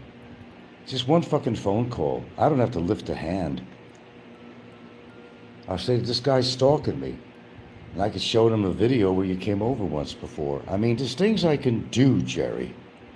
But you gotta understand that I can't make it any more clear than that. I'm not interested in meeting any more vloggers. I have no intent, no wishes or wants to do so. I know what you're made of, Jerry. I know the shit talk, especially when you interviewed Brevis. I remember everything you said about me. I've heard you on other shows commenting on me, and you think I'm going to invite you to my place? That ain't going to happen. It's not going to happen. Don't worry, you won't do anything stupid. I'll bring donuts to the cops. See, that's an insult right there. This is why you're never going to meet me. I'll bring donuts to the cops. Let me tell you something. That one time that I did that, okay, we were really sincere. We were really sincere because we're part of the community. And these guys do keep the peace in this town. I did that on my own accord, and me and Gilda. I never just done that for them. I've done it for people, and some even people in some businesses we know here. These guys are very cooperative when I made some reports, the times I made some reports. Very cooperative, very understanding, and they do a good job of policing this town.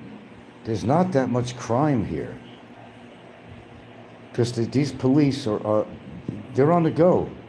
They're on the know and they're on the go. It's called being kind, Jerry. You maybe don't understand that. It's called being kind. Cops like donuts. Give me a break. That'd be funny to watch Jerry go away in handcuffs. Oh, that would be like, if you had that on video, just like when Barry was arrested. Remember I put the video on there? When they went to get Barry? He goes, oh, don't worry, I'll cooperate. Let me just go in and get a couple of things. I'll cooperate with you. And my lawyer took that video, not me. I wasn't there. It was proof to me, and why he took it was proof to me that he was actually arrested. And it was by my request. My request.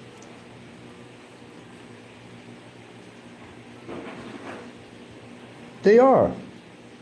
They're pretty good people here. You don't understand what kindness is, Jerry. I've given donuts and different things to people here. There's nothing attached to it. There was no strings attached to it. We were just being kind. You don't know me well enough to know my real disposition and Gilda's. We're very giving people when we have it. I can make a whole fucking laundry list of things that we've done for people here, but there's no need to go into that.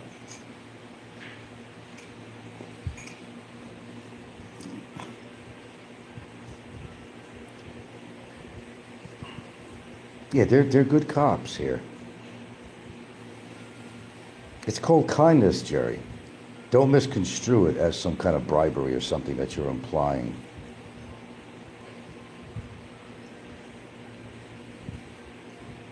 Travel, Learn, Respect says, didn't you give a flat screen TV to a school? Yeah, I did.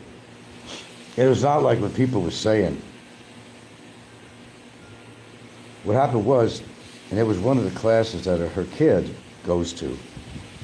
And for learning, you know, they had a TV, which some classes have, if they could afford it. And it broke down. I said, well, it was a novel idea. And I was being a little bit selfish at the time, too, because it was the classroom of one of Gilda's children. But nevertheless, the courtesy of what I did. No, they were given a brand new, I didn't give my old TV and keep a new one. I didn't do that, like that's been spread around. It was a brand new TV, unboxed, on camera. It was a brand new TV for the classroom. I didn't give them my old TV and give myself a new TV. That's not the way it went down. Yes, you are correct. We did do that. A lot more than that. It's called being kind. You live in a community. Your children are going to these schools, and their budget is next to nil. A TV breaks down. No, what we initially did, let me back up on this actually. Initially, before we bought him a brand new TV, that's what people misconstrue. We gave him a television set that wasn't perfect, but at least something to use. It was a little bit dark on one side of the screen. We gave him that for the interim. But unfortunately, that didn't last. Instead of us throwing out, we gave it to them because it worked. It just was a little darker on the right side of the screen. But then eventually it just completely broke down. So I said, oh shit. And I felt kind of guilty about that because, the TV didn't last. So we decided, we were up in Bantayan, to give you the story, over at this one particular place that sells all these appliances, TVs and all that shit. Why don't we just buy him a brand new TV? After all, your kid goes to that class, they need one, they don't have the budget to buy one. So we didn't think twice about it. That's the kind of people we are, Jerry. And we spent $26,000 on a brand new TV in the box, and they had one of their maintenance people set it up and mount it. And the kids were appreciative of it. And so was the teacher, so was the school. You wouldn't do anything like that, Jerry, because you're too cheap. Yeah, there you go. Jerry, you don't give nothing out. We all know that. And Jerry says, Frank, if you and Gilda come to visit Duma, you could look us up. We're not afraid. I have no reason to ever go in Dumageddon. I wouldn't live there. I wouldn't visit there. I have no need or cause or any inclination to ever go to Dumageddon. Jerry wants a pudding cup like Brevis enjoyed. A pudding cup.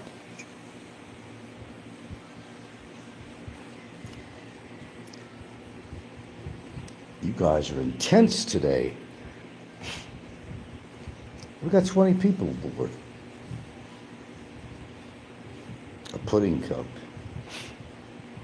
Well, Brevis didn't get a pudding cup. He got a big old piece of mango cream, mango of cake pie. We were very cordial to him once he was in our house, but he spilled the beans. I purposely, on accident, put the phone on record, and I laid it down on my living room table, and I recorded him talking all this shit about Barry, but yet Brevis is so-called supportive of Barry, but behind the scenes, and I played it at the time too. I played it, what he had to say about Barry. Caught him off guard. He didn't know I was recording. He didn't have anything good to say about Barry's mentality at all, but yet he goes through this, puts on this facade that he's Barry's friend and all that. He was anything but Barry's friend.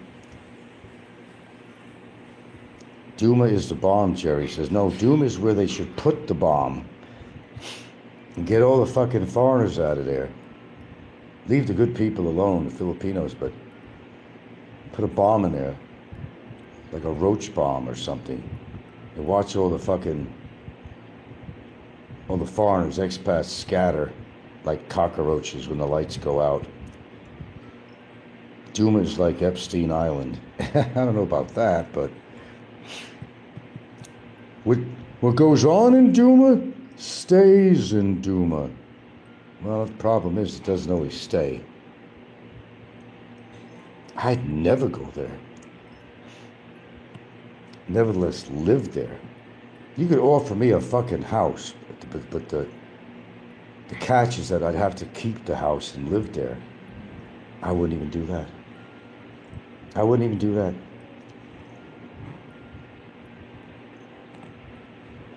I have no interest in Dumageddon. I see the alcoholic guy did a show about me when I was exposing him as the alcoholic that he is, that he still denies. He had a few things to say about me. It's okay. I gave him a lashing, though. Jerry says, Frank, besides Baguio, have you visited any other city? Yeah. I've been to so many cities around the outskirts of Cebu City, Minganilla, you name it. All these places. I've been even up in the Sorao Mountains outside of Cebu City. Yeah, we've been around. There's nothing to write Mom home about where we went or even display it. But yeah, we've been through a lot of the perimeter outside of Cebu City, yes, of course.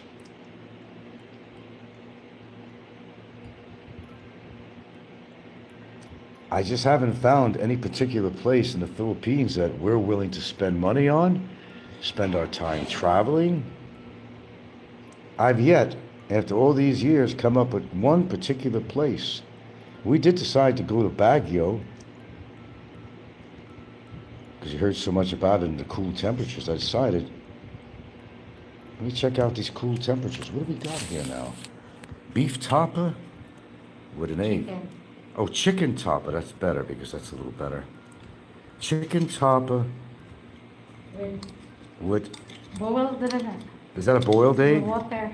I cook with Oh, wait, in water. Not even, see, not how healthy, not even, no oil was used for this egg. No oil. Water. Chicxulog, yeah. I've been in Manila. Are you forgetting the famous where Frank got taken for 23,000 pesos? How soon you forget, you know, that story. And I've been in Manila as a stopover. And the only time I ever had anything to do in Manila is when I went to this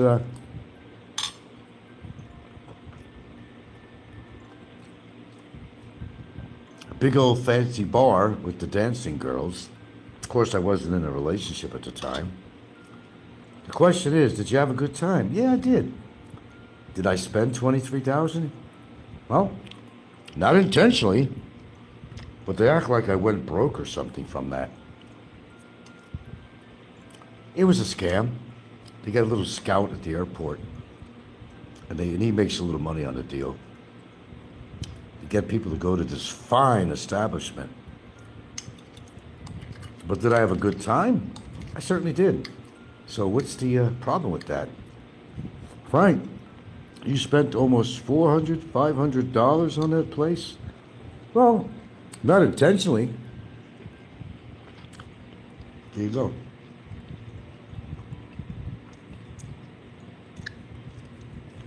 That's right, I've been to Leyte too. I forgot to mention that. I've been to also to Leyte. Twice, actually. And all the towns around there too. I was in Tim's neighborhood, Tim K's neighborhood. In fact, that's actually where Tim K, down the road somewhere, where Tim K was living. Yeah.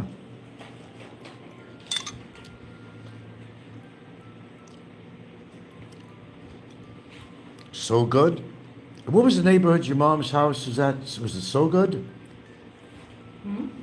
Your mom's house was in So Good, or what was the actual? So good. Was it So Good? So Good, yeah. It was right there. And yeah, we were in the towns adjoining that too.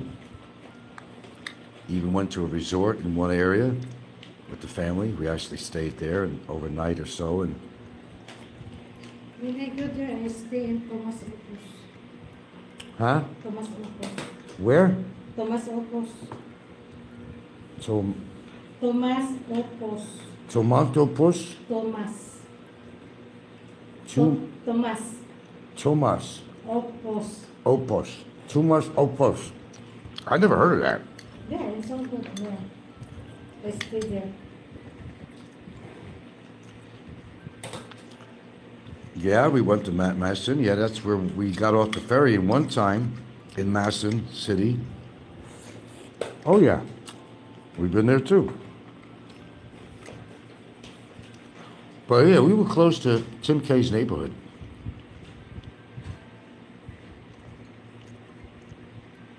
Well, Tim K, they're back in the United States. And whether he's actually with Chrissy, I don't really know. She's doing her nursing thing. Well, he had to get out of Leyte because things were too volatile. Things were too volatile. He had that problem with one of the proprietors of his store and other people that he pissed off. He couldn't control his temper. Things were never peachy with him and Chrissy. Mm-mm. And again, the usual denominator is what? Take a guess. Drinking. Drinking. It's always drinking. Alcohol's always involved somewhere.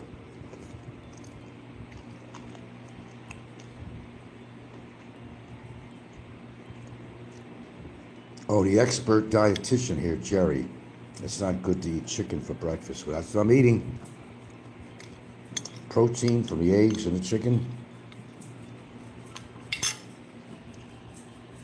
And I'll probably follow this up with a little bowl of oatmeal for the fiber. Yeah, later, Jerry, much later. I don't know what you do with your life, Jerry, besides scuba dive. What do you really do with your time? Roxas City. Was I? No, I wasn't. That's Manila. Esvino says, Jerry, don't come back. Now Jerry's a farmer. What are you farming? Seaweed? Plankton? Watch that regulator, Jerry. I got a premonition. Something's going to happen to your regulator when you're diving. I get these premonitions every now and then, Jerry. They come true. Mm-hmm.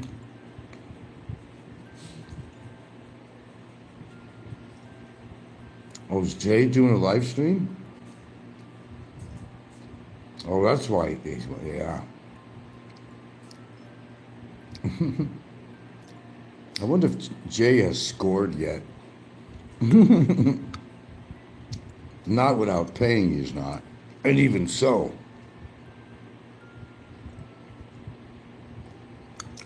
Yeah, Jerry, it's always a good show.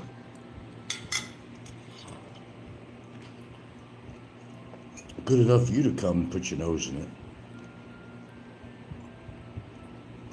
Oh, of course you talk about me. I'm famous.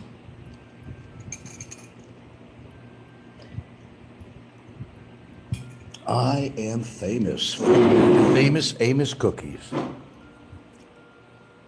Famous Amos. You can make yourself famous. You can try by saying you're famous. But you got to earn that statement saying that you're famous. What makes you famous?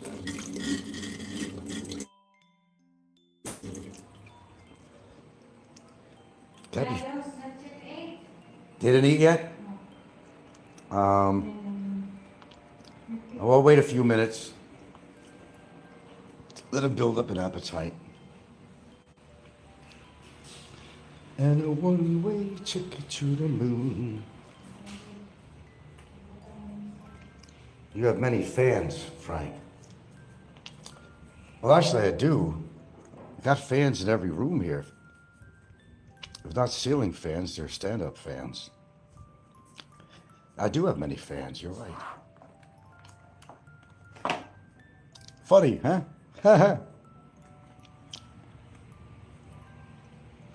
Oh, I know I do.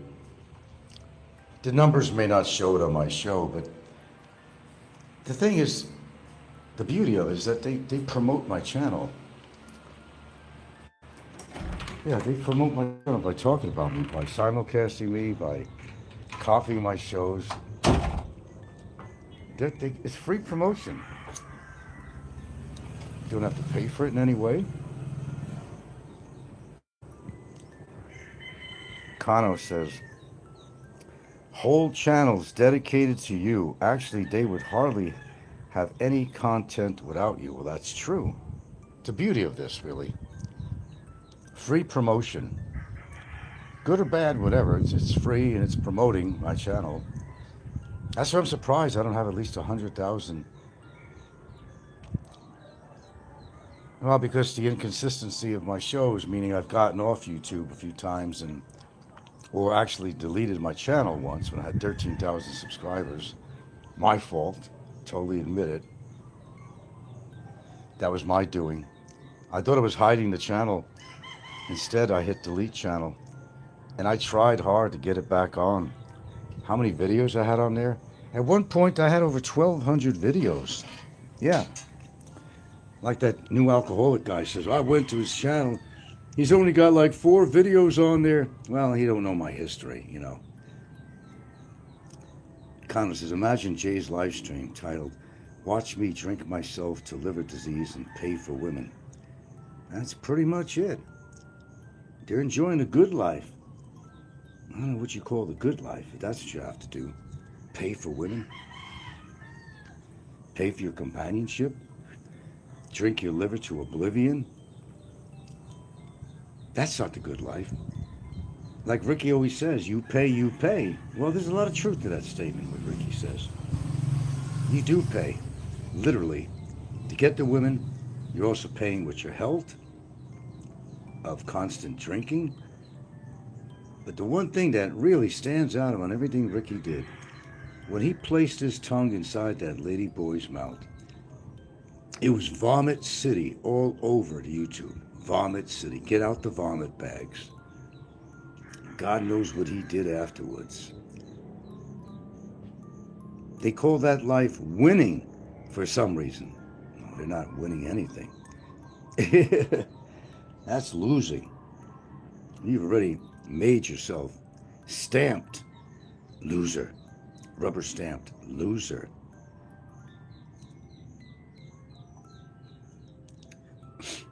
But the way these people lie on here, even that new alcoholic guy, Rayinthephilippines, was talking some shit about me. They will not admit that they have an alcoholic problem. I don't drink that much. He also said he was going to quit smoking. He didn't. He's on there again smoking, but I didn't say I was quitting, right? I'm being honest. He goes back to drinking. He's trying to make an excuse for it. Hey, his excuse was on a show yesterday. He was talking about me.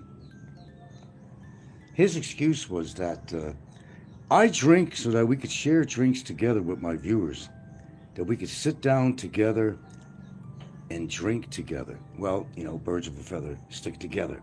So alcoholics and other alcohol. What a lame excuse.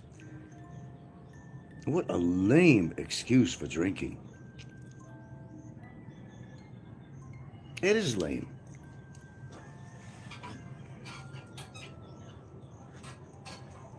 Well, the way I see it, he might as well continue drinking among the rest of them, because I think their livers are so far gone that when something does happen, they're unlikely going to be able to correct the problem. You know, you've been, drinking that long. I think your liver is pretty far gone. It's just a matter of time when it breaks down and they're in the hospital looking for a liver transplant, which you're not going to get out here. You're just not. You're not that special out here in the Philippines because you're white or something to get a liver. You'd have to pay some family off to be on a list or something to say, they might perhaps have a family member who's dying of something else. And they'd certainly be willing to give the liver to somebody if you give them some money. Money talks in the Philippines. But you're not any special to anybody in this country because you're white. They sooner give it to another Filipino, but it's mostly, it's not free, It's mostly the privileged would get the liver, Frank, do you have Medicare Part C? I used to when I was living in this Heminger. I used to when I was living. I never pay into it anymore, so I suppose I don't have it. Yeah, excuse me. No. I had different Medicare Advantage programs, but they all sucked. United Healthcare kind of came into there at one point, and then there was some other so-called Medicare Advantage programs that really had sucky benefits, really. No, I just got pretty much straightforward Medicare. I got Part A and Part B and all that. And no, I won't get rid of the Part B. That's like $200 something extra a month I could make. But I'm not going to take that chance, because once you take that off, it's gone. You're not going to be able to get that, especially with Trump right now. He's cutting down all kinds of healthcare shit.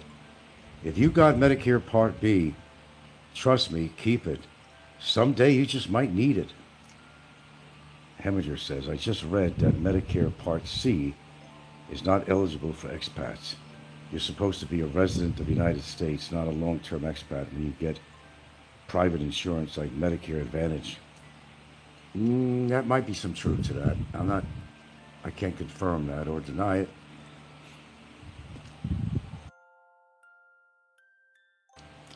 I don't know for sure. It's just like Barry shouldn't be getting anything. I don't know what he's living on in prison. I don't, does anybody have a clue? I don't think his girlfriend is bringing him money and food. I just don't think that's happening. I don't think anybody else is giving him anything. Where's he getting money to buy food from the, what do you want to call it, the commissary or whatever there? And how would he get money to be ordering stuff?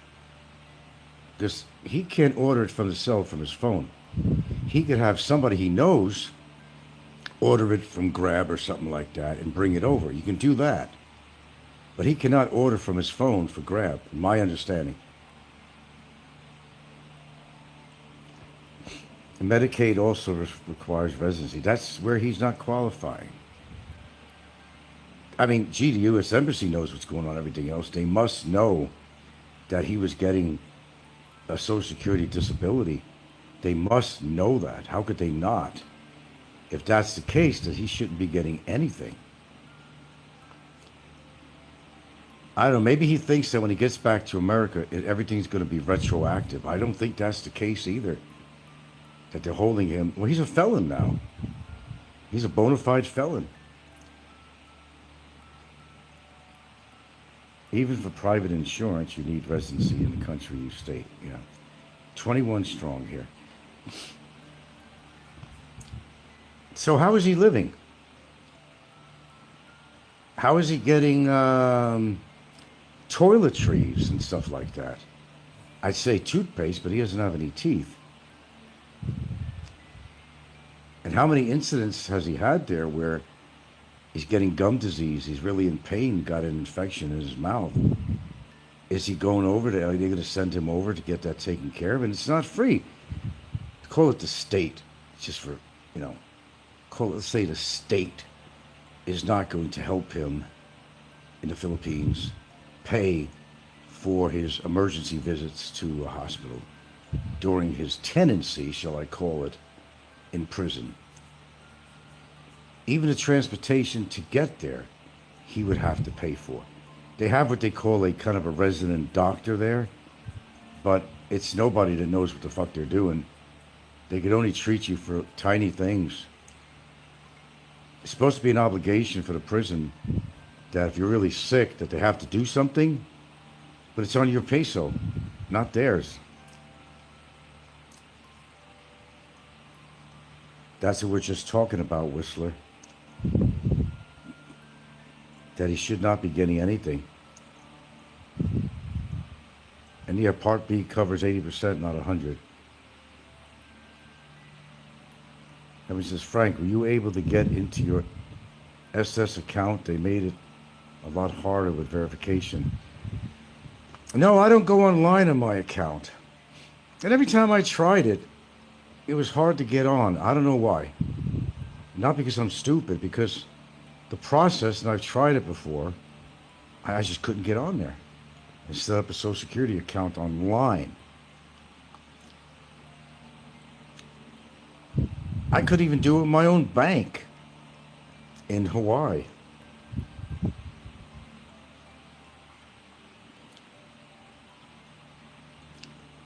I used to go on Skype and I have a number for the bank and to check the balance in my account. And the only way I could do that now is just when I go to ATM, check your balance. But I used to be able to call a number for the bank.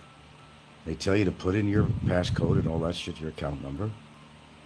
And with reference, savings, checking, or other inquiries. And they discontinued Skype. So Skype was my connection with my bank account. Now, it's only getting that information from an ATM when you do a balance inquiry. Ms. Hemminger says, now they made it stricter. You need a real phone number and they can use your, and then they use your credit check. Credit check? What the fuck? If you're not an expat, if you're an expat, Frank, it's going to be hard to get back into your Social Security account. They use your old phone number and to recognize it as yours using credit check. I don't know how that works. I'm not savvy with all that shit. I'm really not. They've made things so complicated. Bureaucracy.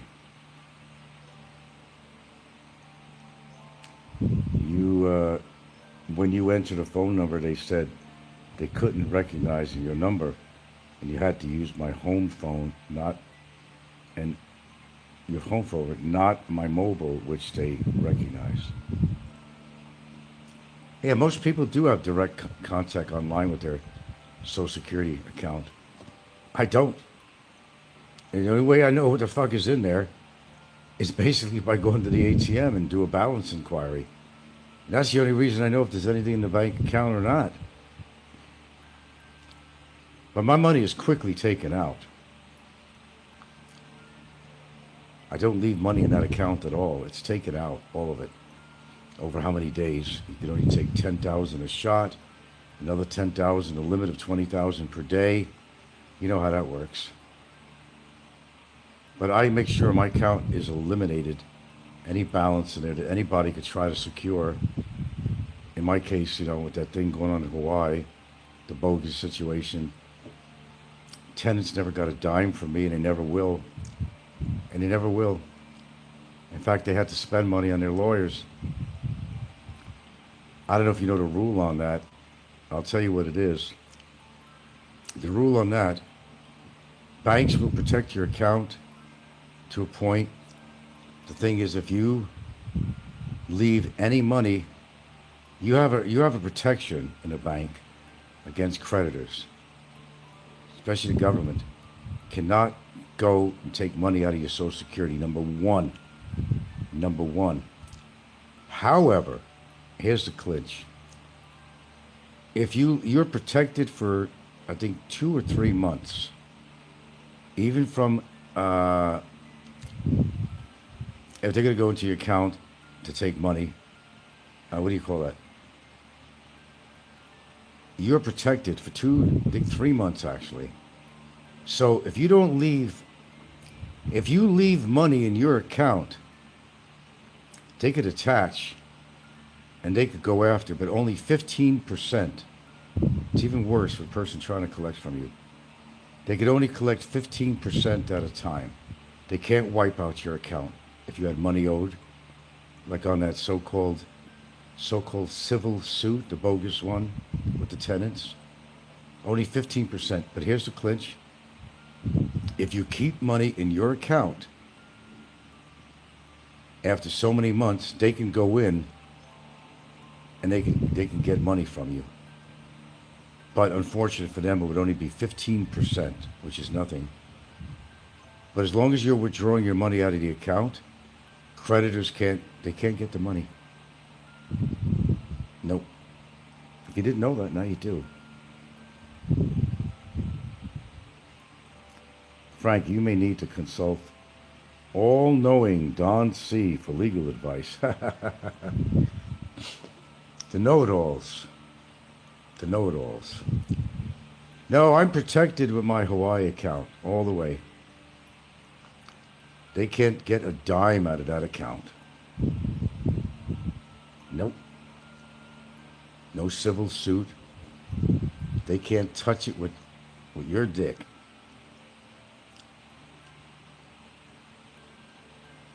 So those asinine tenants I had who tried to hijack my life and my money, my rent, and my patience never got a dime from my ass.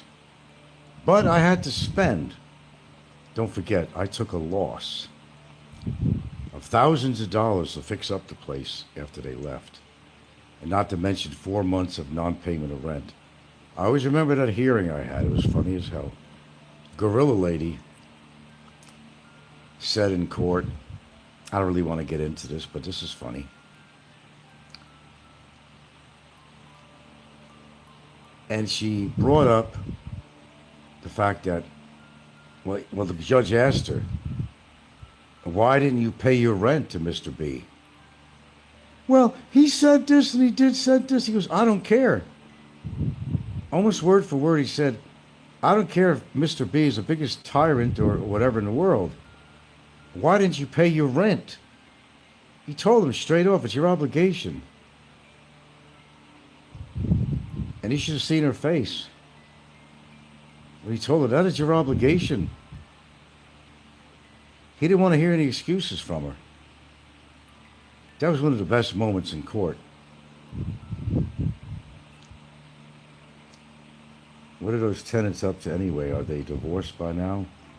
I'm not even sure they are actually legally married. I wasn't even sure of that. I'm not even sure of that. But the last I heard from any locals out there that I used to know is that there was no harmony after this incident at all. There never was anyway. I used to hear through the walls them fighting all the time. The daughter was suicidal. Nothing to do with the so-called fiasco they created and all the tension, supposedly, allegedly. Heard it through the wall. Heard it through the grapevine. The kid used to have a psych counselor come over to the house. This is fact. To counsel her. She was suicidal. She had suicidal tendencies. Well, look at the environment she lived in. Her parents were fighting all the time. They smoked pot, they smoked cigarettes, and they drank around the children. Exemplary tenants, huh? What'd you think? Kids didn't have a chance. They could grow up like their parents. Even the grandmother that they were housing, because, she made money, they were taking her money to live there, to take care of her. She was getting Social Security. They were living off that too. They had money to pay the rent. They just didn't want to. Not because something I did or implied. Nothing. Nothing like that at all. Patient? No, I'm not that patient, man. What's that?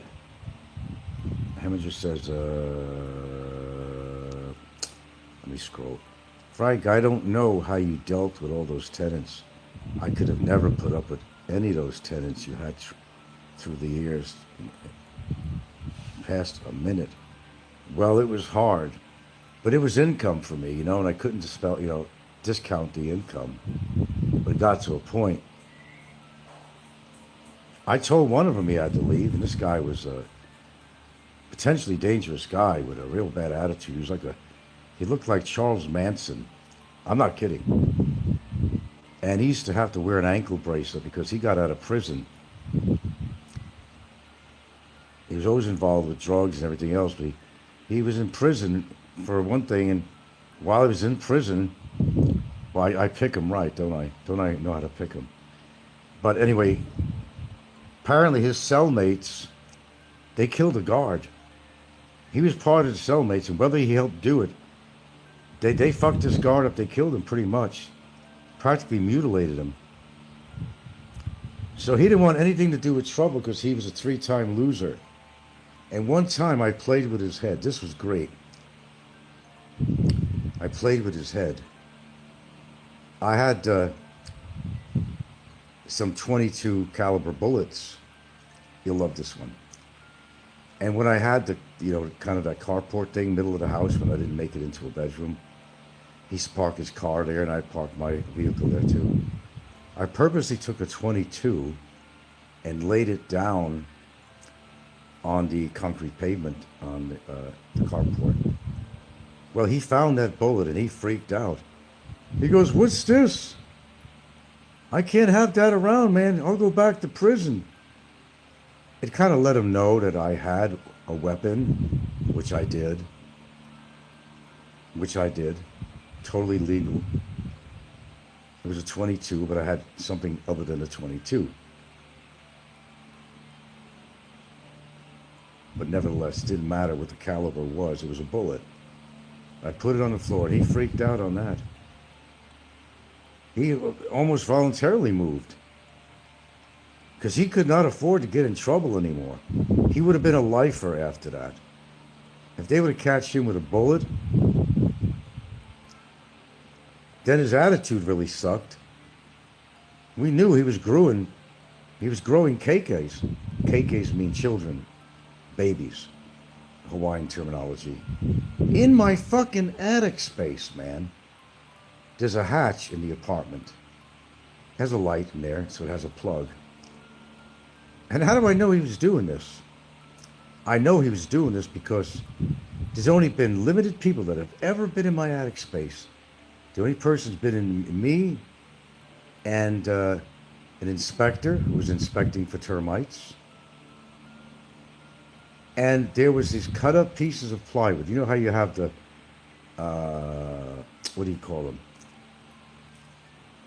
There was no flooring up there. There was just the beams.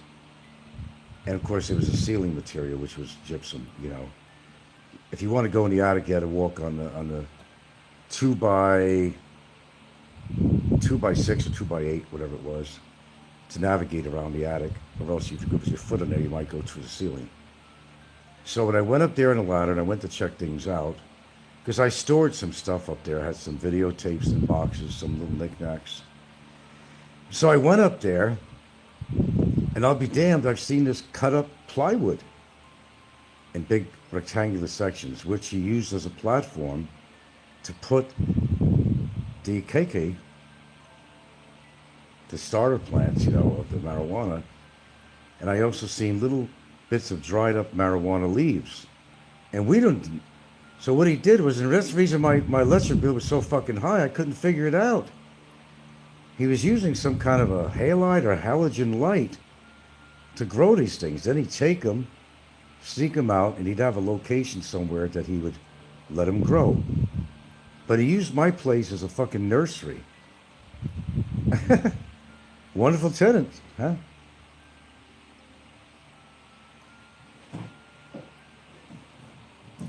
Miss Hemminger says, "Are you and Jerry having another rendezvous? Is he banished?" Well, he ain't coming over my place unannounced, that's for sure. He's not coming over here, period. I can't stop him from coming to Bantayan Island. I don't own the island. I don't own Santa Fe. He's welcome to come here anytime he wants. We're not going to hunt him down or anything like that, This town is open to all tourists. I don't own the place. Just that he ain't coming by my place. No, that ain't going to happen. Not by my permission. I draw the line. Sunblock? Yeah, I got to start putting more on. You don't even have to be outside to get the radiation.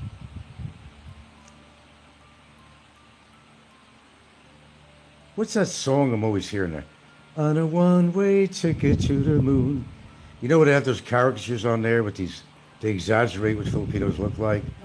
Da-da-da-da-da-da, da-da-da-da-da. On a one-way ticket to the moon. You remember that one? Is that a popular local song? No, it's not local. It's not local? It's 1980s na siguro. 1980s tune? Yeah. By somebody famous sung that? Yeah, it's a famous song. A Filipino song? No. Oh, it wasn't just Filipinos. You think Rodriguez put Jerry up to prowling your house? Probably. It's not a Filipino song. Heminger says, so if he has permission, you won't allow him to come to your house? No, I won't. I have nothing to say to Jerry. I have nothing to do with Jerry. Calling me frail man when he's in front of my house making fun of me. And I'm going to invite him in my house with welcome arms when he's insulting me while he's on the motorcycle. He had recordings of that he put on. And you heard what he said, if you heard that.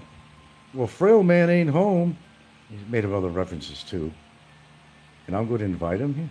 No, I don't think so. We'll be on here a couple more minutes because I have things I got to do. But Hemingers Frank, I know it don't mean much, but I'd rather have you at the dinner table than Jerry. No, you wouldn't want to have Ricky at your dinner table or breakfast table. He'll eat you dry.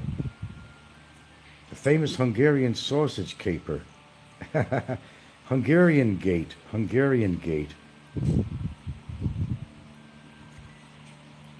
Well, you put free food in front of Ricky, man. He'll take advantage of it.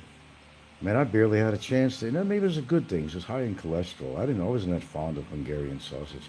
There's nothing you could find out here anyway. Where are you going to find any good Italian sausage with fennel seed in it and all that stuff? That's almost an impossible thing to find. You'd have to go to downtown Cebu or Manila somewhere, and they have places that actually sell real sausage, supposedly anyway. Or some of these Italian, Italian sausage is not a sausage. As I said, I don't eat pork. But I'm willing to make a sacrifice with Italian sausage. It has fennel seed in there and all that seasoning. That's good shit. I'll make an exception with that. And as I said, I don't eat pork. Ricky is too obnoxious for me. I don't like obnoxious people, said Heminger. Heminger said, Frank, you didn't know this, but China is the one that developed the small teacups. The British learned from them. I wouldn't be surprised. Don't forget there was I'm not a big historian and all that. China was under British rule, colonial at one time. Now Hong Kong is an island in itself, they call it. And I've talked to Chinese. Take it, Ricky? Huh? The title is When We Take It. Oh, the title of the song is One Way Ticket. She's playing that. That's the Filipino original song? No? There we go in the back. One way ticket to the moon. It's a catchy tune. Almost like Italian. One way ticket to the moon. Sing it, Gilda. Happy lady that.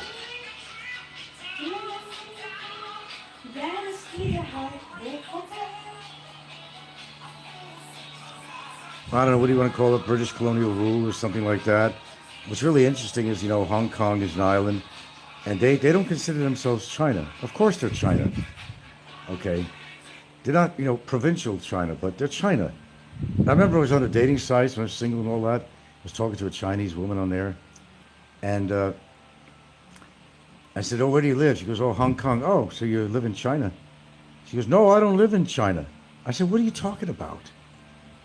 What the fuck are you talking about? The hell you don't live in China? You're Chinese, you speak Chinese, you live in China. I don't care if it's a big fucking island called Hong Kong. It wasn't always, and I think it expired too, didn't it? There was some British ruling that had an expiration date of something. And as I said, I'm not a historian like stuff like that, and especially geographical. But it did not expire. Did not like a sovereignty of some sort, or they still are. I don't know. I thought that expired. The spice wars, the spice trade was what ruled the world economically.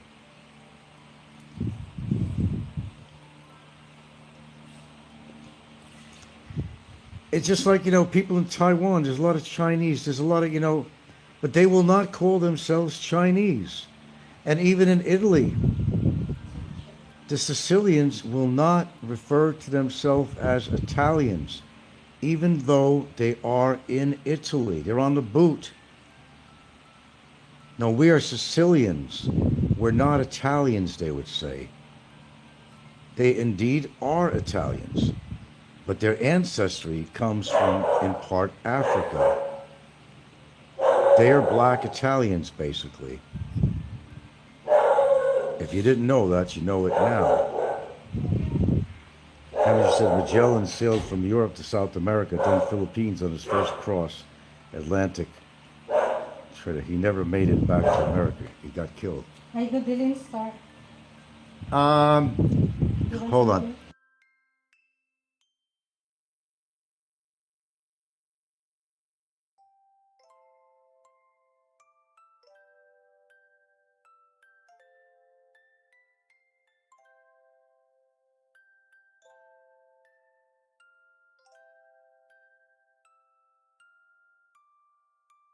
Okay, what did you say there now? I could talk for hours telling you about the spice trade and stocks and how the world up, yeah. Always a lot of British rule everywhere, wasn't there? Same with Hawaii, when the British, they colonized it, you know.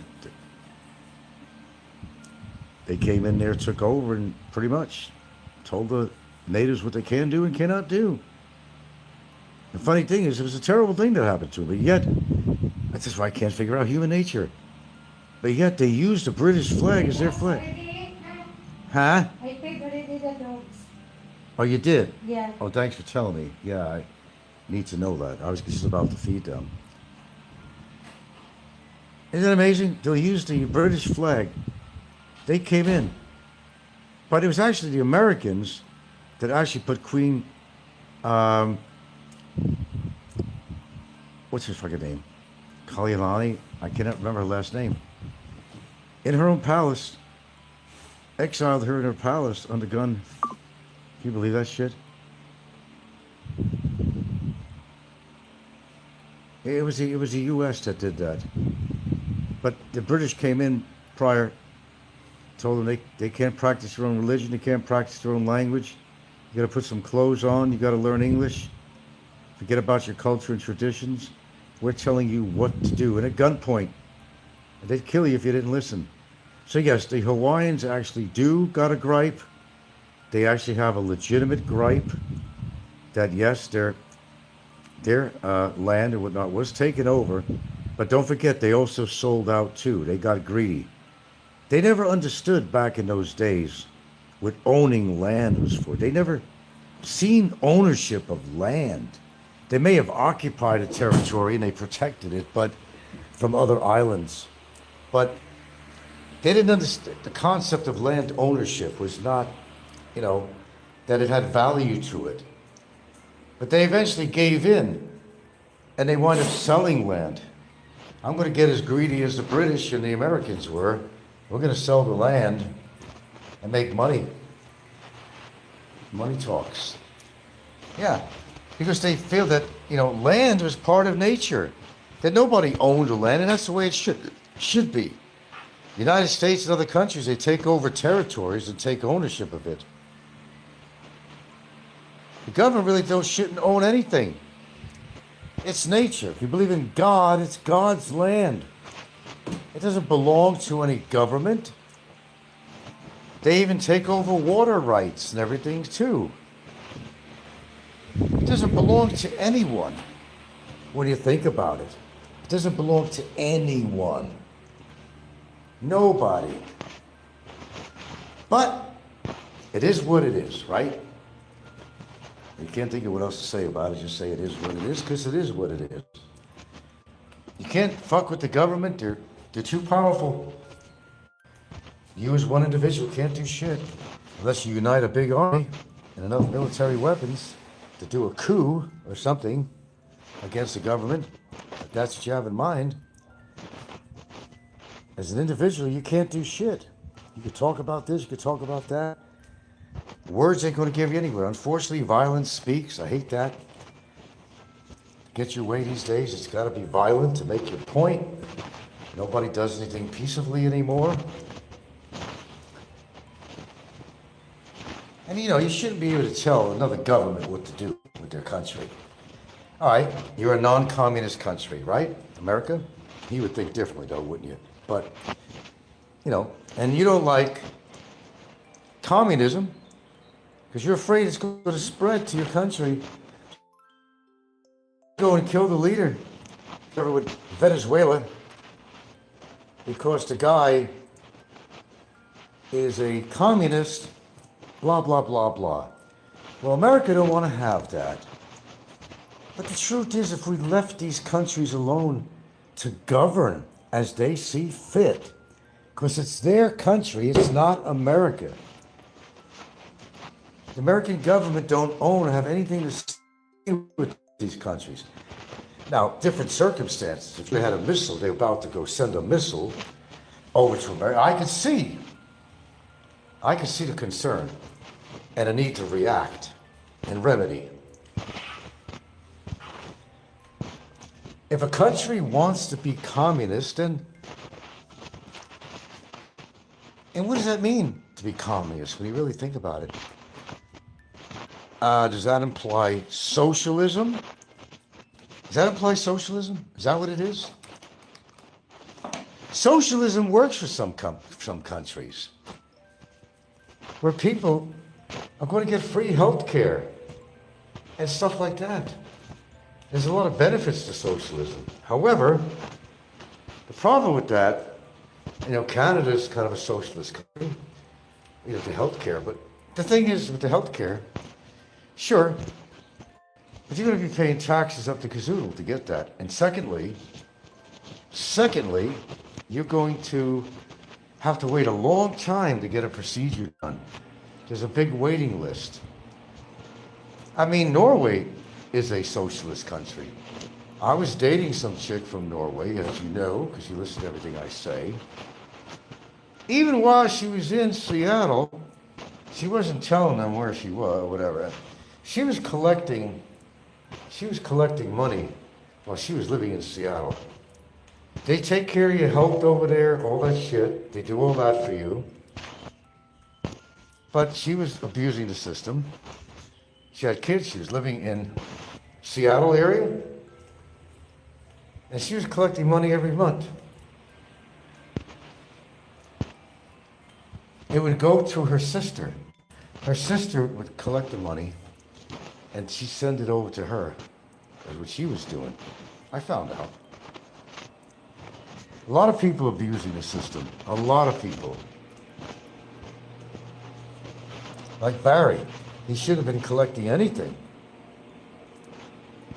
Because he was more on a welfare type thing. I think more so did a disability. I think his SSI or something was basically made for people who were underemployed or something like that. And may not even been on a disability.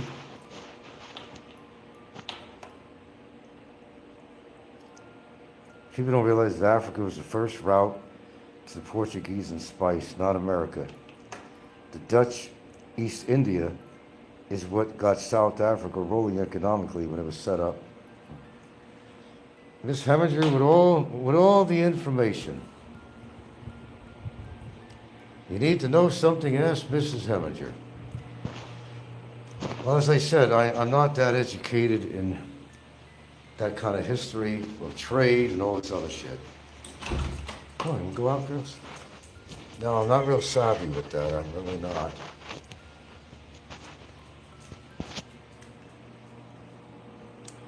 I know a little about a lot of things, but I don't know a lot about a lot of things. I don't know how that saying goes. I know I'd be amazed by the discussions. I could give you amazing historical background on some stuff. I'm sure you could. I'm sure you could. Oh, by the way, you want to do a check for me? Is simulcasting, or is he waiting to do his Christmas special? Maybe he's going to shut his mouth for a couple of weeks while he puts together his little skits for celebration of Barry's incarceration.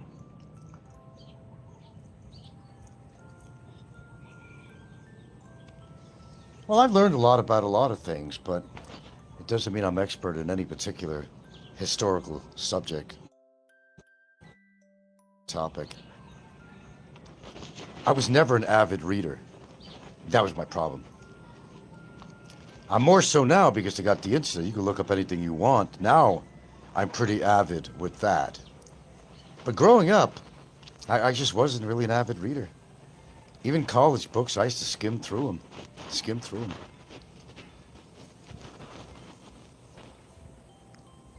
It's hard to keep track because there's so much, so much to remember. One-way ticket to the moon. Don't get a song in my head.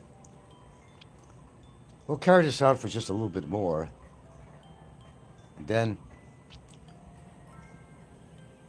I don't know, I'm kind of reluctant this morning to exercise, but I'm going to do it anyway. I gotta stick to the program. It's either going to do something or don't. Let's just give it up, you know. And I can't, because I'm aging. And there's certain things I got to do for the blood flow and all that shit that everybody should be doing, but, you know. I don't rule anybody's life. I don't even rule my own life. I mean, I'm not going to rule anybody else's life. You do, drink, smoke, whatever you want to do. Eat the worst foods in the world. Get a belly that needs a zip code. I don't really care what anybody does. Drink all you want. Be in denial that you're an alcoholic. That's what they all tell themselves. I'm not an alcoholic. I say, sure. Well, he's not simulcasting, cause either he's been going to bed extra early, because don't forget, it's early evening, about the time, because I normally do about 5 o'clockers, which I haven't done today, I believe, if I'm recalling right. So with that being said, you know, he's saving up his energy. Right now, his you know, wrinkled little fingers is in the process of making, you know, it passes his time, I guess, to make his big, which is usually same old rhetoric anyway, no matter what he does. He's going to play old videos again. He's going to take clips from it and edit it, and blah, blah, blah, blah, blah. Same old, same old. I mean, how much things could you talk about over and over again? I'm pretty sure that Popeye goes it early. That's why he loves when I do 5 o'clock shows, because it's his time is about 5 p.m. or something. I don't know, fall forward, go back, whatever season it is. If I remember correctly, that's right, in Hawaii, we didn't fuck with the clocks in Hawaii. We didn't do the fall, you know, spring forward, fall back, you know. We didn't do that in Hawaii.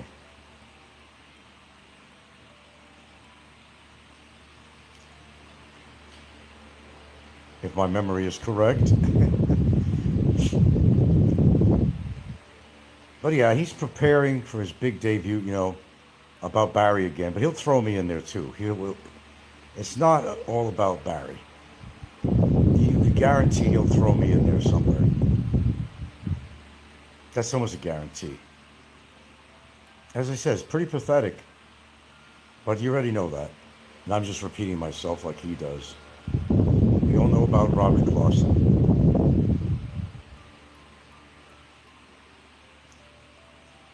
Well, we got some newbies out there, though. Alas, we got some newbies out there that are making their way in the Philippines genre.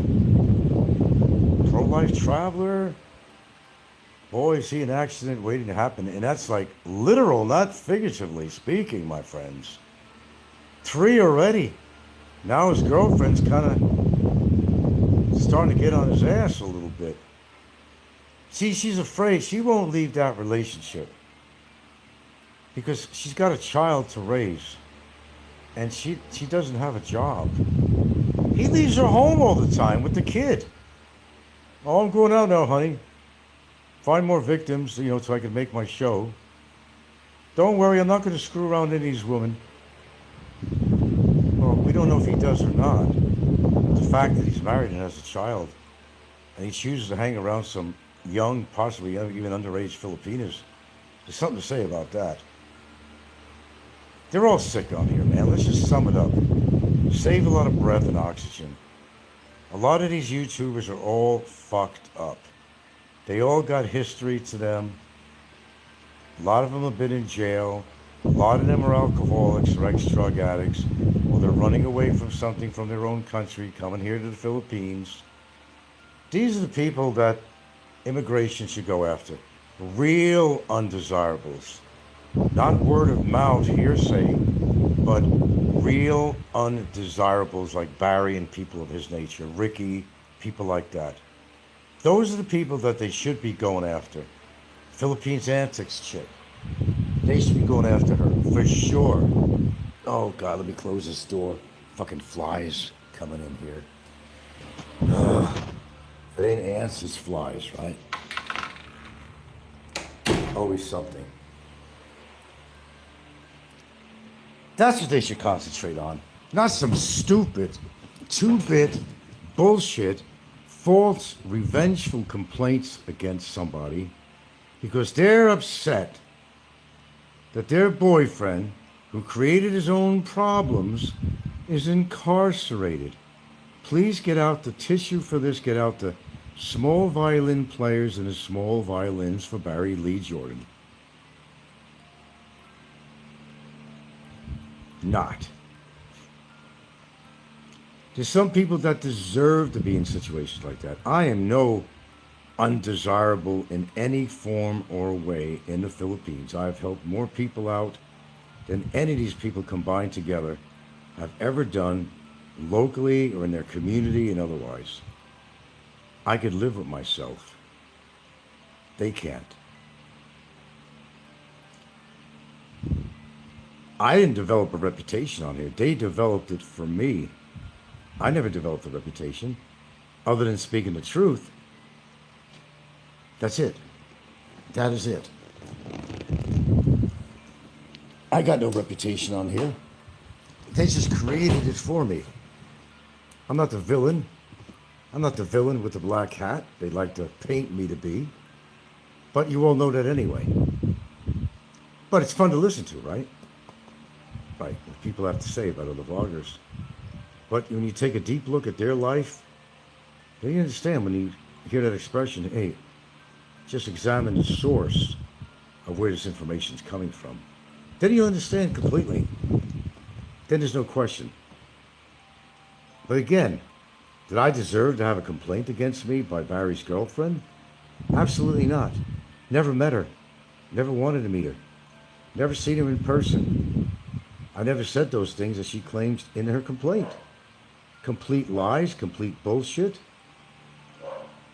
And I've seen the paperwork. I didn't see any proof videos in there that prove I said anything. In fact, my own viewers told me themselves. I don't really want to get into this, but let's just finish up on this note.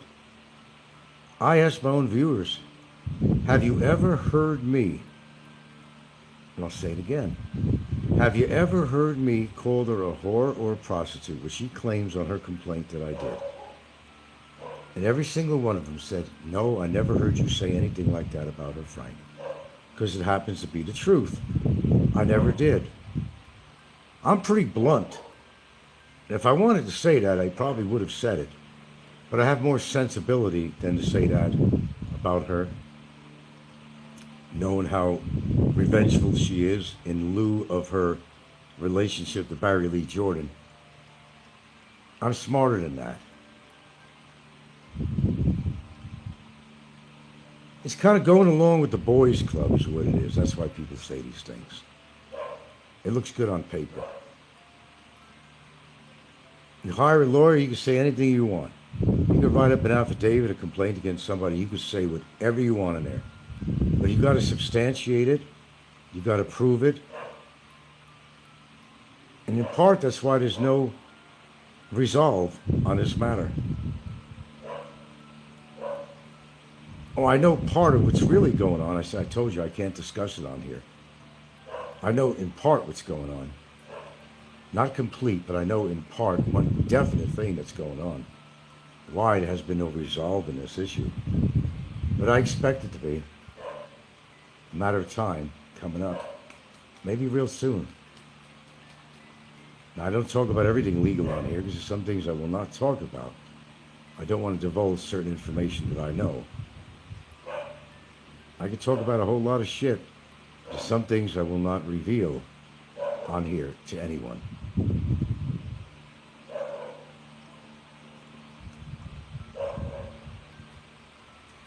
And people were saying, don't dare put a complaint against her. Oh, and why not? As I would say to Mick Fisher and people like that, I would say, you're full of shit. You put yourself in my fucking shoes. If it happened to you, please spare me. Don't tell me you wouldn't do it. I mean, look at Big E with Sweetskates. They're constantly trying to put cases or complaints against her. Aren't they? Pot calling the kettle black. They do it. They're going to court over Sweetskates because of supposedly what Sweetskates said about them or his wife or his mistress or whatever. Captain Thornton said, didn't you say she was paid for conjugal? No, I never said that. I never said that she's getting paid for conjugal visits. That's what they said. Difference between they and me. There was no implication at all that he was paying her. What I said, that sometimes Barry would give her money to buy him some stuff from the grocery store. He would pay her money to get certain supplies because she was not actually endowed with a lot of money. That's what I said, but they turned it around.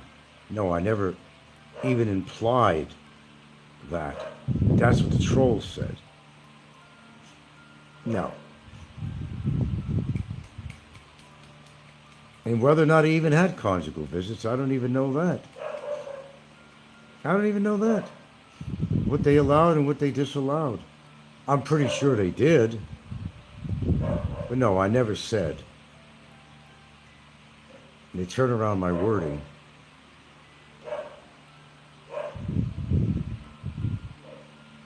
Why would he pay her for conjugal? It's his girlfriend. If they could have conjugal visits, why would he have to pay her for that? They're in a relationship, you have sex, right? A lot of people do in a relationship, they actually have sex. Coitus, whatever. That goes along with a relationship. Why is a guy going to pay, give money to his girlfriend to come over and have sex with him? You have sex in a relationship. Are you married? You got a girlfriend? Are you going to pay her how many pesos just to have sex with you? Well, a lot of YouTubers do that. In order to be with a woman, they have to pay them, like Ricky and other people, Kevin and whatever, and a lot of people on the list. Jay. That's direct transactional stuff. It's absurd to think that Barry's going to pay his girlfriend to come over and have sex with him. That's absurd. All right, did I answer your question, Captain Thornton?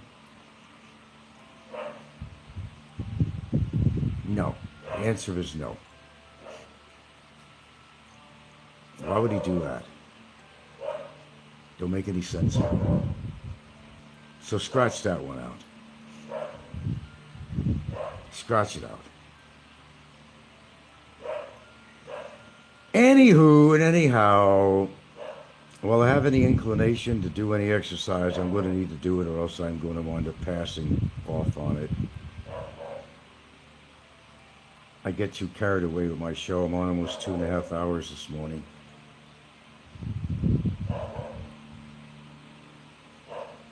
Be another time. But please entertain yourselves. Watch these trolls' videos. Watch these losers. It'll make you feel good about yourself if you don't fit into that kind of classification or category as a loser. Have a little fun with it. Get entertained by the people. And it makes you feel a lot better about yourself. On your worst day, listen to these videos. It'll make you feel so much better about yourself if you're having a tough day. It makes me feel good. Because I'm not like these people. Thank goodness I'm not.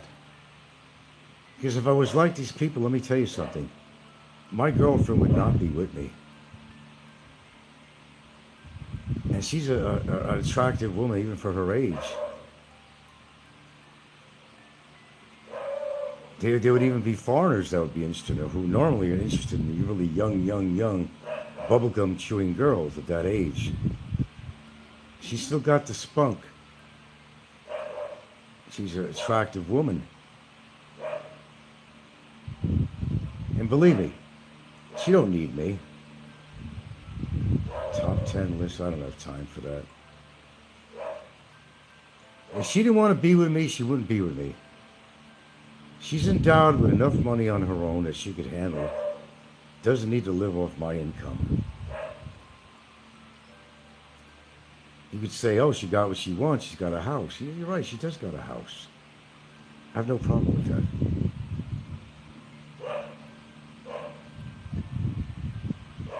And I bought it intentionally.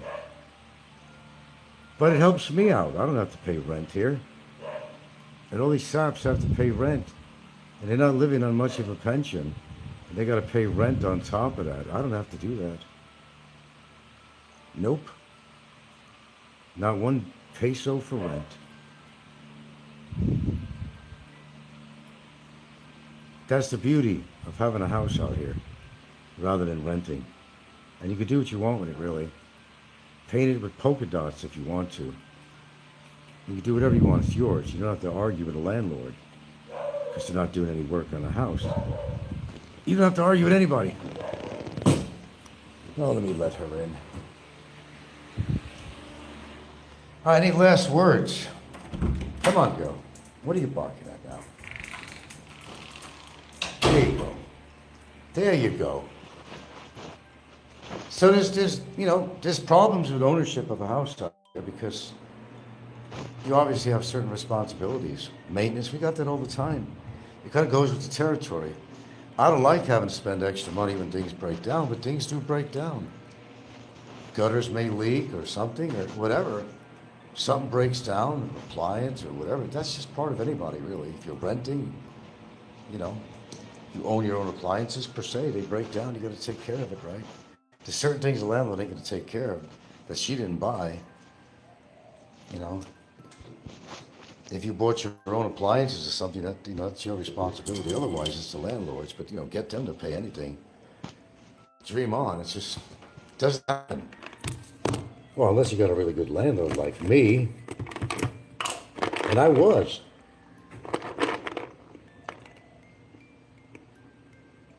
Isn't the maintenance kind of like rent? No. Because you're not doing maintenance every single month. No. Well, like if you owned a condo. You really owned a condo. I mean, you're going to pay association fees and dues, right? You could put the same train of thought to that too. Whether you own a condo in the Philippines or America or whatever, there are community association fees, condo fees, and shit like that. You're always going to be putting out some money for something. But condos are not necessarily a good deal. Because it's still like you're paying rent. I understand what you're saying. But in a condo, you could pay the damn thing off. And you're still probably going to be putting out as much as $400, $500 a month. That's fucking like renting. That's a good example. So to answer your question on that, man, there's all kind of, we went to go that route once and decided it wasn't for us. I understand if you really need to be in the city because of hospitals, health conditions, all that. And a lot of people, elderly people, wind up living in condos for the convenience. But, here's the thing. If you can afford it, and you can afford to, it's counterproductive, okay, first of all. It's according to what your needs are. You're going to buy a condo, you buy it in cash, it's all paid off, you don't owe them anything, it's your place.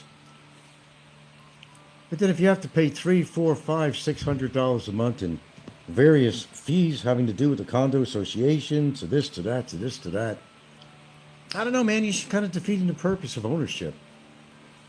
But like any house you own, whether in America or not, you know, you still got to pay tax and insurance. Which I did. Any house I've owned, I've had 3 so far. You still got to pay, well, you're not going to pay insurance in this house because there's really no house insurance out here. That's a bummer. Get it? Bummer? And they wouldn't trust it anyway unless it's an international company. Don't ever buy insurance from a local Philippine insurance agency because you're not going to get the money when it's needed. A disaster happens. You're not going to get your money back. And boy, I was listening to a fantastical story of this guy who did have insurance. When the big storm hit, his place was wrecked, ruined, everything he owned flooded or blown down. A lot of money. He spent millions on that house. It was a nice house. Couldn't collect on it at all. The insurance people, who was a local insurance company, boned him up the ass with that one. He had a great loss. Who's talking about condos? A horrible investment. Yeah, I know it is. They're not. But if you're an older dude and you plan to live there the rest of your life until you die, it's a good investment. I mean, if you're making good money, you've got good disposable income, and it's convenient for you, close to the hospitals. You might be like right on top, literally on top of shopping in malls, like certain condos that are attached to Ayala Mall. I don't know if I have the name of them.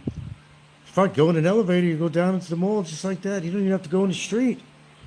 You don't even have to breathe the polluted air. You don't have to deal with traffic. Some people don't leave their condos because they're incapable of the mobility or whatever it might be. They have an assistant that wheels them around in a wheelchair or whatever. Or even if you're not in a wheelchair, look how convenient that is. You're not worried about the extra $400, $500, $600 a month if you got that kind of money. And you like where you're living, you have no problem with it, that's fine. Look at the conveniences.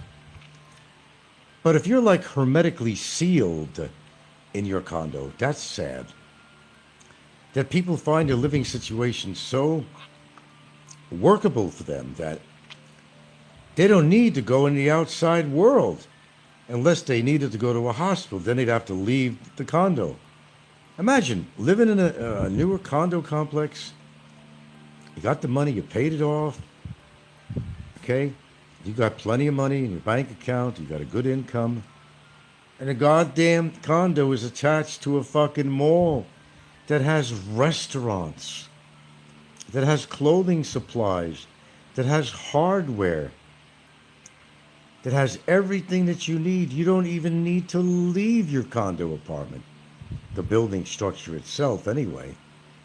Take an elevator down to the appropriate floor, and you're at the fucking mall. And there's a lot of people living that way. It works for some. And it is workable, if that's what you want. Was there a movie or TV show called Boy Meets World?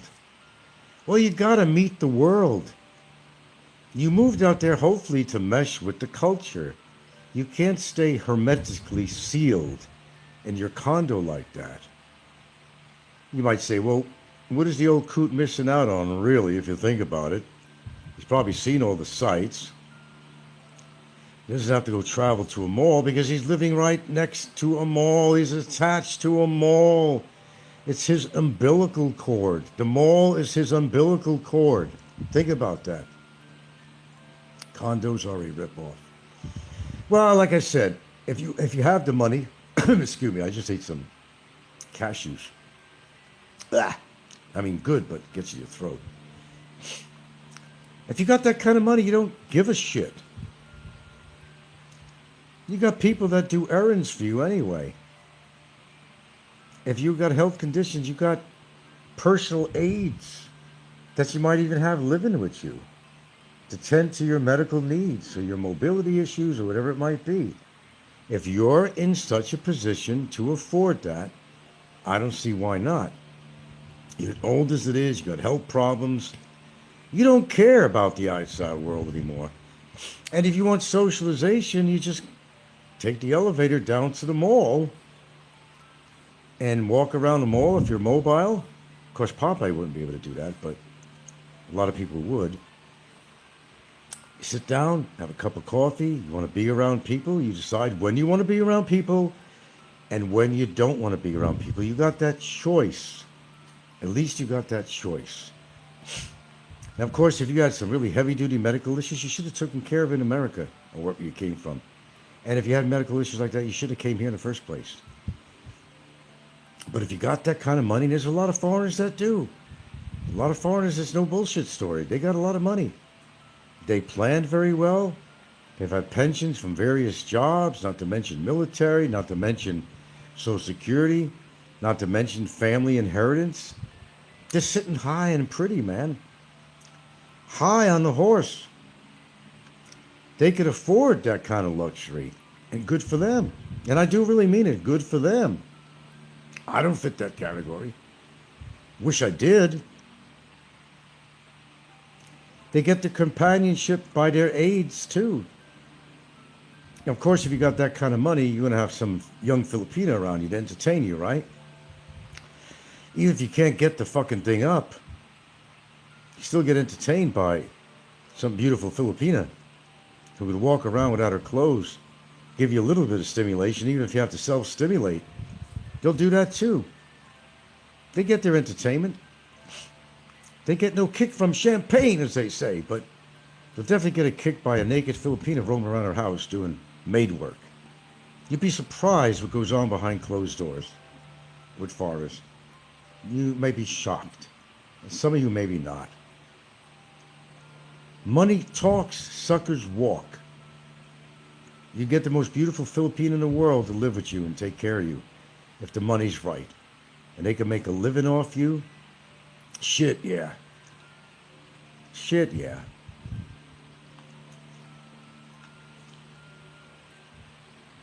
And a lot of them willing to do it, especially if the guy treats them kindly, which he should anyway.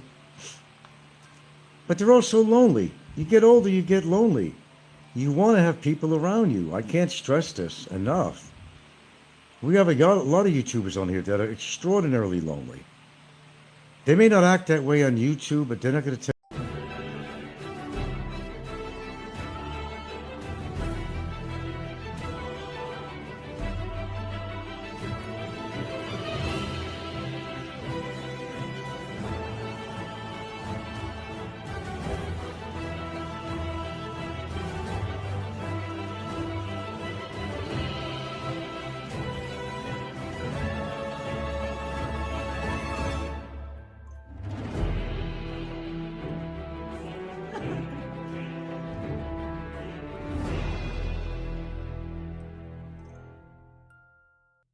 It's not going to be a long one. I'm sorry, but I really don't pay attention to time zones.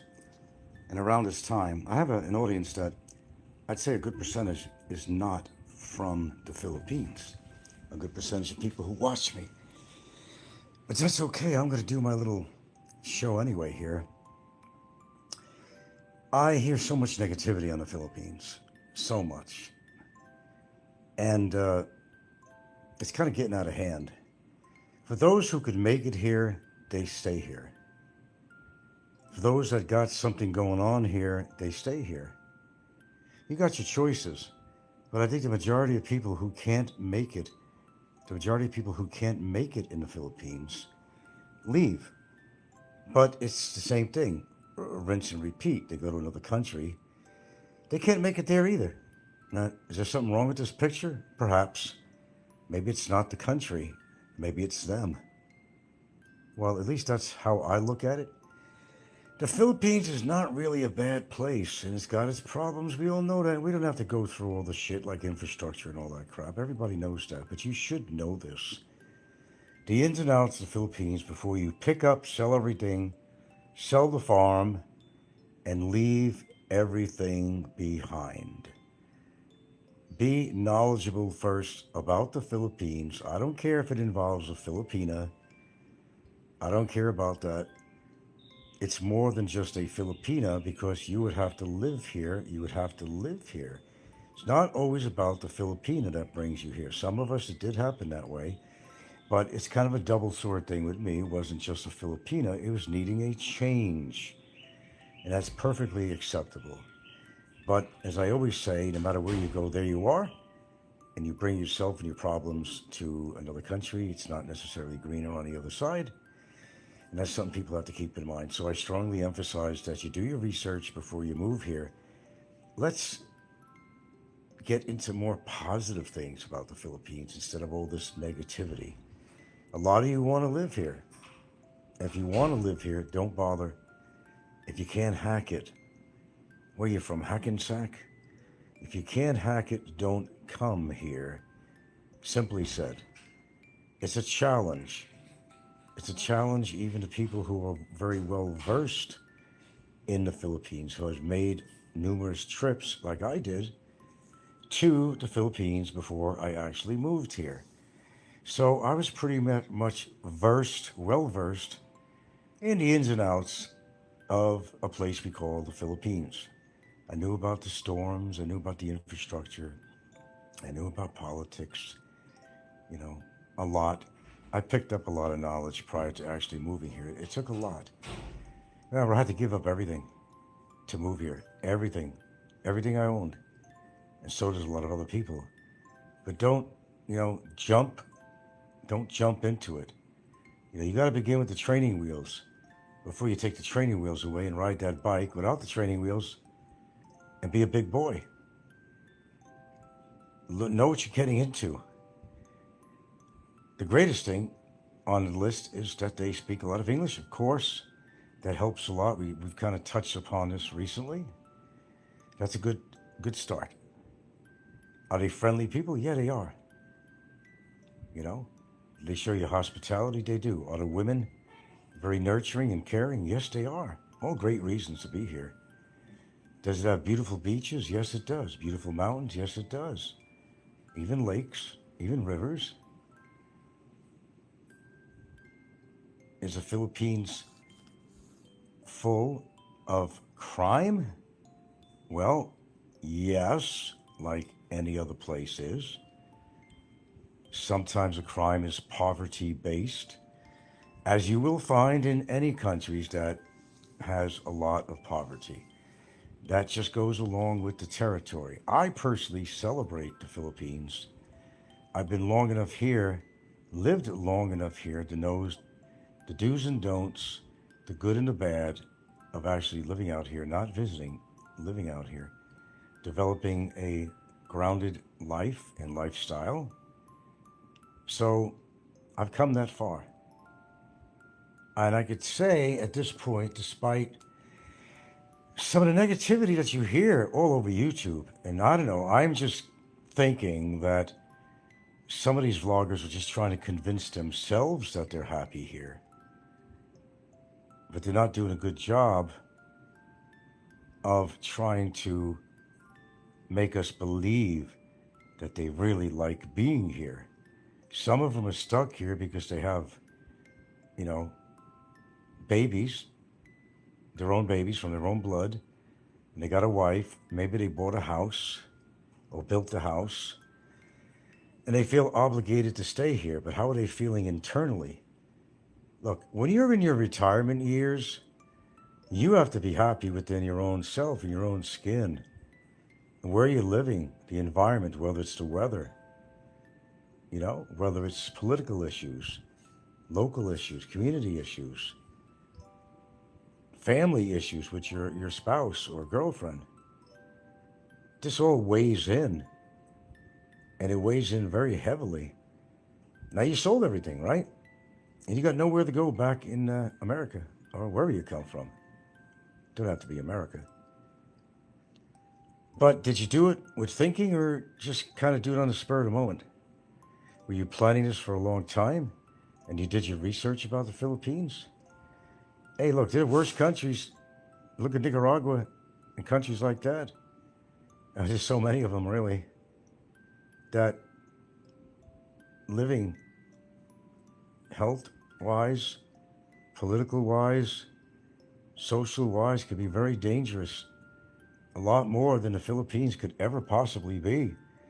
But you also have to choose a location to live in the Philippines, something that is not known for, kidnapping, killing of foreigners, things like, simple things like that, And if you're foolish to live in a certain area of the Philippines that's known for its kidnapping of foreigners, known for people getting killed, beheaded, dismembered, shot, kidnapped, well, that would be your mistake to live and put yourself in a living situation.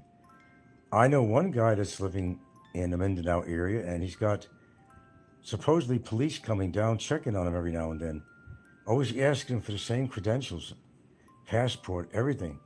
Perhaps they listen to his show. Man, you gotta watch what you're saying on here, man. And he went through the trouble of building a house there for him and his wife and kids. She got another one on the way.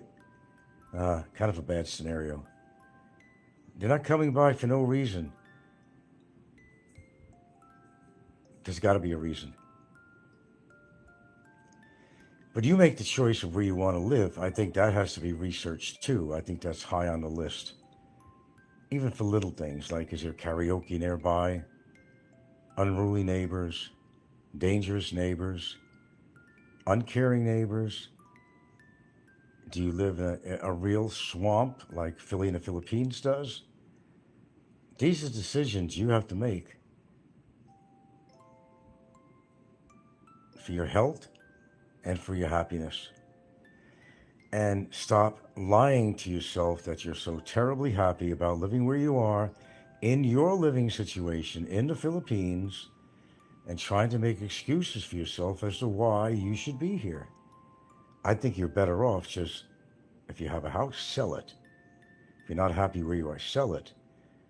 If you have trouble with the in-laws or family, well, the best thing you could do is don't move next to your family and don't let the whole goddamn family move in with you. Move as far away from the relatives that you possibly can. That's one of the better advice tips I will give on my show. Sometimes you also feel an obligation that you have to help the family. Well, at a certain degree, you got to show a little respect to your loved one, your girlfriend, your wife, because her family becomes yours. And if you're in a position to help, you are expected to help. They may not ask you, or they may just bluntly come out and approach you and ask you for money. Little Osmeyer has a really bad fever. Can you help me? We really don't have enough money for the clinic or the hospital. Of course you're going to help, man. Little baby Osmeyer. Of course you're going to help. You'd be a fucking heel if you didn't help. Especially knowing that the family. You got to pick and choose what you do with your money and how you just dispense of it. Are you close to the family? Have they helped you out? Helped your wife out in any way? Are they close? Are you suddenly finding distant relatives wanting to move in with you that you probably never dealt with for 15 years? Heard that the cavalry was in town. Got to go for help. Maybe they could put out a few thousand pesos for me. That's all your fault if you give in to that shit. But if something is necessary, and if you're willing, and if you're in a position to do so, then sure, help the family out. It's your wife. You respect her. She loves her family. They become your family. Okay? For good or bad, they become your family, whether you like it or not. And most of the time, you'll like it. Except if it gets to the point where they're constantly hounding you for money for something.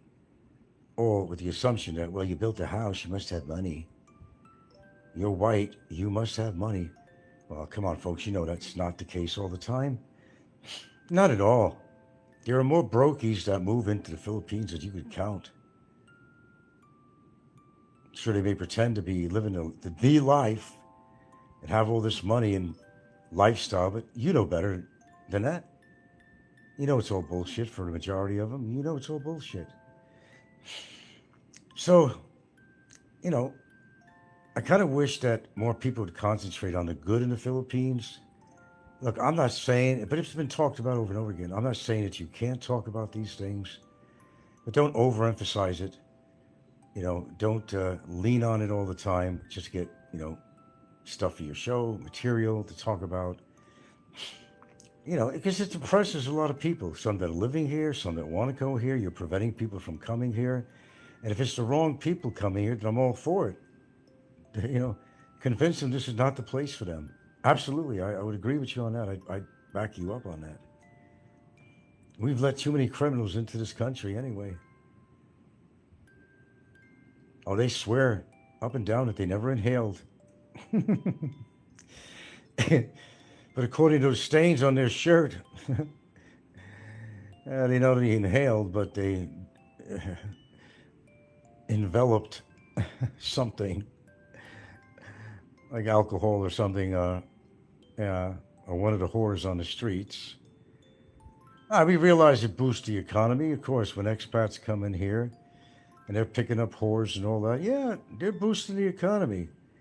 I guess you looked at it as a good thing, as according which side of the table you're sitting on, I guess. Hey, Colin. Jim was out and about. Nah, who cares? I don't drink anymore. I don't drink anymore. Sure you don't, Jimmy. Sure you don't. Sure you don't. We know you don't. But these people are making money on their shows, left and right. I guess they're doing something right, at least to make money, but the kind of bullshit you way to having a YouTube show, why can't they simply come on and, you know, be real? But be real? Really? Beat themselves? Well, maybe he's beating himself. He's an asswipe. But, hey, yeah, Phnom Penh, maybe he'll want to move there now. More action, or remember, he's not getting action with that little girl he's with. She's another human to be a companion with. Allows her to sleep over. There's no action between those two. Believe me, too many steroids, too much alcohol. You know, he's not saluting the flag. If he's lucky, it's half-mast. I don't think he could have sex with anybody if he really tried. So you know he's not seeing no action. And we can deduct, let's just say that he's not. He's also a cheap bastard, and I don't believe, not even 1%, that he's got all this money he claims to have. He wouldn't live the way he does. He wouldn't be as cheap. You see what he eats. He don't spend a lot of money on food. But he sure spends a lot of money on his fucking steroids and testosterone. That's what matters to him. It's not healthy food. It's this fucking crap. All he cares about is his fucking muscles. Muscles is not going to carry you out and give you the longevity that you hope for. Muscles help you lift things as you get older, sure, a little stretching too. Allows you to walk, sure. That's about it. Muscles will do their job for what they need to do their job for. It's not going to give you longer life if you're taking steroids for 20 years. Hey, it's already written. It's already written in the books. You're a goner. It's just a matter of time. Colin says, it makes me laugh when I see American simps sending €100 super chats to Filipinos. Well, they can do whatever they want with their money, you know. They think they're going to get in their pants, but they don't also realize that if you're talking like a long-distance relationship before they meet, these Filipinos, they have like 10 or 20 guys on hold. They're not just getting money from one guy. Hell no. What they do, the profession they're doing of scamming money off people is old as the profession of prostitution. But now they got social media to help them along. It makes it easy. Body dysmorphia. Well, yeah, his biceps, for one, are discombobulated. He said something about it. He's ripped some muscles in there or something, and it came back looking like holy hell. No, he doesn't. Combined with his age and his skin drying out, whatever it is with his skin, has aged skin. And of course, the muscles in his biceps are all kind of distorted looking. I would agree with you on that. Certainly there. I mean, it does happen when you get older. I mean, look at Arnold Schwarzenegger. If he took off his shirt, you're going to see muscles, but you're going to see aged skin.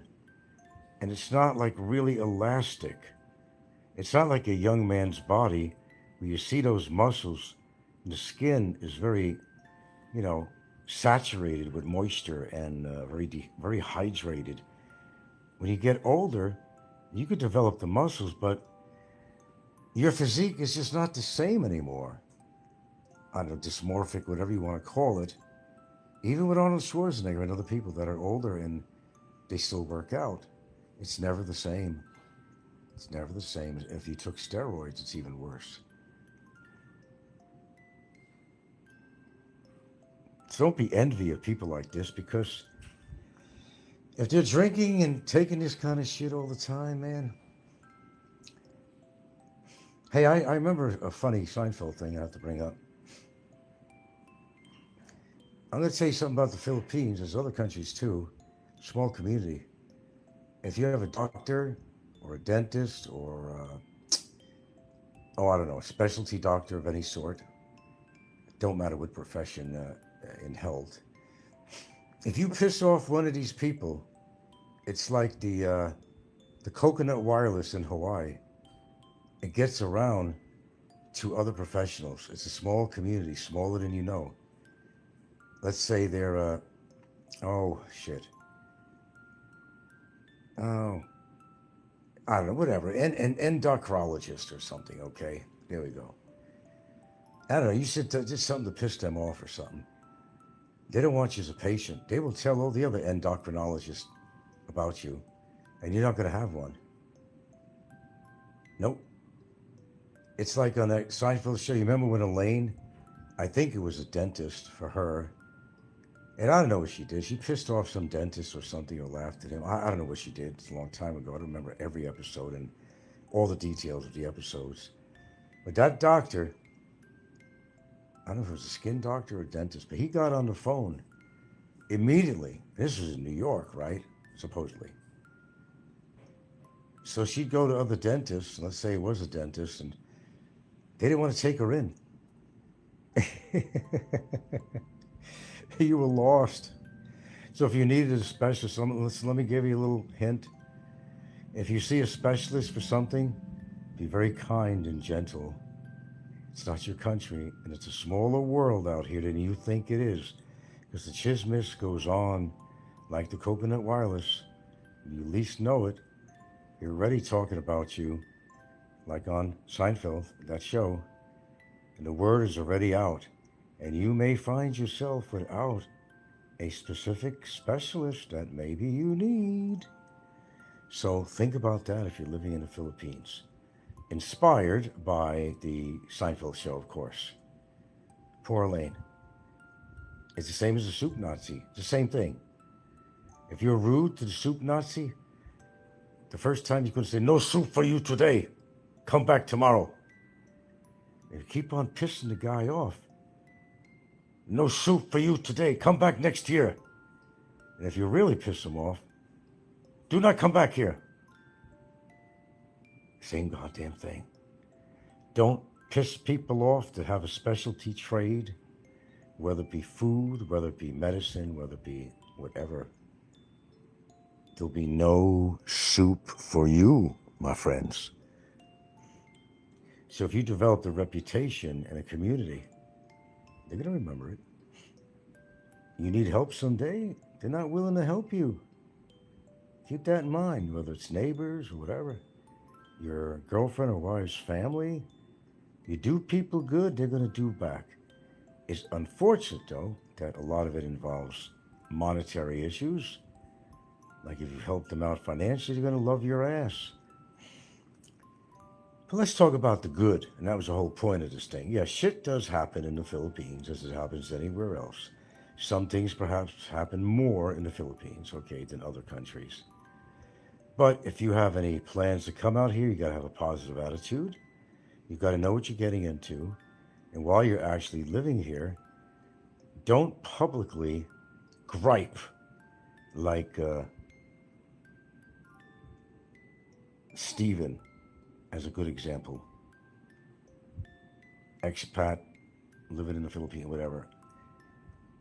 Hello, you lovely people guy. He's already in trouble. I know it. They're not coming by his house for nothing. This was several times. They're watching him. They are listening to him.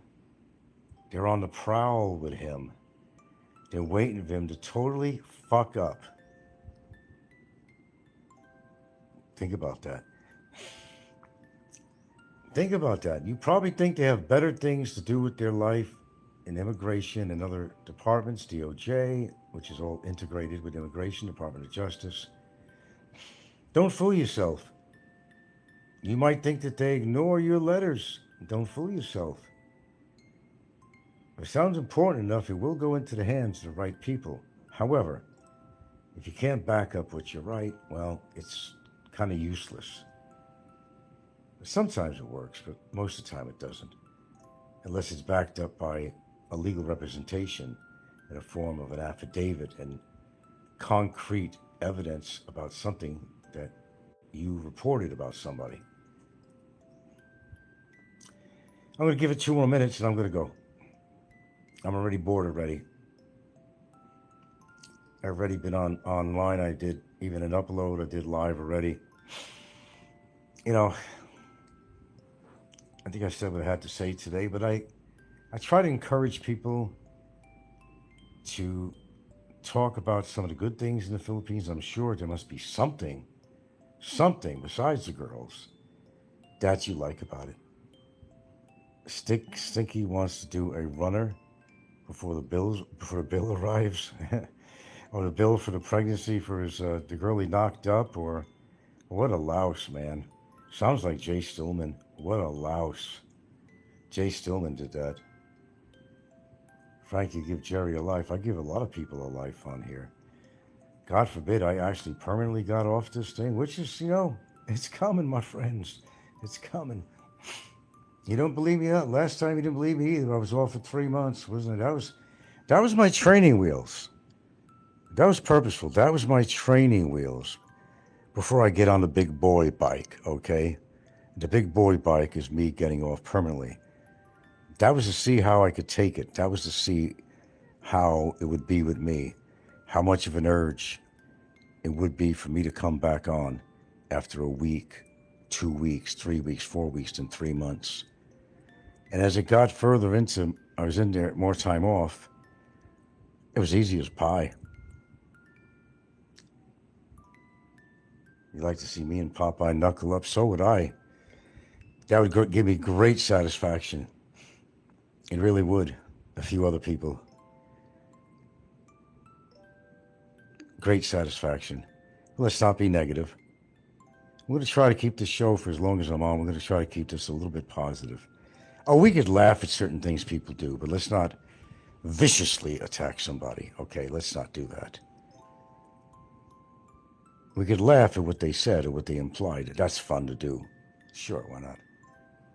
Frank, you're going to live to 100, and we're going to enjoy every stream. That's if I was on. Imagine if I was 100 years old and I was still streaming. That'd be the Guinness Book of Records. Frank, why did Jerry leave America? Care to explain? I don't know, man. There's a story to that they've talked about. He fucked somebody over or something. I don't know. There is a story behind Jerry. There actually is. If I knew it, I'd discuss it with you, but I really don't know the whole story. Some of the major trolls, like Popeye and Aloe and all these people, they know what's going on with Jerry's past. But I can honestly tell you, I'm not sure. He really renounced America. He took advantage, I know, of living in America, and every advantage he could possibly get off America. I know that. Then I know that he basically threw sewer in America's face is what he did. We know that much. As to exactly what he did and why, I don't know. But I know some of that was involved. He took advantage of every opportunity he could in the United States when he moved there. And then he kind of shoved it in their face. Something to that. Well, Jerry does not own his house, first of all. And Jerry, well, he makes enough money from some source, like Social Security. And maybe, I guess his wife works. I think she works. And he's not making no money from his show because he doesn't go on, so. But he could afford to go scuba diving. You know, he could always parlay a little bit of money to do things like that. But he has made some trips out of the country, though, to Europe or something, didn't he? It makes you wonder, where's he getting the money from that? So I can't really honestly tell you about his background or his financial background. I don't think he's a YouTuber with any substantial money. I don't think so. Jerry's wife worked in America and took all the money. Let's hear this one. All this hearsay. And she took all the money and bought her mother a house. So Jerry's wife worked in America and took all the money. Whose money? Jerry's money? And bought her mother a house. Colin Coop says he makes enough. Yeah, from where? Hamager says his wife contributed nothing to Jerry. She made all the money, and bought the house for the money. Jerry got screwed over. Well, they don't own the house they're living in now. They're renting. They're renting. She took all the money for herself and bought her mother a house. Mrs. Hemi delivers again. So sweaty in this room, as my girlfriend says, sweetie. Yes, sweetie. No, I said sweetie. I know you said sweetie. Oh, you mean sweaty, humid. Yeah, gotcha. Sometimes you got to figure out some stuff. She does speak with a heavy, Filipino accent, And with my hearing, which is not great in my right ear, this is a constant thing all day. I'll say, what? I'll say, what? Can you pronounce it a little bit better? Oh, that's what you mean. This goes on all the time. Partially my fault, because my hearing is not sharp. Certain frequencies of sounds my ear cannot decipher. Okay. And I think it's the lower frequencies. But she does have a heavy accent. So many, many times, it's hard to understand certain things that she says. I'd have to go over again. Oh, okay. It's over, She explains again, I figure it out. Yeah, she's not fluently English spoken. Absolutely not. We all know that. I don't hold that against her. English is not her first language, after all, so whatever. Question is, Frank, what is Jerry hiding? Why is Jerry... I got a better question. Why should we care? Do you really care about Jerry's life or anybody on here for that matter? Do you really care for that? I mean, does it put bread and butter on your dinner table? Why should we care about anybody on here? Sure, we can make commentaries about them, but should we care about their particular situations? No, we could talk about it, though. Talk about it, talk about it, talk about it, talk about it. Do-do-do-do-do-do-do-do-do. But should we care? No. It's not our life. It's their life. And what they do with it, drink, whatever, cavort, cheat on their girlfriends or spouses, how much money they have in the bank. It's really none of our business when you think about it. But I know you like to call them out and say, well, you're pretending to have all this money. I'm going to call you out. You're really a brokey. Well, in those situations, I could see why you can approach somebody on here for that when they've been lying to you and you simply want to get the truth out about them and expose them for the lies. Sure, I'm all for that. Yeah, let's get something to talk about. That's it. Jerry is a nobody. In the scheme of life, we're all nobodies. Think about it. We're not important to this earth. You don't respect the earth, you're not important. You know, the government makes the choices for us, good or bad. Your boss makes the choices, what kind of car you can drive, what kind of house you can buy. We're all being controlled by somebody or something. Isn't that the truth? Hammer just says, pro-life travel is looking at his videos, and it looks like he's in an open relationship. Pro-life traveler. Well, he could be. I mean, if that's the arrangement, then that's fine. But there has to be an emotional attachment to him somehow. You don't think she's getting hurt? This is a Filipino we're talking about. They're very jealous, they're very emotional, very sensitive. Do you honestly think he's the father of that child? Somebody said the kid looked Korean. What do you say about that, Heminger? Ricky scammed his viewers pretending to raise funds for the bomber. That's so old news, man. We already know that. Come on, let's talk about something positive. Can you find anything positive about any of these people on here? I'm not finding it hard to do so. I'm finding it real hard.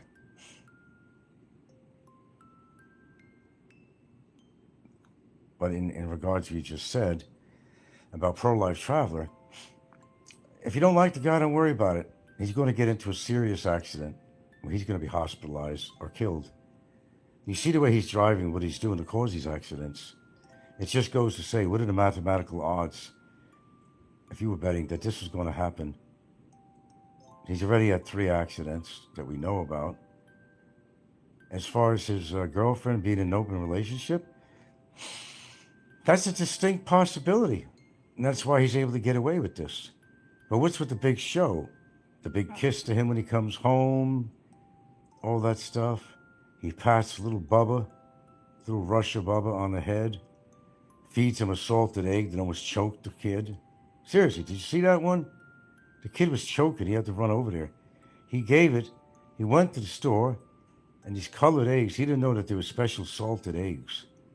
You know, Filipinos love salt and oil and grease and all that. The kid was choking, for God's sakes. So I don't know what to say about this guy. Is he having mental problems? For sure. There's no doubt about that. 920 according to Popeye calendar. This was 3 weeks ago. Fuck Popeye. Heminger says pro-life traveler is a real dirtbag. Yeah, he's one of them for sure. No doubt about it. But don't worry about it. I don't. Every one of these people has something coming to them and they got it. They either died, you know, got into accidents, or had really debilitating health issues that developed from their obesity, from their diet, from their lifestyle, from their attitude, from whatever. What's going to come, what goes around, comes around, man. And it does. Don't even have to think about it. So that's a positive thing, that what comes around goes around. That's a positive thought to the people who deserve such. So let's keep it positive. Heminger says, Mother Karma needs to visit him as soon as possible. It will. If I've been wrong before, not many times. It will. And I got to go. I got to spend time with my woman. Thank you very much. And I appreciate the dialogue, of course. Probably my last show for the day. I spent enough time on here. I did manage to get my exercise in, but I'm still not actually finished. I want to do a little bit more. And then we could go do what we want to do. Might even go to a swimming pool today. I don't know. If they have like a shaded area I could go to the retreat to, we might even do that. We have so many resorts around here.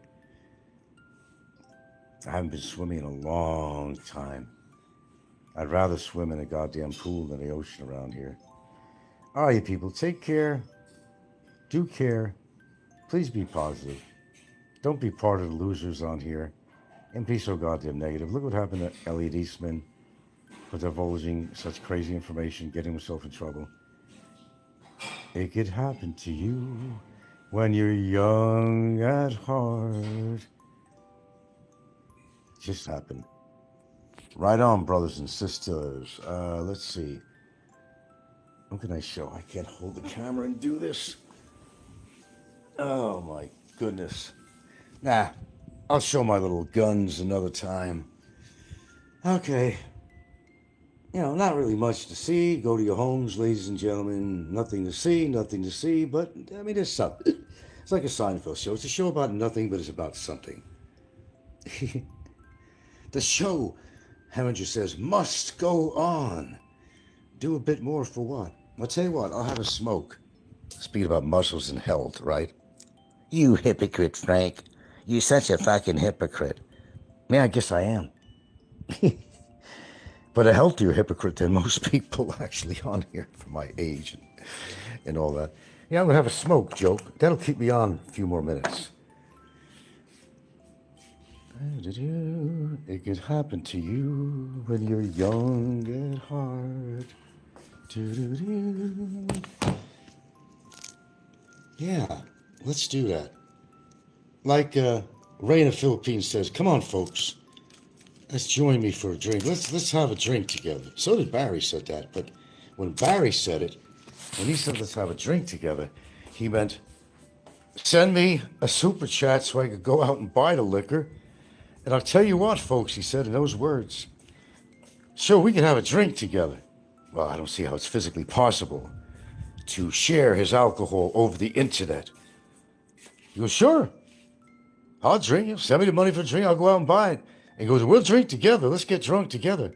Well, the only person that's going to get drunk was Barry. The thing about, Profile Traveler, Frank, is that he's very bold and he's taking big risks with those women. Eventually, something bad will happen to a few. Good.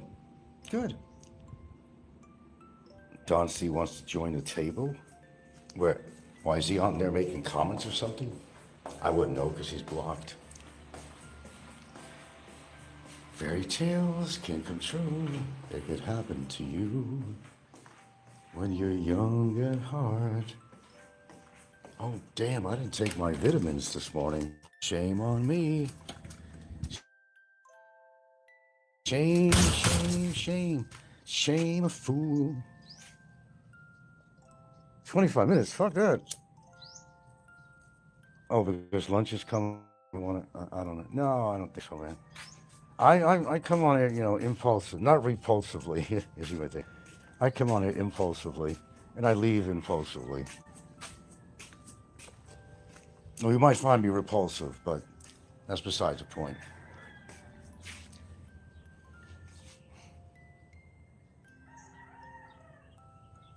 How about Jiminy Cricket? You guys remember Jiminy Cricket? The cartoon animated character? The cricket? Kind of looked like the Frogman. And what was his favorite song?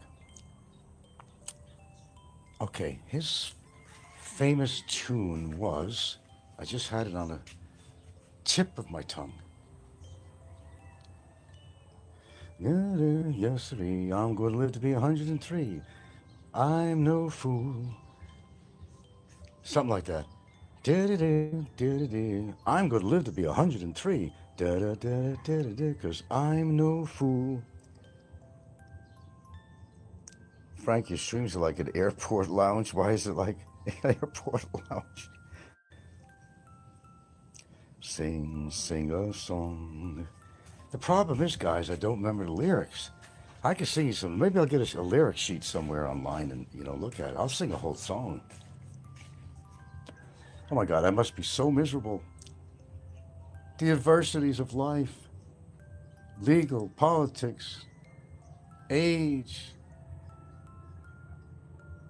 the whole world situation, disasters. But Frank is singing. I'm singing through all this. Popeye, however, is bitter as a lemon. He needs to sing and let loose a little bit. That's why you listen to my show. It's not because you're making fun of me, you're laughing at. No, I don't think that at all. I think I do provide genuine entertainment on here and genuine, really good, and sometimes controversial topics. Oh, we're back to that again. Yeah, Ginger did want top billing. He did on Gilligan's Island. Yes, she did. She never made it as a big actress anyway. She's been in some movies and all that, but she, I don't even know. Let's see, she, only one that's still alive, but she's pretty old. I don't even know what her net worth is. I do have a habit. If I'm watching a movie about somebody, it could even be a rock star, or whatever, retired rock star, whatever. I write in ChatGPT, what is so-and-so's net worth? I always look that up.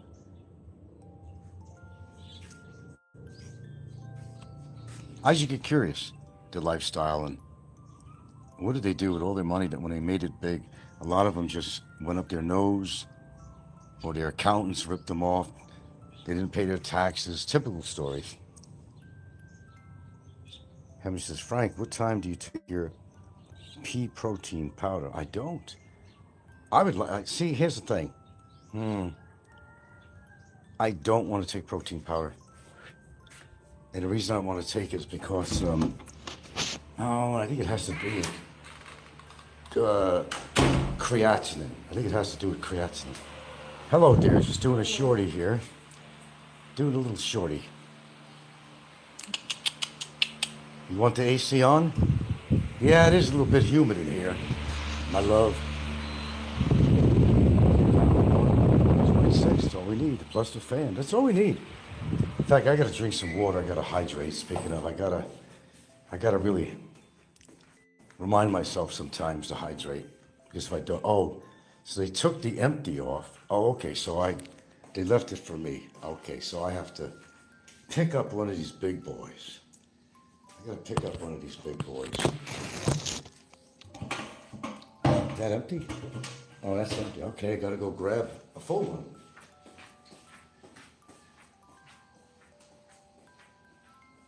I gotta get a water bottle.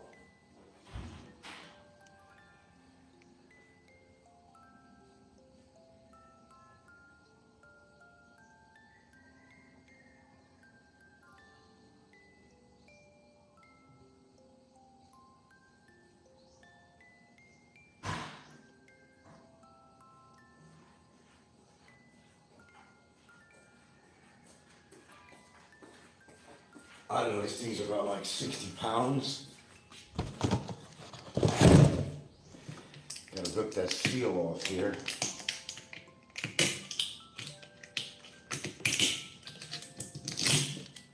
If they get lazy, they don't want to do it, well, then Frank has to do it.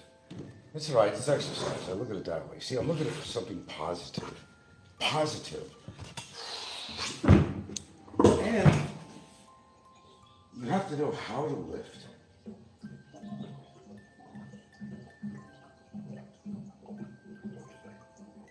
Because the fact is, you have to keep it close to your body. Lift with your legs. Lift with your legs, not with your lower back. You follow me? Look, I'm not taking much, except I gotta add a vitamin C to this. Look, that's all I'm taking. 3. And I'm going to add a vitamin C to this. So, think I'm kidding? 3. Be 4, really.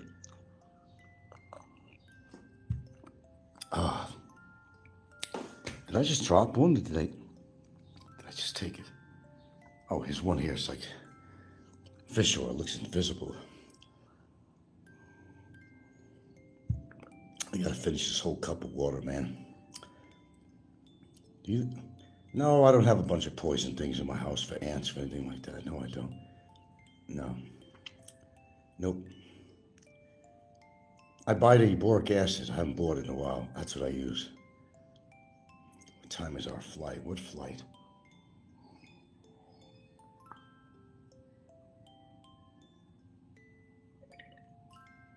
Would you say this cup is about 16 ounces? What do you think, folks? I just drank my 16 ounces. I got to drink numerous ones. But here's a little tip. Free, of course. If you inundate your body with too much water, you're going to flush out the minerals that you need, such as the electrolytes.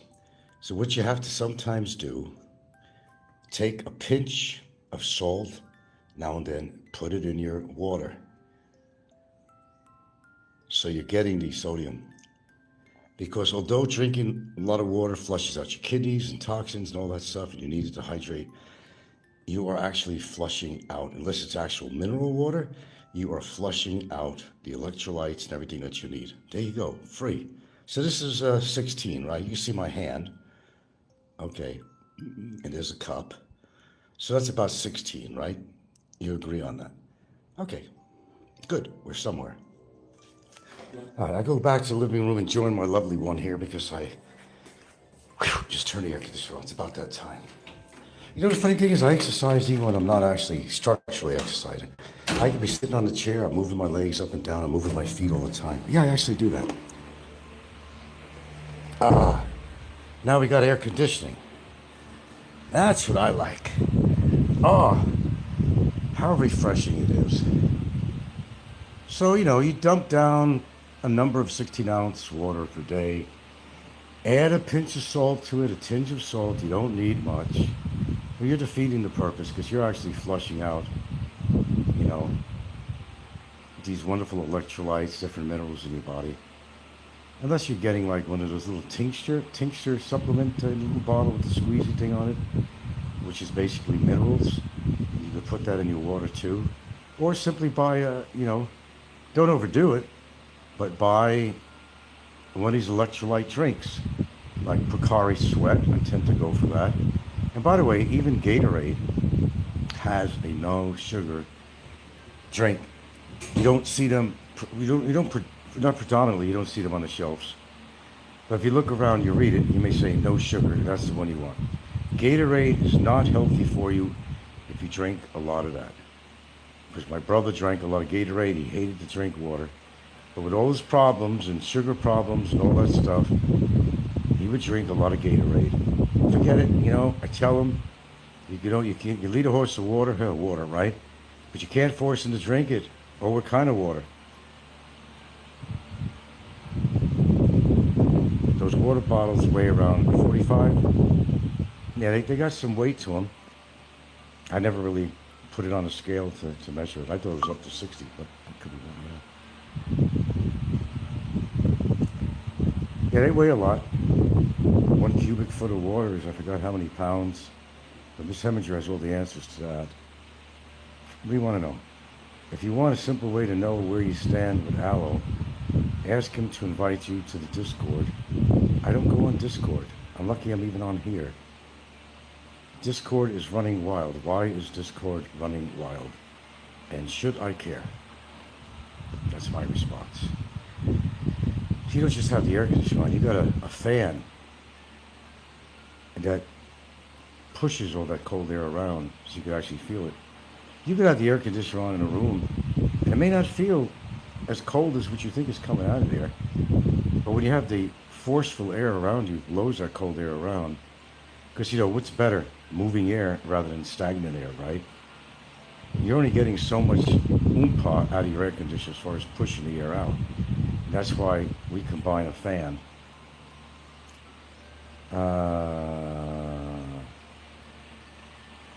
What's this?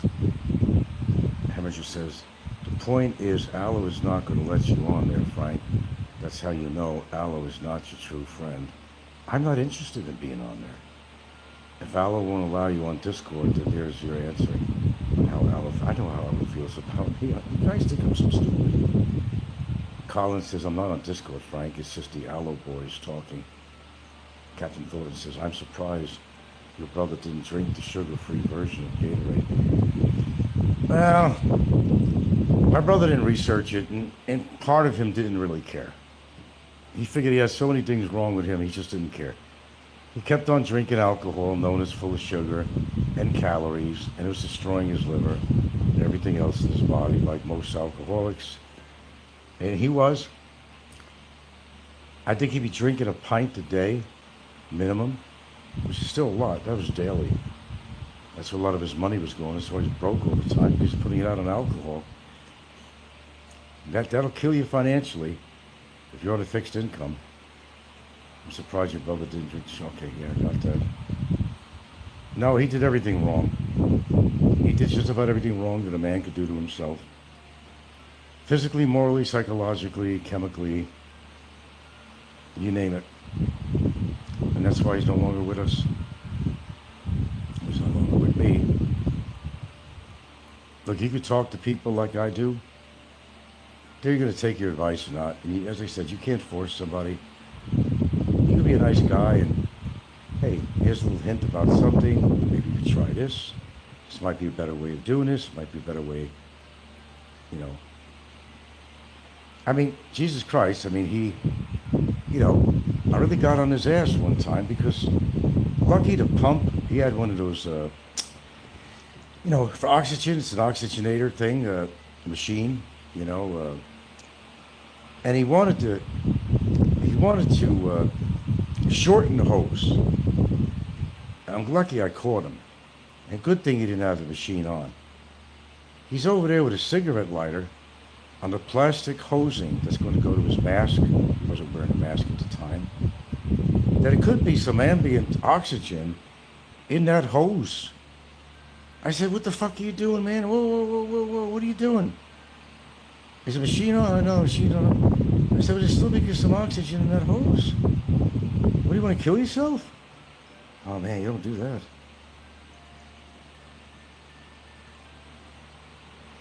No, man, realistically, you could tell people give all the best advice in the world. If they don't take it, there's nothing you can do. I went through that with my lovely daughter, you know. She called me up to ask me advice and all that, and I'd give her it as a father would.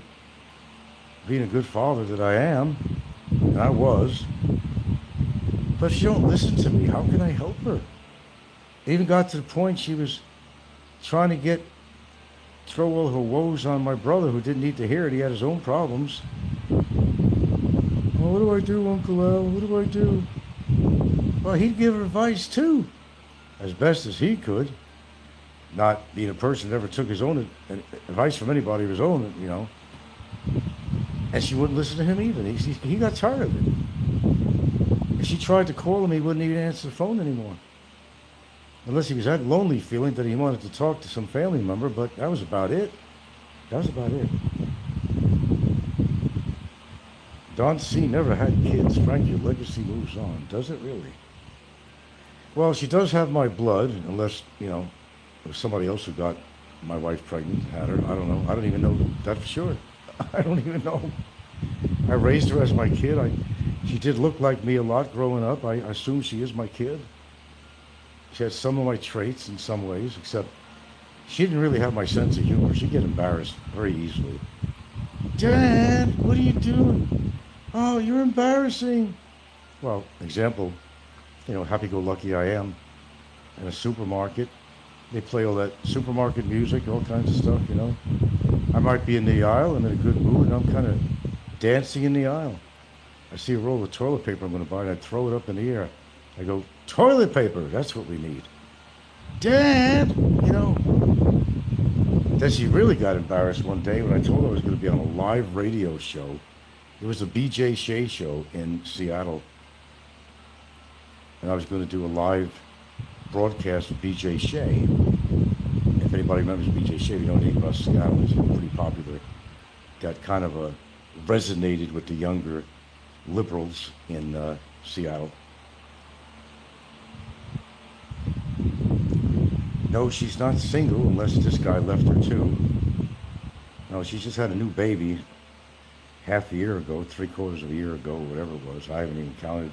She's got 5 kids now. Through another man. She was not a person to take advice. So what are you going to do? I mean, what could you do? As a father, you know, you want to help your kid. That's what you do. I've helped her in a lot of ways, but I couldn't solve all her problems. Because, you know, I was having a few problems of my own at certain periods of time, you know. And maybe I was having a relationship problem at the time or something, you know. Mostly when I lived in Hawaii, you know. I had things going on in my life, dealing with my brother's issues and stuff, you know. I was in my own state of turmoil for a long time. But she didn't want to hear my stuff.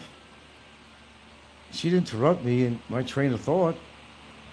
She's my family member, she's my daughter, she's an adult, I figured I could talk to her about stuff. I couldn't.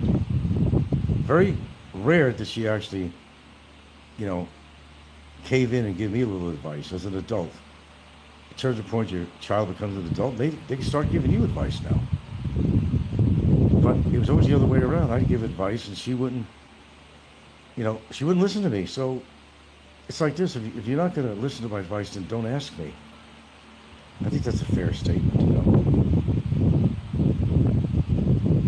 Challenger said, she should have listened to you, Frank, because your daughter made a lot of mistakes. Yes, she did.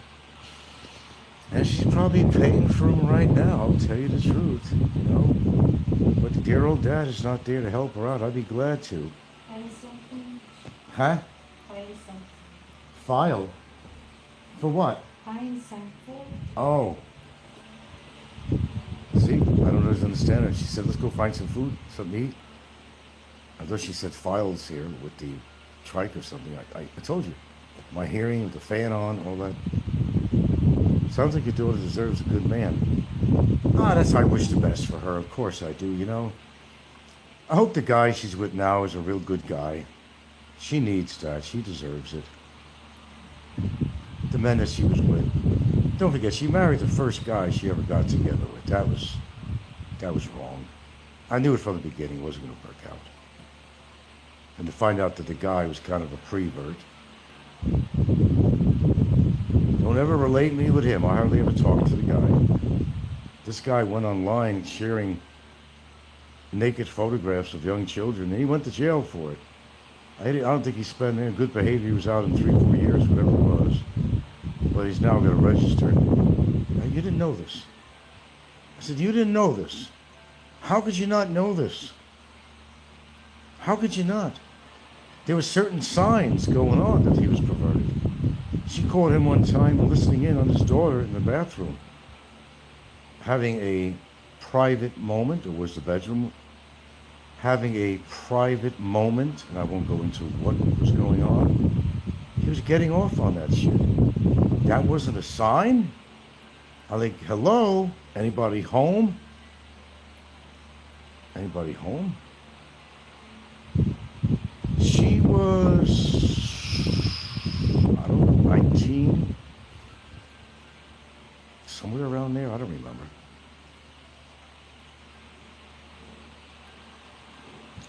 At first I thought, you know, afterwards that maybe it was a good choice. He had a good job. He was on contract with a big IT company, gaming company, and then he went to Microsoft. He actually used to troubleshoot all those famous games that some of you guys even play or have played in the past. He had something to do with them. He was like a troubleshooter for these things. Smart guy, very smart. Emotionally kind of fucked up. Sometimes he would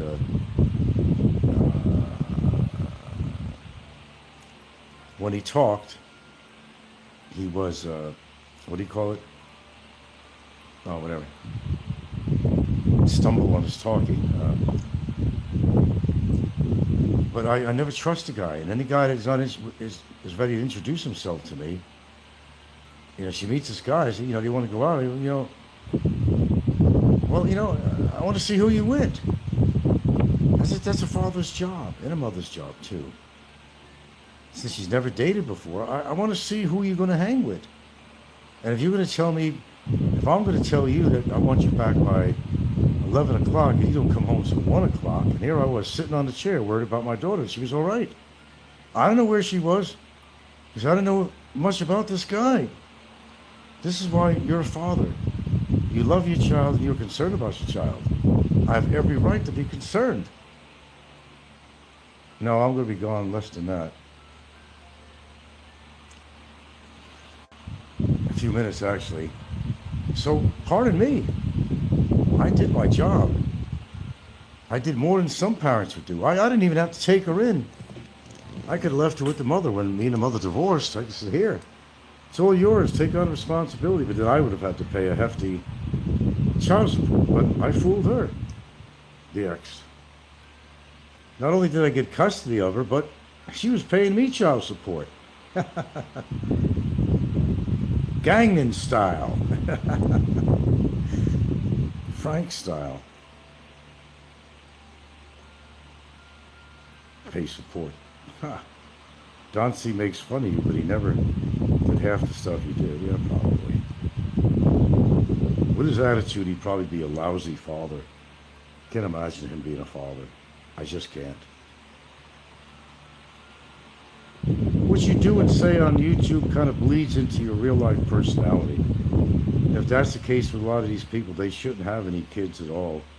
It'll be a crying shame to have any children that's going to emanate the parent and have this parent instill certain values on his kids.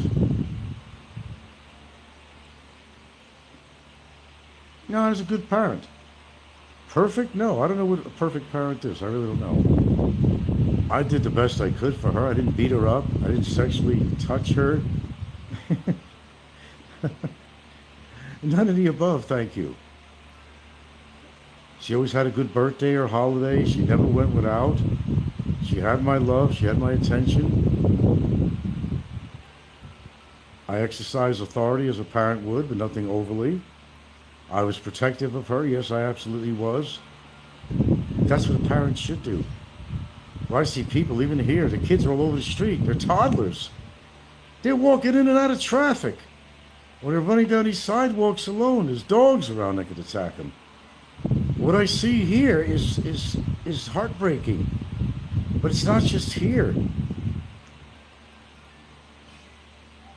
I don't know if he had a daughter or not. I heard rumor about it. But if he did, apparently she wanted nothing to do with him. Because if he had a daughter, he'd be boasting about it. Barry had a daughter, but he denies it. Her name is Cheyenne. And he totally denies it. All I had was a son. That's not true. His daughter's name is Cheyenne. Like an Indian, Cheyenne. He denies it. So he held back child support on both. All right, I'm ready to go. I got my regular 13, that famous number of my show, 13, man. How old is Barry's kids now? Oh, shit, I don't know, man. His son is, God, can he be pushing 30 or something by now? Or 26 or something? I bet he wants to kick Barry's ass. I bet he hopes that Barry comes home. He's not in touch with him. Oh, I love my son more than anything in the world. Then why didn't you pay child support, you clown? Oh, yeah, I love my son. Two things I love, God and my son. But you never took care of him. You left him, you piece of shit. You left him. You didn't pay child support to help him out to raise that kid. You piece of shit. You absolute piece of shit. That was so long ago, maybe he won't have to pay the child. I don't know. I don't think that's, I don't know what you call it, statute of limitations or something. I don't think that applies in Alabama. It has to do with the amount of time he owes and the amount he owes. I don't know. You can simply look it up. You guys are very good at looking it up. Why don't you look it up? I'll tell you what, I'll give you enough time before I get off. Why don't you go on ChatGPT or Google something, you know. Why don't you look it up right now and share it with all. And just say, is there a time limit where you don't have to pay in the state of Alabama any child support? How many years go by where you're not going to be held responsible for the child support? Anybody willing to do that?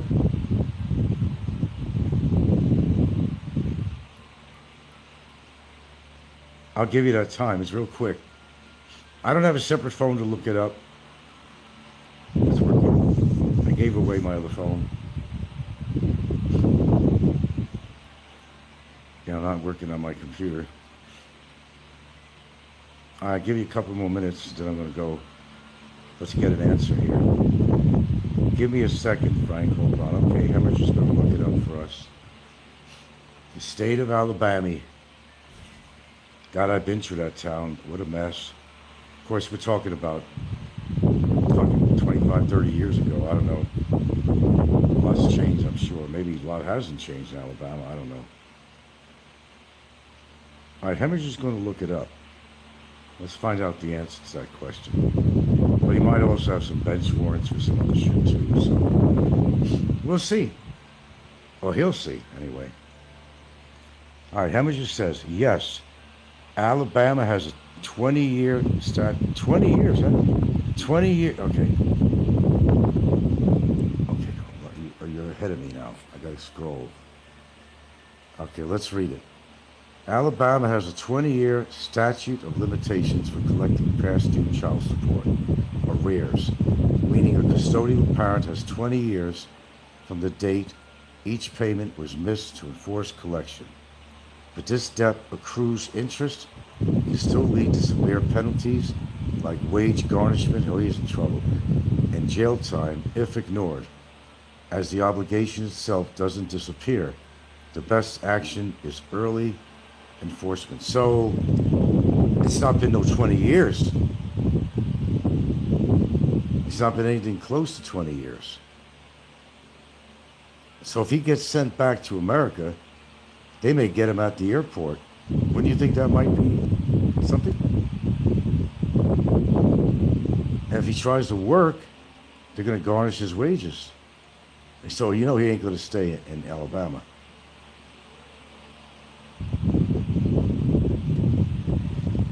Man, I don't know.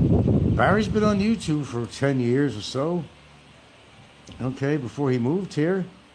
So I think there's probably at least 9 years left or something around there on the child support. At least 9 years to go. Somewhere around there.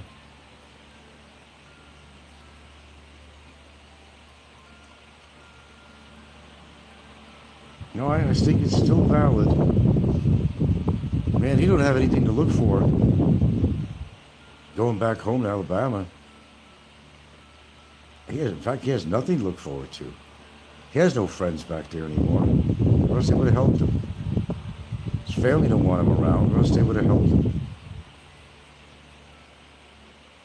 Years left, maybe about 9, I don't know, 7 or 8. That's still. He'll be going home soon enough, one way or the other, so it's still going to be in effect. So he's not going to settle in Alabama. No, he'll go to Florida. He talked about it, or Tennessee or somewhere, but he's not going to try to settle in Alabama. I just don't think he's going to do that. He says his brother, I think. Oh, his brother. Come on, his brother. I don't think he's even his brother wants anything to do with him. He claims he's in contact with him, but I doubt it. And who cares anyway? You make your bed, now you gotta lie in it. Okay? What's that? Amateur, you don't keep up with stuff apparently. No, it's a detention in a prison. He's in a prison, in a detention center of the prison. Mostly to do with foreigners.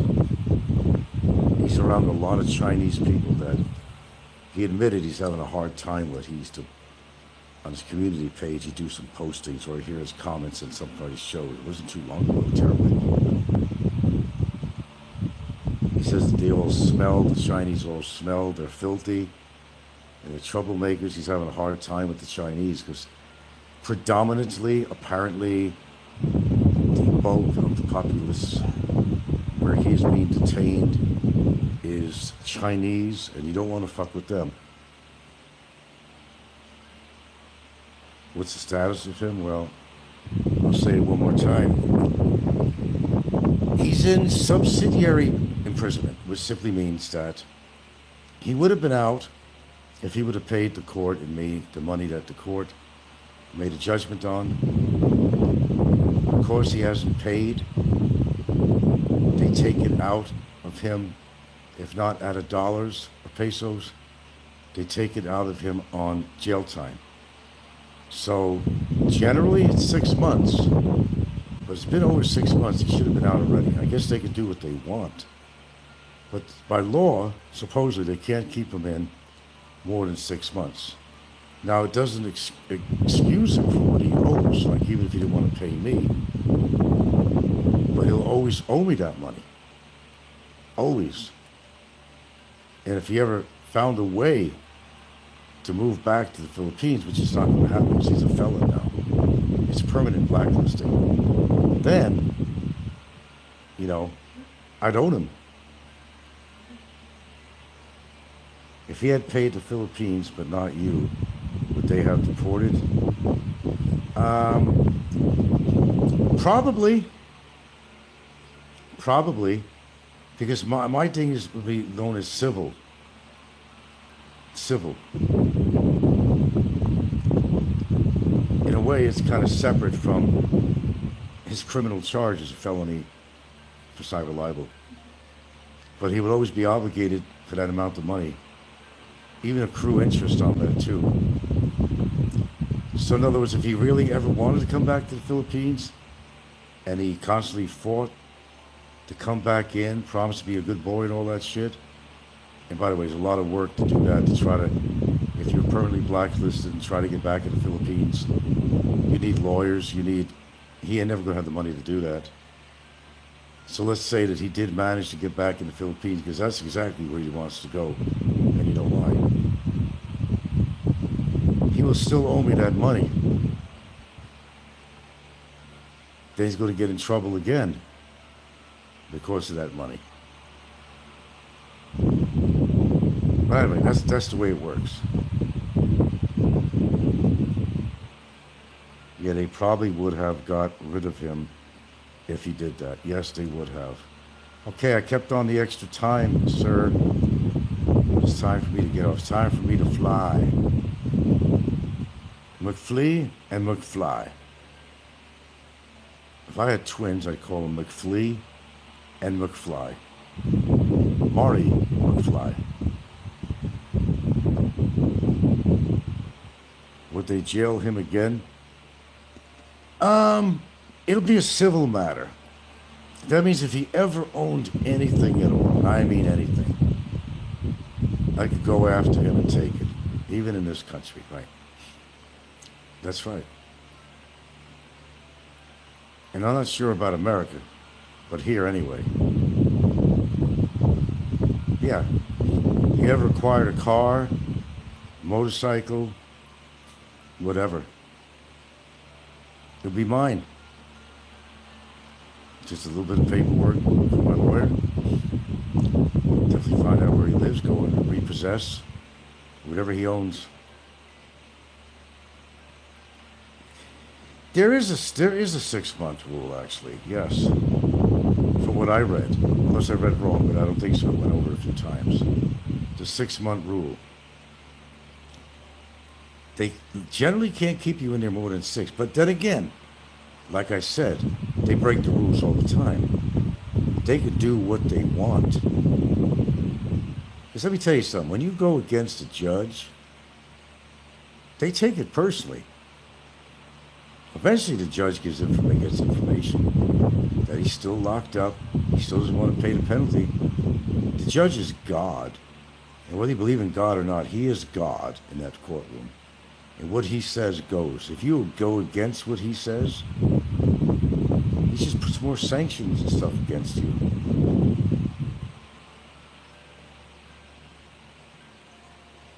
Go ahead and read it. Come on, I got to get off here.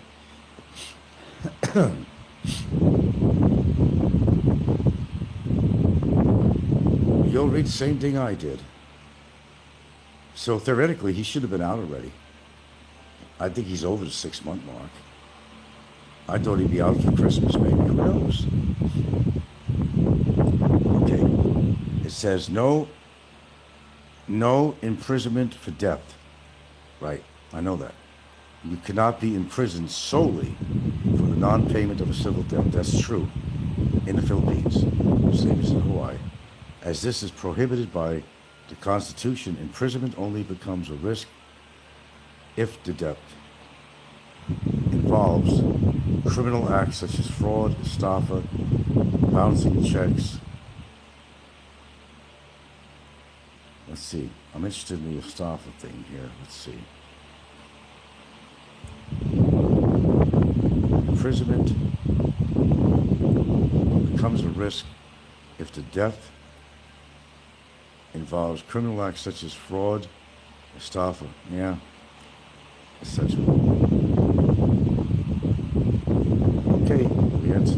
totally. You didn't get to the bottom line on that.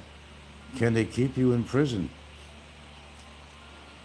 beyond the subsidiary period of 6 months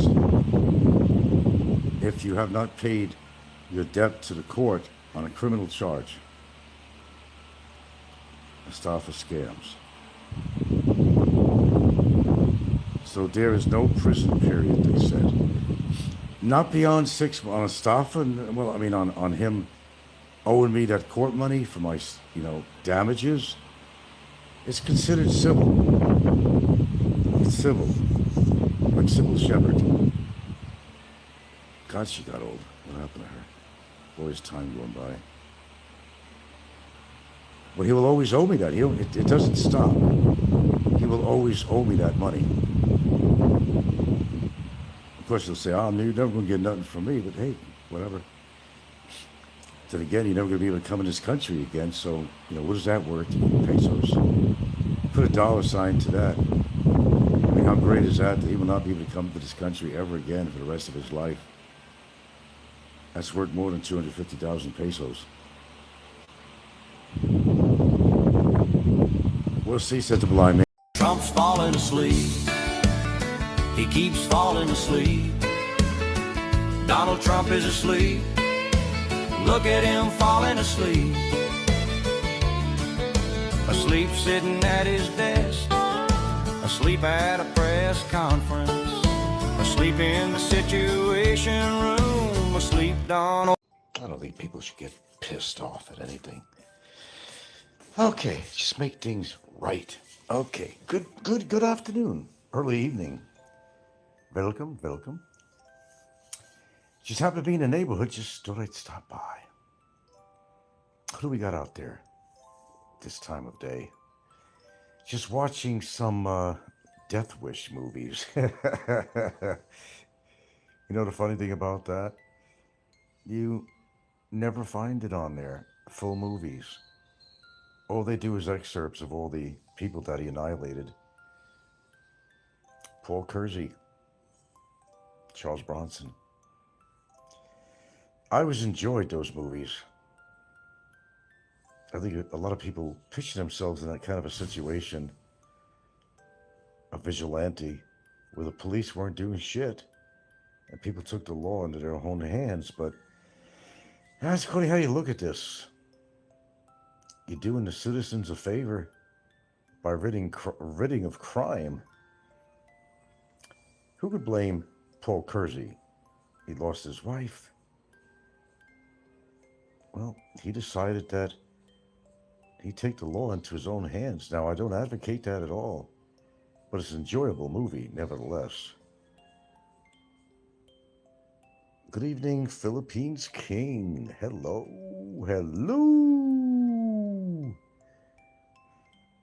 You're the first. The crown, number 1, says right there. You're the first. Who's next? Paul Kersey. Death Wish. No, that's not a way to resolve things. Nah. There's other ways.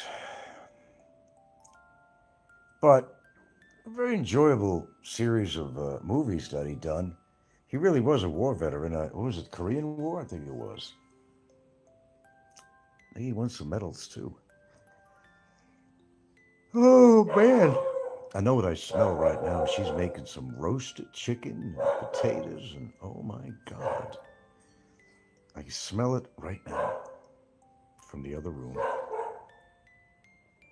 Smells good. Finger licking good. I don't buy that shit from the stands outside. I don't know where that chicken's been, how many flies were on it, how long it was kept defrosted before he even put it on the rotisserie, and I don't like to chance things like that.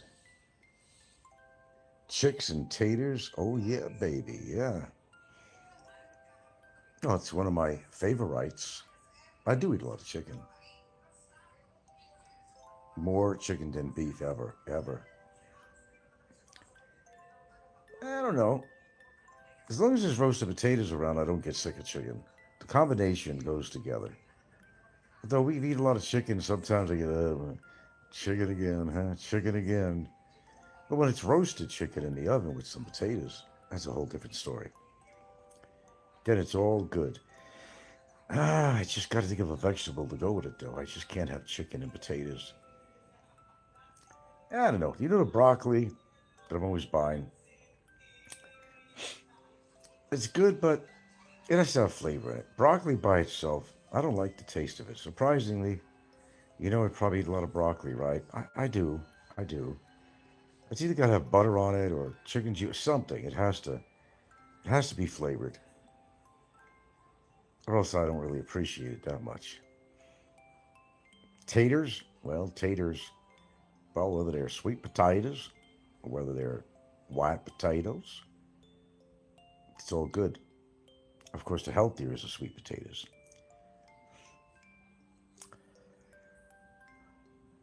Oh, sorry. That end of the day yawn.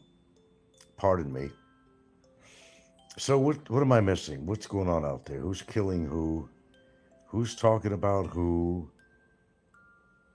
Who's pointing fingers at who? Who's threatening who? In other words, just another day on YouTube. Regurgitate a few syllables. That helps. I get tired of talking sometimes, brothers. Sometimes I do. But I always enjoy the interaction, though. Everybody's got something to say about something.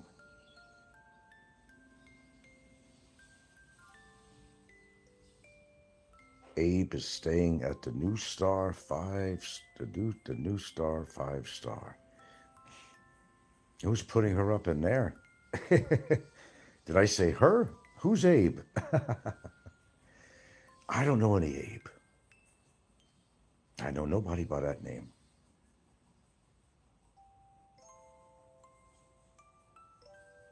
Nope, can't say I do. But you must know.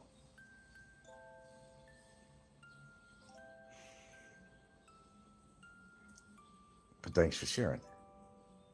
I thought only Ricky could afford the New Star. Nah, mostly Ricky just stands in front of the hotel, goes in the lobby, and says that he's staying there. Very few times has he actually stayed at a 5-star establishment. It's all smoke and mirrors. He hasn't been putting on too many shows, but then again, he's in Las Vegas. And all he could do is watch shows and make a commentary about it, basically. Well, it's what we do here sometimes, yeah. Shit, I could stand in front of any goddamn 5-star hotel and say I was staying there. Doesn't mean I am. Doesn't mean he is either. You ever think about that?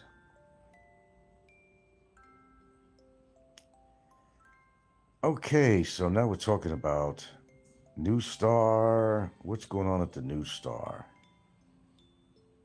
You seen Brevis playing poker with his shirt inside out? No. I haven't been following Brevis. Did he actually put on a video? I haven't been there in ages. Playing poker with his shirt inside out. Yeah, the boy's confused.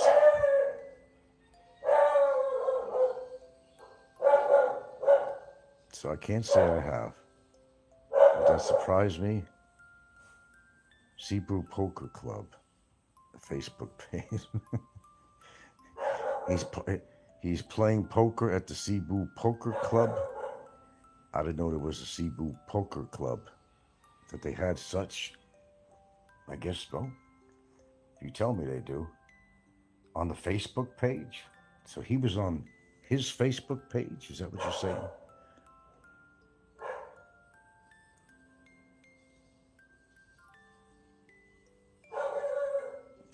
"40 guys there and his shirt's inside out." I always said he stands out in a crowd for more ways than one.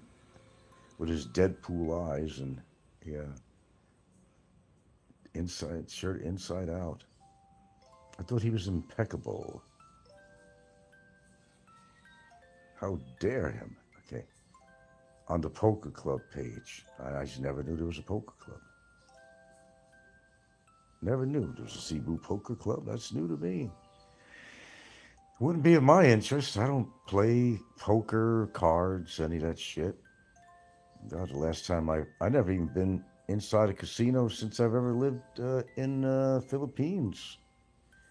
The last time I was in a casino was in Washington State, in one of the Indian reservations up in Ocean Shores, Washington.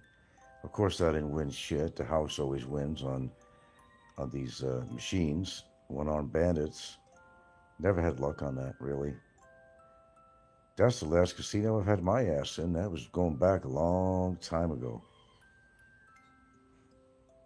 I enjoy the one-armed bandits. One time I was in Atlantic City with my aunt when I was living back in New York, and any chance she got, she looked somebody to go with her to New Jersey, take the bus, take you right to the casino. I went with her. Nah, she wasn't winning anything, but I did. The lights were going off, and I don't know what the hell was going on.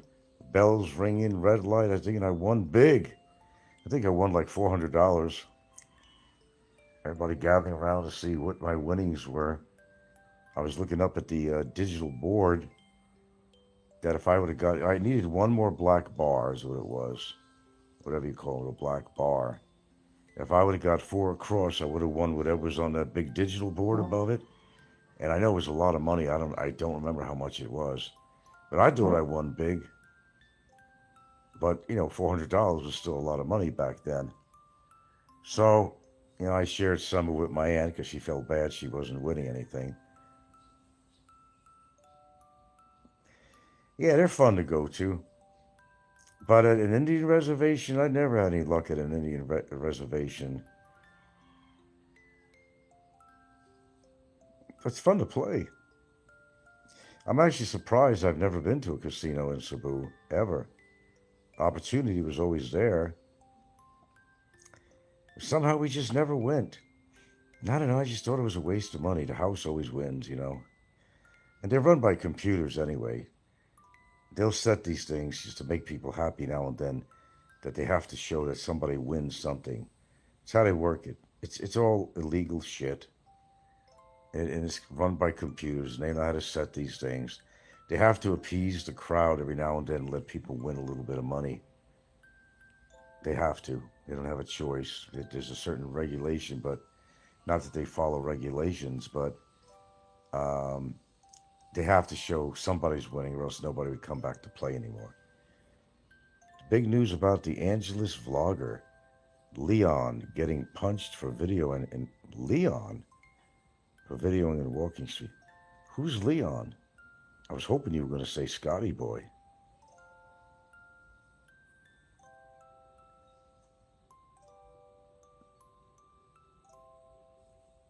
I've heard of the title. It's My Life Philippines. And that was on camera? Whose camera? Would he really post a video of himself getting punched and he'd leave it on, embarrassing as it is, or somebody else put it on? He has 50,000 subs. Yeah, I'm not familiar with the character. I've heard the name. I heard the name. It's My Life Philippines. I believe I heard the name. I'm just waiting for Scotty to get the shit beat out of him. His camera then went to the police. American punched him. And another American? Wow. Scotty hates him. Well, he's competition on Angeles. That's why. Is that one of those dudes that sometimes hangs around Scotty at one of the bars? You know when Scotty's sitting there? The same bar that the ladyboy came over and didn't want to be photographed and was giving him shit. There was a couple of guys who were also, I think, YouTubers or something that was sitting there. He's Slovakian or something.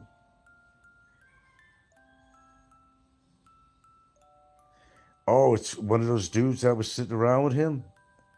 They were trying to copy off Scotty, huh? Didn't work out for them. Well, Scotty's, he came real close. I'm waiting for that to happen. Remind me if that ever happens. They're all punks anyway, man. Fucking losers. That's what doing their time photographing prostitutes?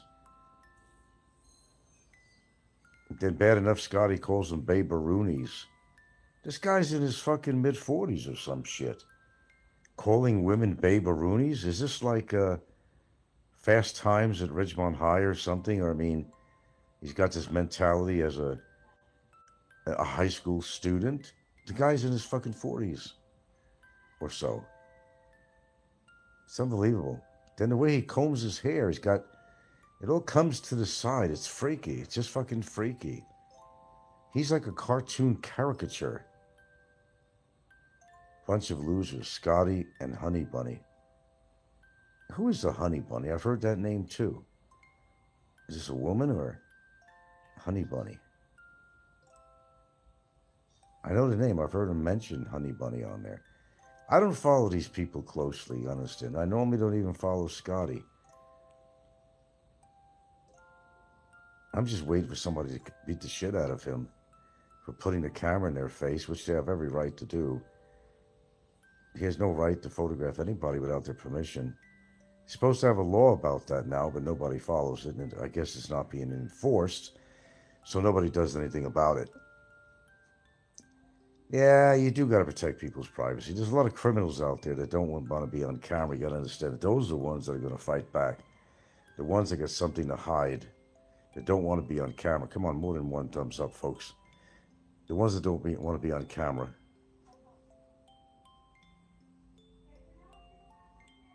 They want their anonymity. Anonymity. Say anonymity. They want to be anonymous. And those are the ones that will react.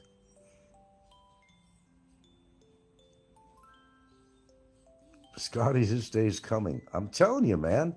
Scotty and, Jim's Asian Adventures. Their day is coming, man. Well, there's others too, of course, but it's only time will tell. Ricky, of course. Their day's coming. Oh, believe me, it is. It's going to happen. It's inevitable it's going to happen. It's what they do. And how they get themselves in trouble like this all the time.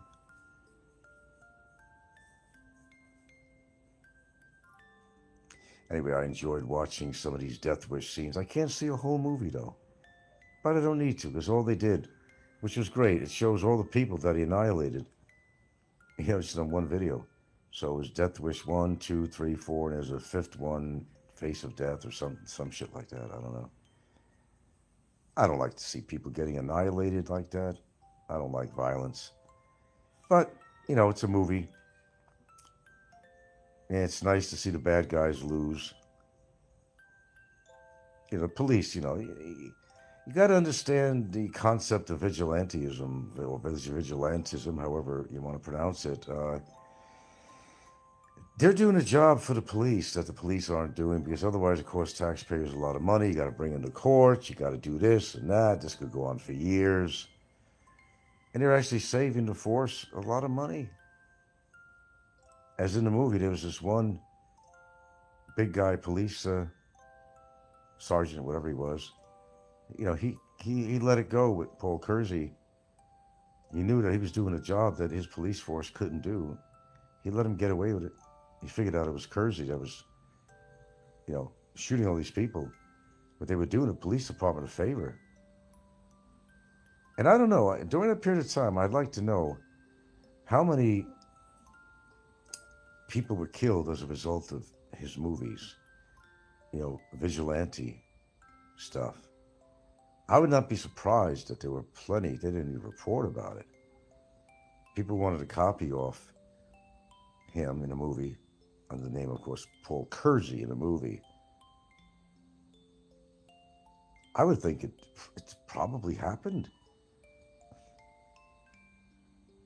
You gotta understand, somebody's psychology when, you hurt somebody hurts someone that you love, your girlfriend, your wife, children, whatever it is. Well, I think they have every fucking right to go out and do what they need to do. An eye for an eye. Because you have to rely on the legal system. Now, I'm not encouraging people to do that, of course. In fact, I'm very much against violence. And it's the truth, actually. But it's good entertainment watching that show. Getting rid of the worthless scum of the earth that shouldn't even be walking the earth. Sometimes you'd say, well, what gives you the right to end their life? That even they deserve to live. And I'm trying to think, why? That the people that were dying are people that hurt people and killed people and raped people and stolen from people and caused trouble on the streets, putting people in fear. So you see the sensibility in that movie. But you can't have everybody going around doing that. That's the problem. Because there might be innocent people getting killed. It's like Purge, the movie Purge. It's like you're giving them poetic license. There has to be some control in that. Or else everybody would get a gun and they shoot anybody that looks derelict or anybody that looks like they're a criminal when maybe they're not. Maybe they just look that way. They'd be killing street people. They'd be killing anybody that looks at them in a funny way. They'd be going, pow, pow, pow, pow. Jerry's back. So you really can't have vigilantism, You can't really have that. As in the Death Wish movies, as I said, it's entertaining to watch, but you can't let loose. You can't have anarchy. You cannot have society go to that point. We're getting to that now. But Paul Kersey in the movie goes Paul Kersey. He got even with a lot of people, the death of his wife and all that, and people were cheering him on in that movie. Oh, they were cheering him on. I was cheering him on. Philippines King says Heidi was daring people to come to her house, and she said she would rip their heads off. No. More likely she would sit on them. That'll do the job. Oh, she's violent. And come on. You know the crime she did while she went to prison. She wore a fake bomb, went in some pharmacies to steal drugs. A couple times, I guess it was. That's putting people's lives in jeopardy. What if she was a real bomb? Even if it wasn't a real bomb, people could die of a heart attack or something, or scare a lot of people. What she did was so terribly wrong.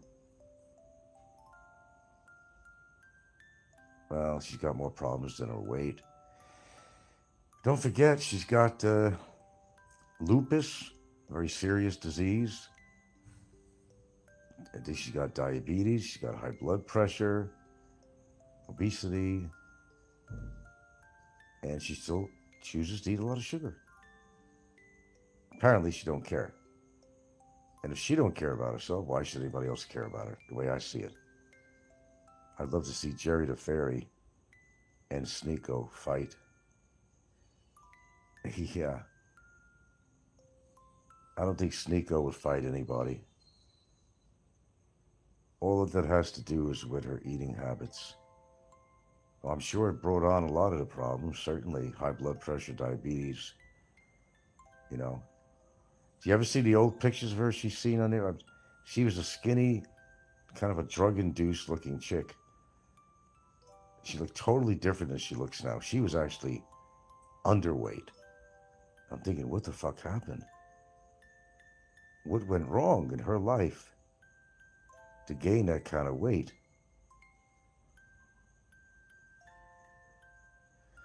No, Sneeko's not going to fight with anybody. He can't afford to lose any more teeth.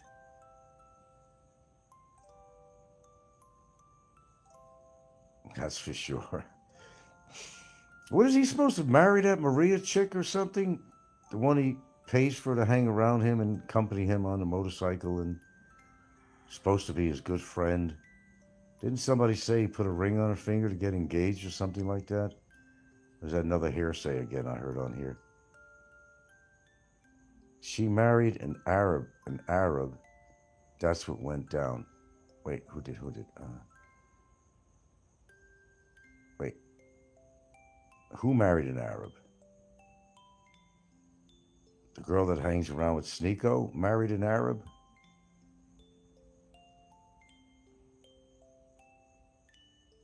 I didn't know she was married at all. Oh, Heidi married an Arab. Oh, God. That's a big mistake. Ooh. Oh, they're mean son of a bitches, these Arabs. You cheat on them, they'll cut your head off. They'll get away with it in the law. The law allows for the husband to inflict physical violence on their wives in those countries. That's a fact. They still do it. You steal from him, he'll cut your hands off. He'll get away with it. He catches you with another man, he can kill you, and he'll get away with it. Yeah, there is a photo shoot on Facebook. Snicko and Maria shopping for rings. And where did that end up? Heidi's previous husband was Egyptian. She lived in Egypt for a while. Really? She lived in Egypt? Can't picture that somehow. I don't know why. He led a tough life. George is not in good shape either, I understand, psychologically and physically. I think George has some shit going on with him, too. Heidi's previous husband was Egyptian. She lived in, okay. I spent time in Egypt. It is a shithole. Yeah, even the pyramids are not worth seeing because all you see is pictures of the pyramids, but you don't see the hustling, bustling city right in front of it. Yeah, they don't show that all the time. And it's also very hot. And then you got to fight with tourists and all this shit. And there's even been killings there of tourists too in the past. I don't know how it is these days. I remember in the news many, many years ago. Big sprawling city around there, right around the pyramids. Nah, nice to see the pyramids, but it's not worth going all the way to Egypt just to see the pyramids. That's not worth it.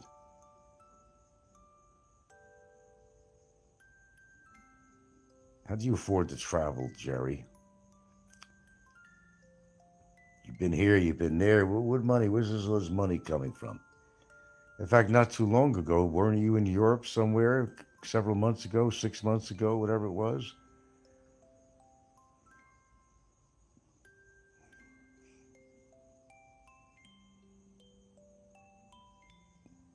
I don't know where people get the money to do this shit. I really don't.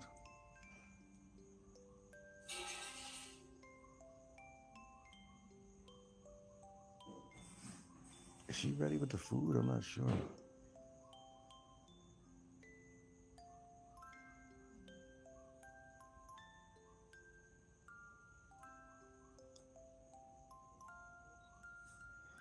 Yeah, I'm gonna make another trip to Cebu, but I'm gonna wait till after the new year that month. Got some shit to take care of in Cebu. Gotta go back. You were in France and Armenia back in April. Where do you get the money for these trips? Are you that fucking cheap?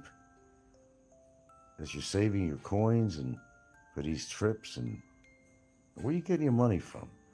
I don't understand where you're getting your money from. You can't afford a house. You make trips to France and Armenia and all that shit.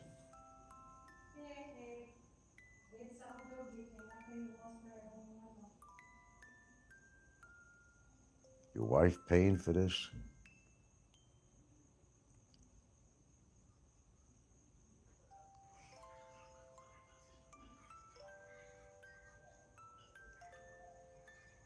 Do I look like an average Joe? No, you look like a fucking Armenian or some shit like that. I don't know. You have that look.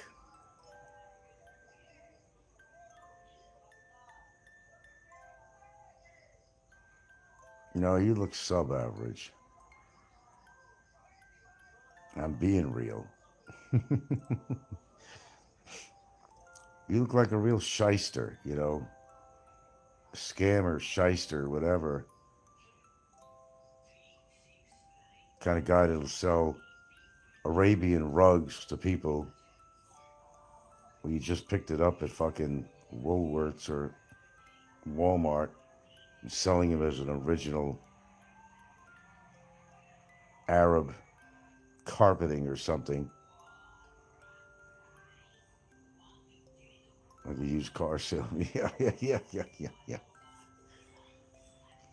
Oh, Jerry wouldn't scam anybody, would he? He'd scam his own mother.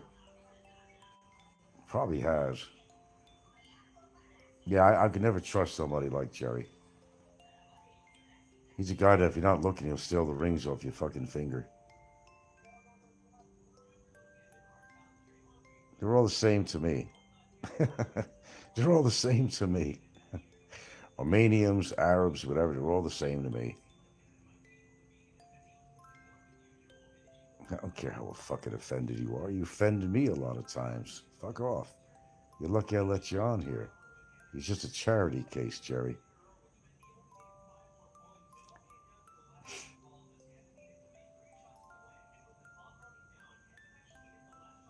Just a charity case.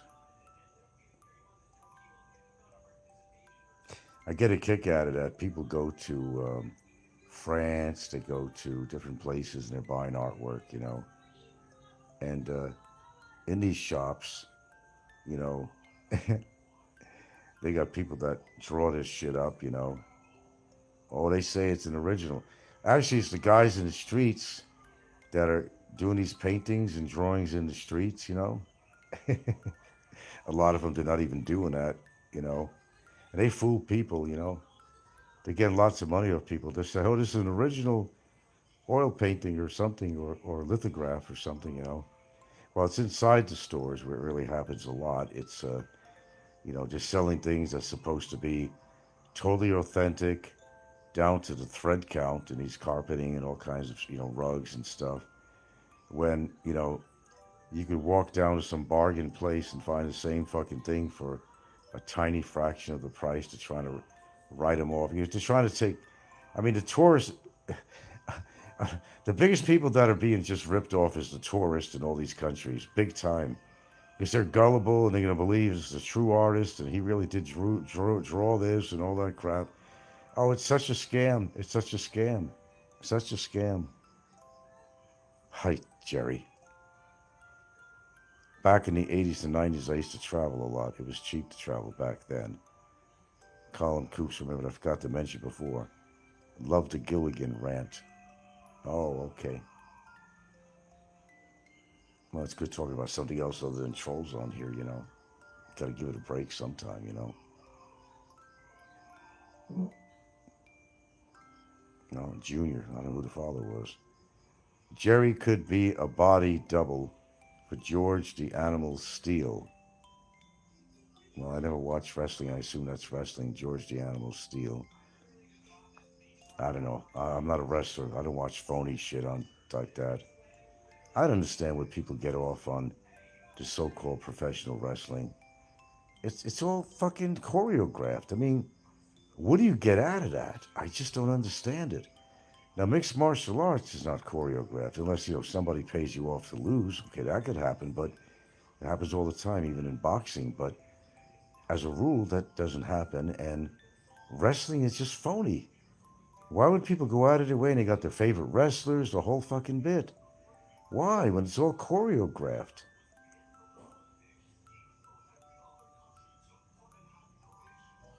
The Chief. Who's the Chief? I used to buy a 2-month unlimited Eurail pass around Europe for $200. Well, that's the good thing about being in Europe. I understand, because I've never been there. You could go see all the European countries with ease. They got trains that's going to all these countries. That's the beauty of Europe. That you can see all these countries by train. And it's probably fun taking the train. You go through some scenic areas, you know, and that must be a lot of fun. So yeah, if you pick a place in Europe to go to, just hop on some trains and you'll be able to go right next to other countries, and from that country into another country. It really would really work out real well. I don't think anything's cheap anymore. The Chief, from who? From who? The Chief. Something on Seinfeld, something on, what is it, The Chief?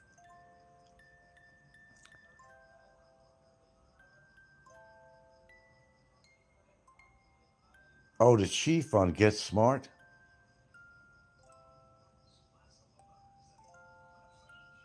Yeah, Jerry, did you go to Piccadilly Square? God, that's a bad place. I never realized it.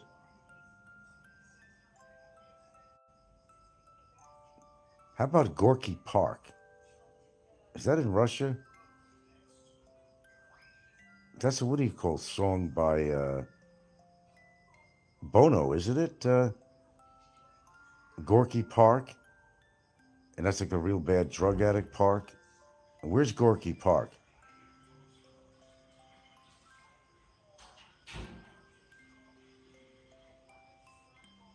Oh, of course you did, Jerry. Okay, where's Gorky Park? What country is Gorky Park in? Gorky, I think.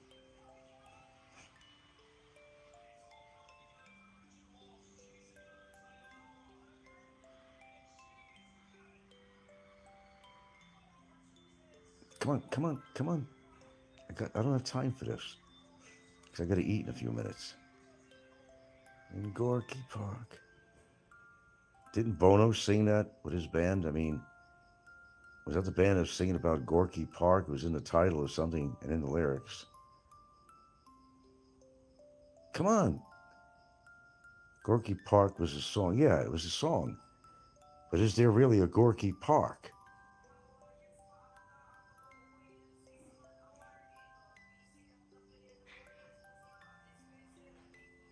Like the Beatles sung about strawberry fields. That was a cemetery. Cemetery. Strawberry fields forever.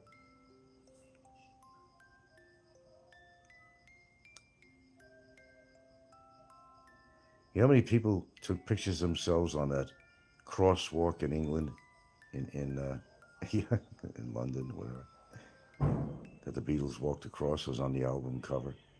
I can't even imagine. All right, Scorpions. Okay, Scorpions. Thank you. Wind of that was good too. God, Scorpions are damn good. I never ate one, but these Scorpions were really good. Wind of Change. Oh, we need that on YouTube. The Winds of Change. But is there really a Gorky Park? That's all I want to know. It might be in Russian. It sounds like Gorky. That would be like Russian. You got some mean-ass fucking parks, man. I tell you, in these major cities, man, all the drug addicts and thieves and people going to shank you for your money and all kind. Man, I'm just telling you, sometimes better off just stay on the tourist path. Don't venture off. You can't. Have some bodyguards around you. I mean, you can't even travel safely anymore. Besides Europe being extraordinarily expensive to visit now, I'd love to go to Italy. That would be outrageous, What? Frank, did you do any traveling after you came out of college? Yeah, I just coming out, I think, or was I still in? I went all across the United States. I bought one of those things like you're talking about, only for a bus, Greyhound. For 1 month, you can go anywhere that Greyhound bus went. Up and down, sideways, upside down. And I did for a month. I've been all these places. I stopped over in a shitload of places in the United States. I did what I could for 1 month. I spent more time in the Southwest, though, than I did most anywhere. But Utah, Nevada, Arizona, Colorado, mostly. And of course, I went to California too. And I went to Yosemite and went up the coast to, what do you call? Fuck, where Angel Adams lived. Boy, I'm losing it. I guess I think I am.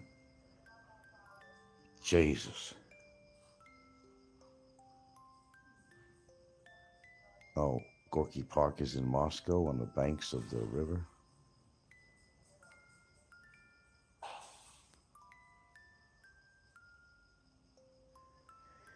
First time? Well, no, that would be like Canada. I've been to Canada numerous times. I was living in Seattle. Been to Vancouver, been to Victoria, places like that. Now, I've never been on the east coast of Canada, the French side. Never been to Toronto or anything like that. Ontario. Never been there. Only on the west coast.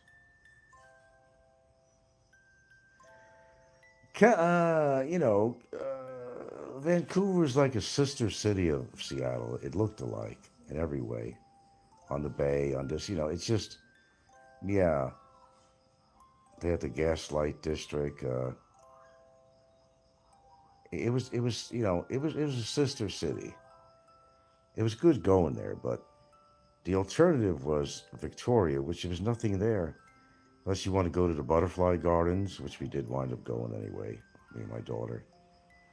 And they had everything to try to make it look like it was British. Of course, it's British influence, of course, but, it made it look like England, jolly old England. They had the old-fashioned phone booths outside, They had, statues of guards, in full uniform and all that shit. And to make it look, it's just too touristy.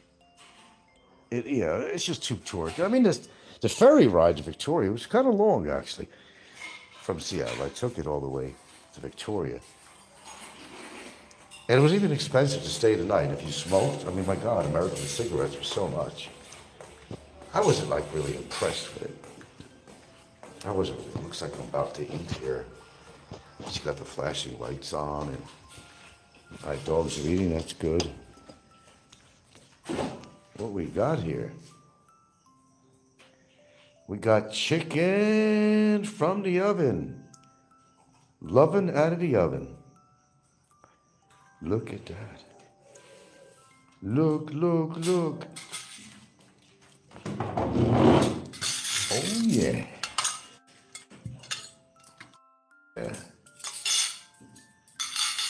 And roasted taters, like I always talk about. That's what I'm talking about. You want to shut those curtains so I don't have any snipers putting a red dot on my head or something? You just never know. Jerry could send one of his hooligans out on there on me or something. Or maybe Obama made a few friends in prison or something. You just never know. You think I'm kidding? Oh, look at the steam coming from this roasted potato. Look. I don't even got one thumbs up on here. Can you believe that? Not even from Jerry. Look at the steam. A little bit of steam coming off. Living the high life. No, we don't get high, only on life. Yeah, rice for them. Don't give them too much starch. I like the potatoes. They can have the damn rice. Well, cut you some. I don't cut you any slack, dude. You're psychopathic as fucking Brevis is. Like, you guys probably plotted a lot of shit. But I have to be respectful. Family's going to show up here, and I got to get off. I don't want to put them on camera. They don't want to be on YouTube. So I'm going to be very respectable. I'm going to eat my meal and eat that delicious golden brown chicken with roasted taters. Ooh. I always get the legs. But look at that. That sweetheart's cutting that thing up like a professional surgeon, for God's sakes. Thank you, dear. Oh. Yeah, beat him up. All right, we're out of here. Hey, thanks for tuning in. And there are more details coming in on the Thailand-Cambodia clashes, which seem to have resumed. Thailand's army has claimed that one Thai soldier was killed. And of course, several others have been wounded in this fresh border clashes with Cambodia. The Thai army has also launched airstrikes along its disputed border with Cambodia. This comes as both the countries accuse the other of breaching a ceasefire agreement. Thai army spokesperson claimed that Cambodian troops fired on Thai forces early on Monday morning, resulting in one soldier killed and 4 wounded. And on the other hand, Cambodia's defense ministry said that Thai forces launched an attack on Cambodian troops in 2 border provinces, claiming that Cambodia had not retaliated. Earlier, in the month of July this year, 5 days of clashes had erupted between Thailand and Cambodia, killing 43 people and displacing around 300,000 before the truce took effect. It's that time again, folks. It's close to bedtime here. Me and the missus are just kind of relaxing here before we go to bed. Microphone's on? Aren't we, Gilder, ma'am? I took mute. We are just relaxing before we decide to go for the night. Yeah. Yes, sirree, relaxing with the Gilder. Indeed. World genocide. It's not the environment that's going to kill us. I think the world is just going to kill each other. So much wars. Nobody's happy. Cambodia and Thailand are fighting at the borders. Oh, is Jim at the border? Jim is supposed to be close to the border. Jim, I heard that your booze got caught up in some of the bombing. Story at 5. Now the truth is, man, this world is it's toxic. Not just the environment. It's really not the environment that's going to get us first. Well, there's one thing that could happen before people kill each other. I think all the volcanoes are going to go off at once. It's going to create a black cloud of volcanic dust, glass particles, everything that's going to just choke everybody out. That's one of my predictions, anyway. Now, if that don't happen first, I think people will just kill each other. Well, a bomb, man-made stuff, not environmental. Well, that also will be environmental too, if, people were trading nuclear missiles, of course. It's funny about a fan, you don't really see the speed of the fan on camera. It's actually on minimum. Looks rather slow, does it? But it's actually faster moving than that. There we go. Pretty little flowers. Don't mind me. I'm always happy. But you know what? It sort of in a way pays to be older, because probably means there's a good chance you won't be around to have to see the world just explode on you. You kind of beat everybody to the punch. You know what I mean by that? Yeah. But it's going to happen. That's why I say don't have any more kids. It's probably not fair for them. I honestly don't believe that kids have a future in this world. Certainly your children's children, which would be your grandkids, I don't think they have a fighting chance. So don't have any more kids. You got kids already, let them grow up. Encourage them not to have any kids. Adopt. It's your best bet, is adopt. There's a lot of children that don't have homes out there. Don't have any more children. You don't need any more children. That's a thing of the past. At least it should. China went through this one time. They had to tell people, or was it Japan, to stop having kids, population. Then later on, the opposite happens. A lot of upward bound Japanese, actually, didn't want to have children anymore. They were worried about the future job force, and they were offering incentives to the Japanese to get married and have more kids. True story, I didn't make it up. Seriously true. I guess things are balanced out right now. But I think people are not thinking of having children because the uncertainty of the economy worldwide. And they're beginning to really think and say, well, it's going to be a burden to us. We want to work. We have to keep up. We got to live at the, you know, we got to live like our neighbors, the Yakamachis. You know, if we want to live like they do with the nice car and a nice house, you know, the Yamashitos and the Yakamachis next door seem to be doing good, but, you know, how are we going to reach that if we have children? And it puts more of a financial burden on us when there's already enough financial burden going around the world. As the world turns, as my fan turns, it's a quick show tonight. Just a kind of a quickie here tonight. So, Thailand and Cambodia going at it, and that is a ceasefire. Has anybody ever stopped fighting, whether it's YouTube, whether world skirmishes and wars, fighting, killing, maiming, blaming, alleging? I guess that's what makes the world go round. I can see these aliens right now, and they've been around just laughing at Earthlings. What is wrong with this species? They're killing each other. It's going to be mass extinction, or it's going to be mass consumption for the aliens, one way or the other. You got to be arrogant to think that there's not more intelligent life. There has to be more intelligent life than people on Earth, please.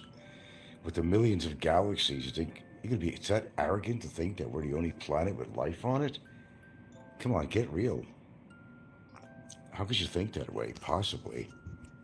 What makes our planet so special?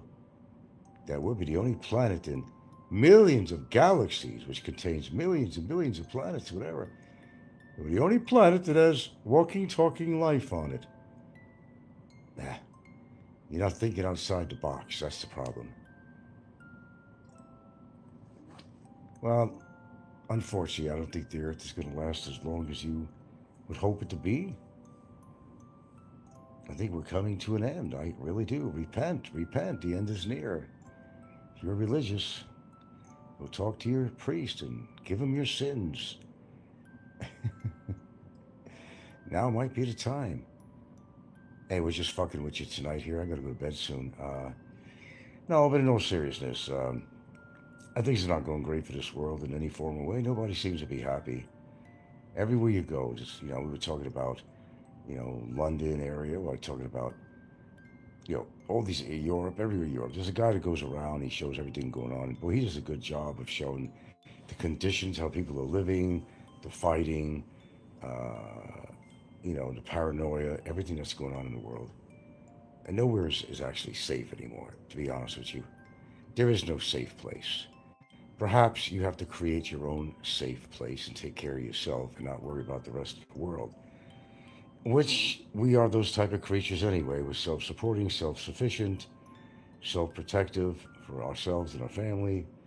Nothing abnormal about that. It's just that how far will we go to be protective of our family, you know?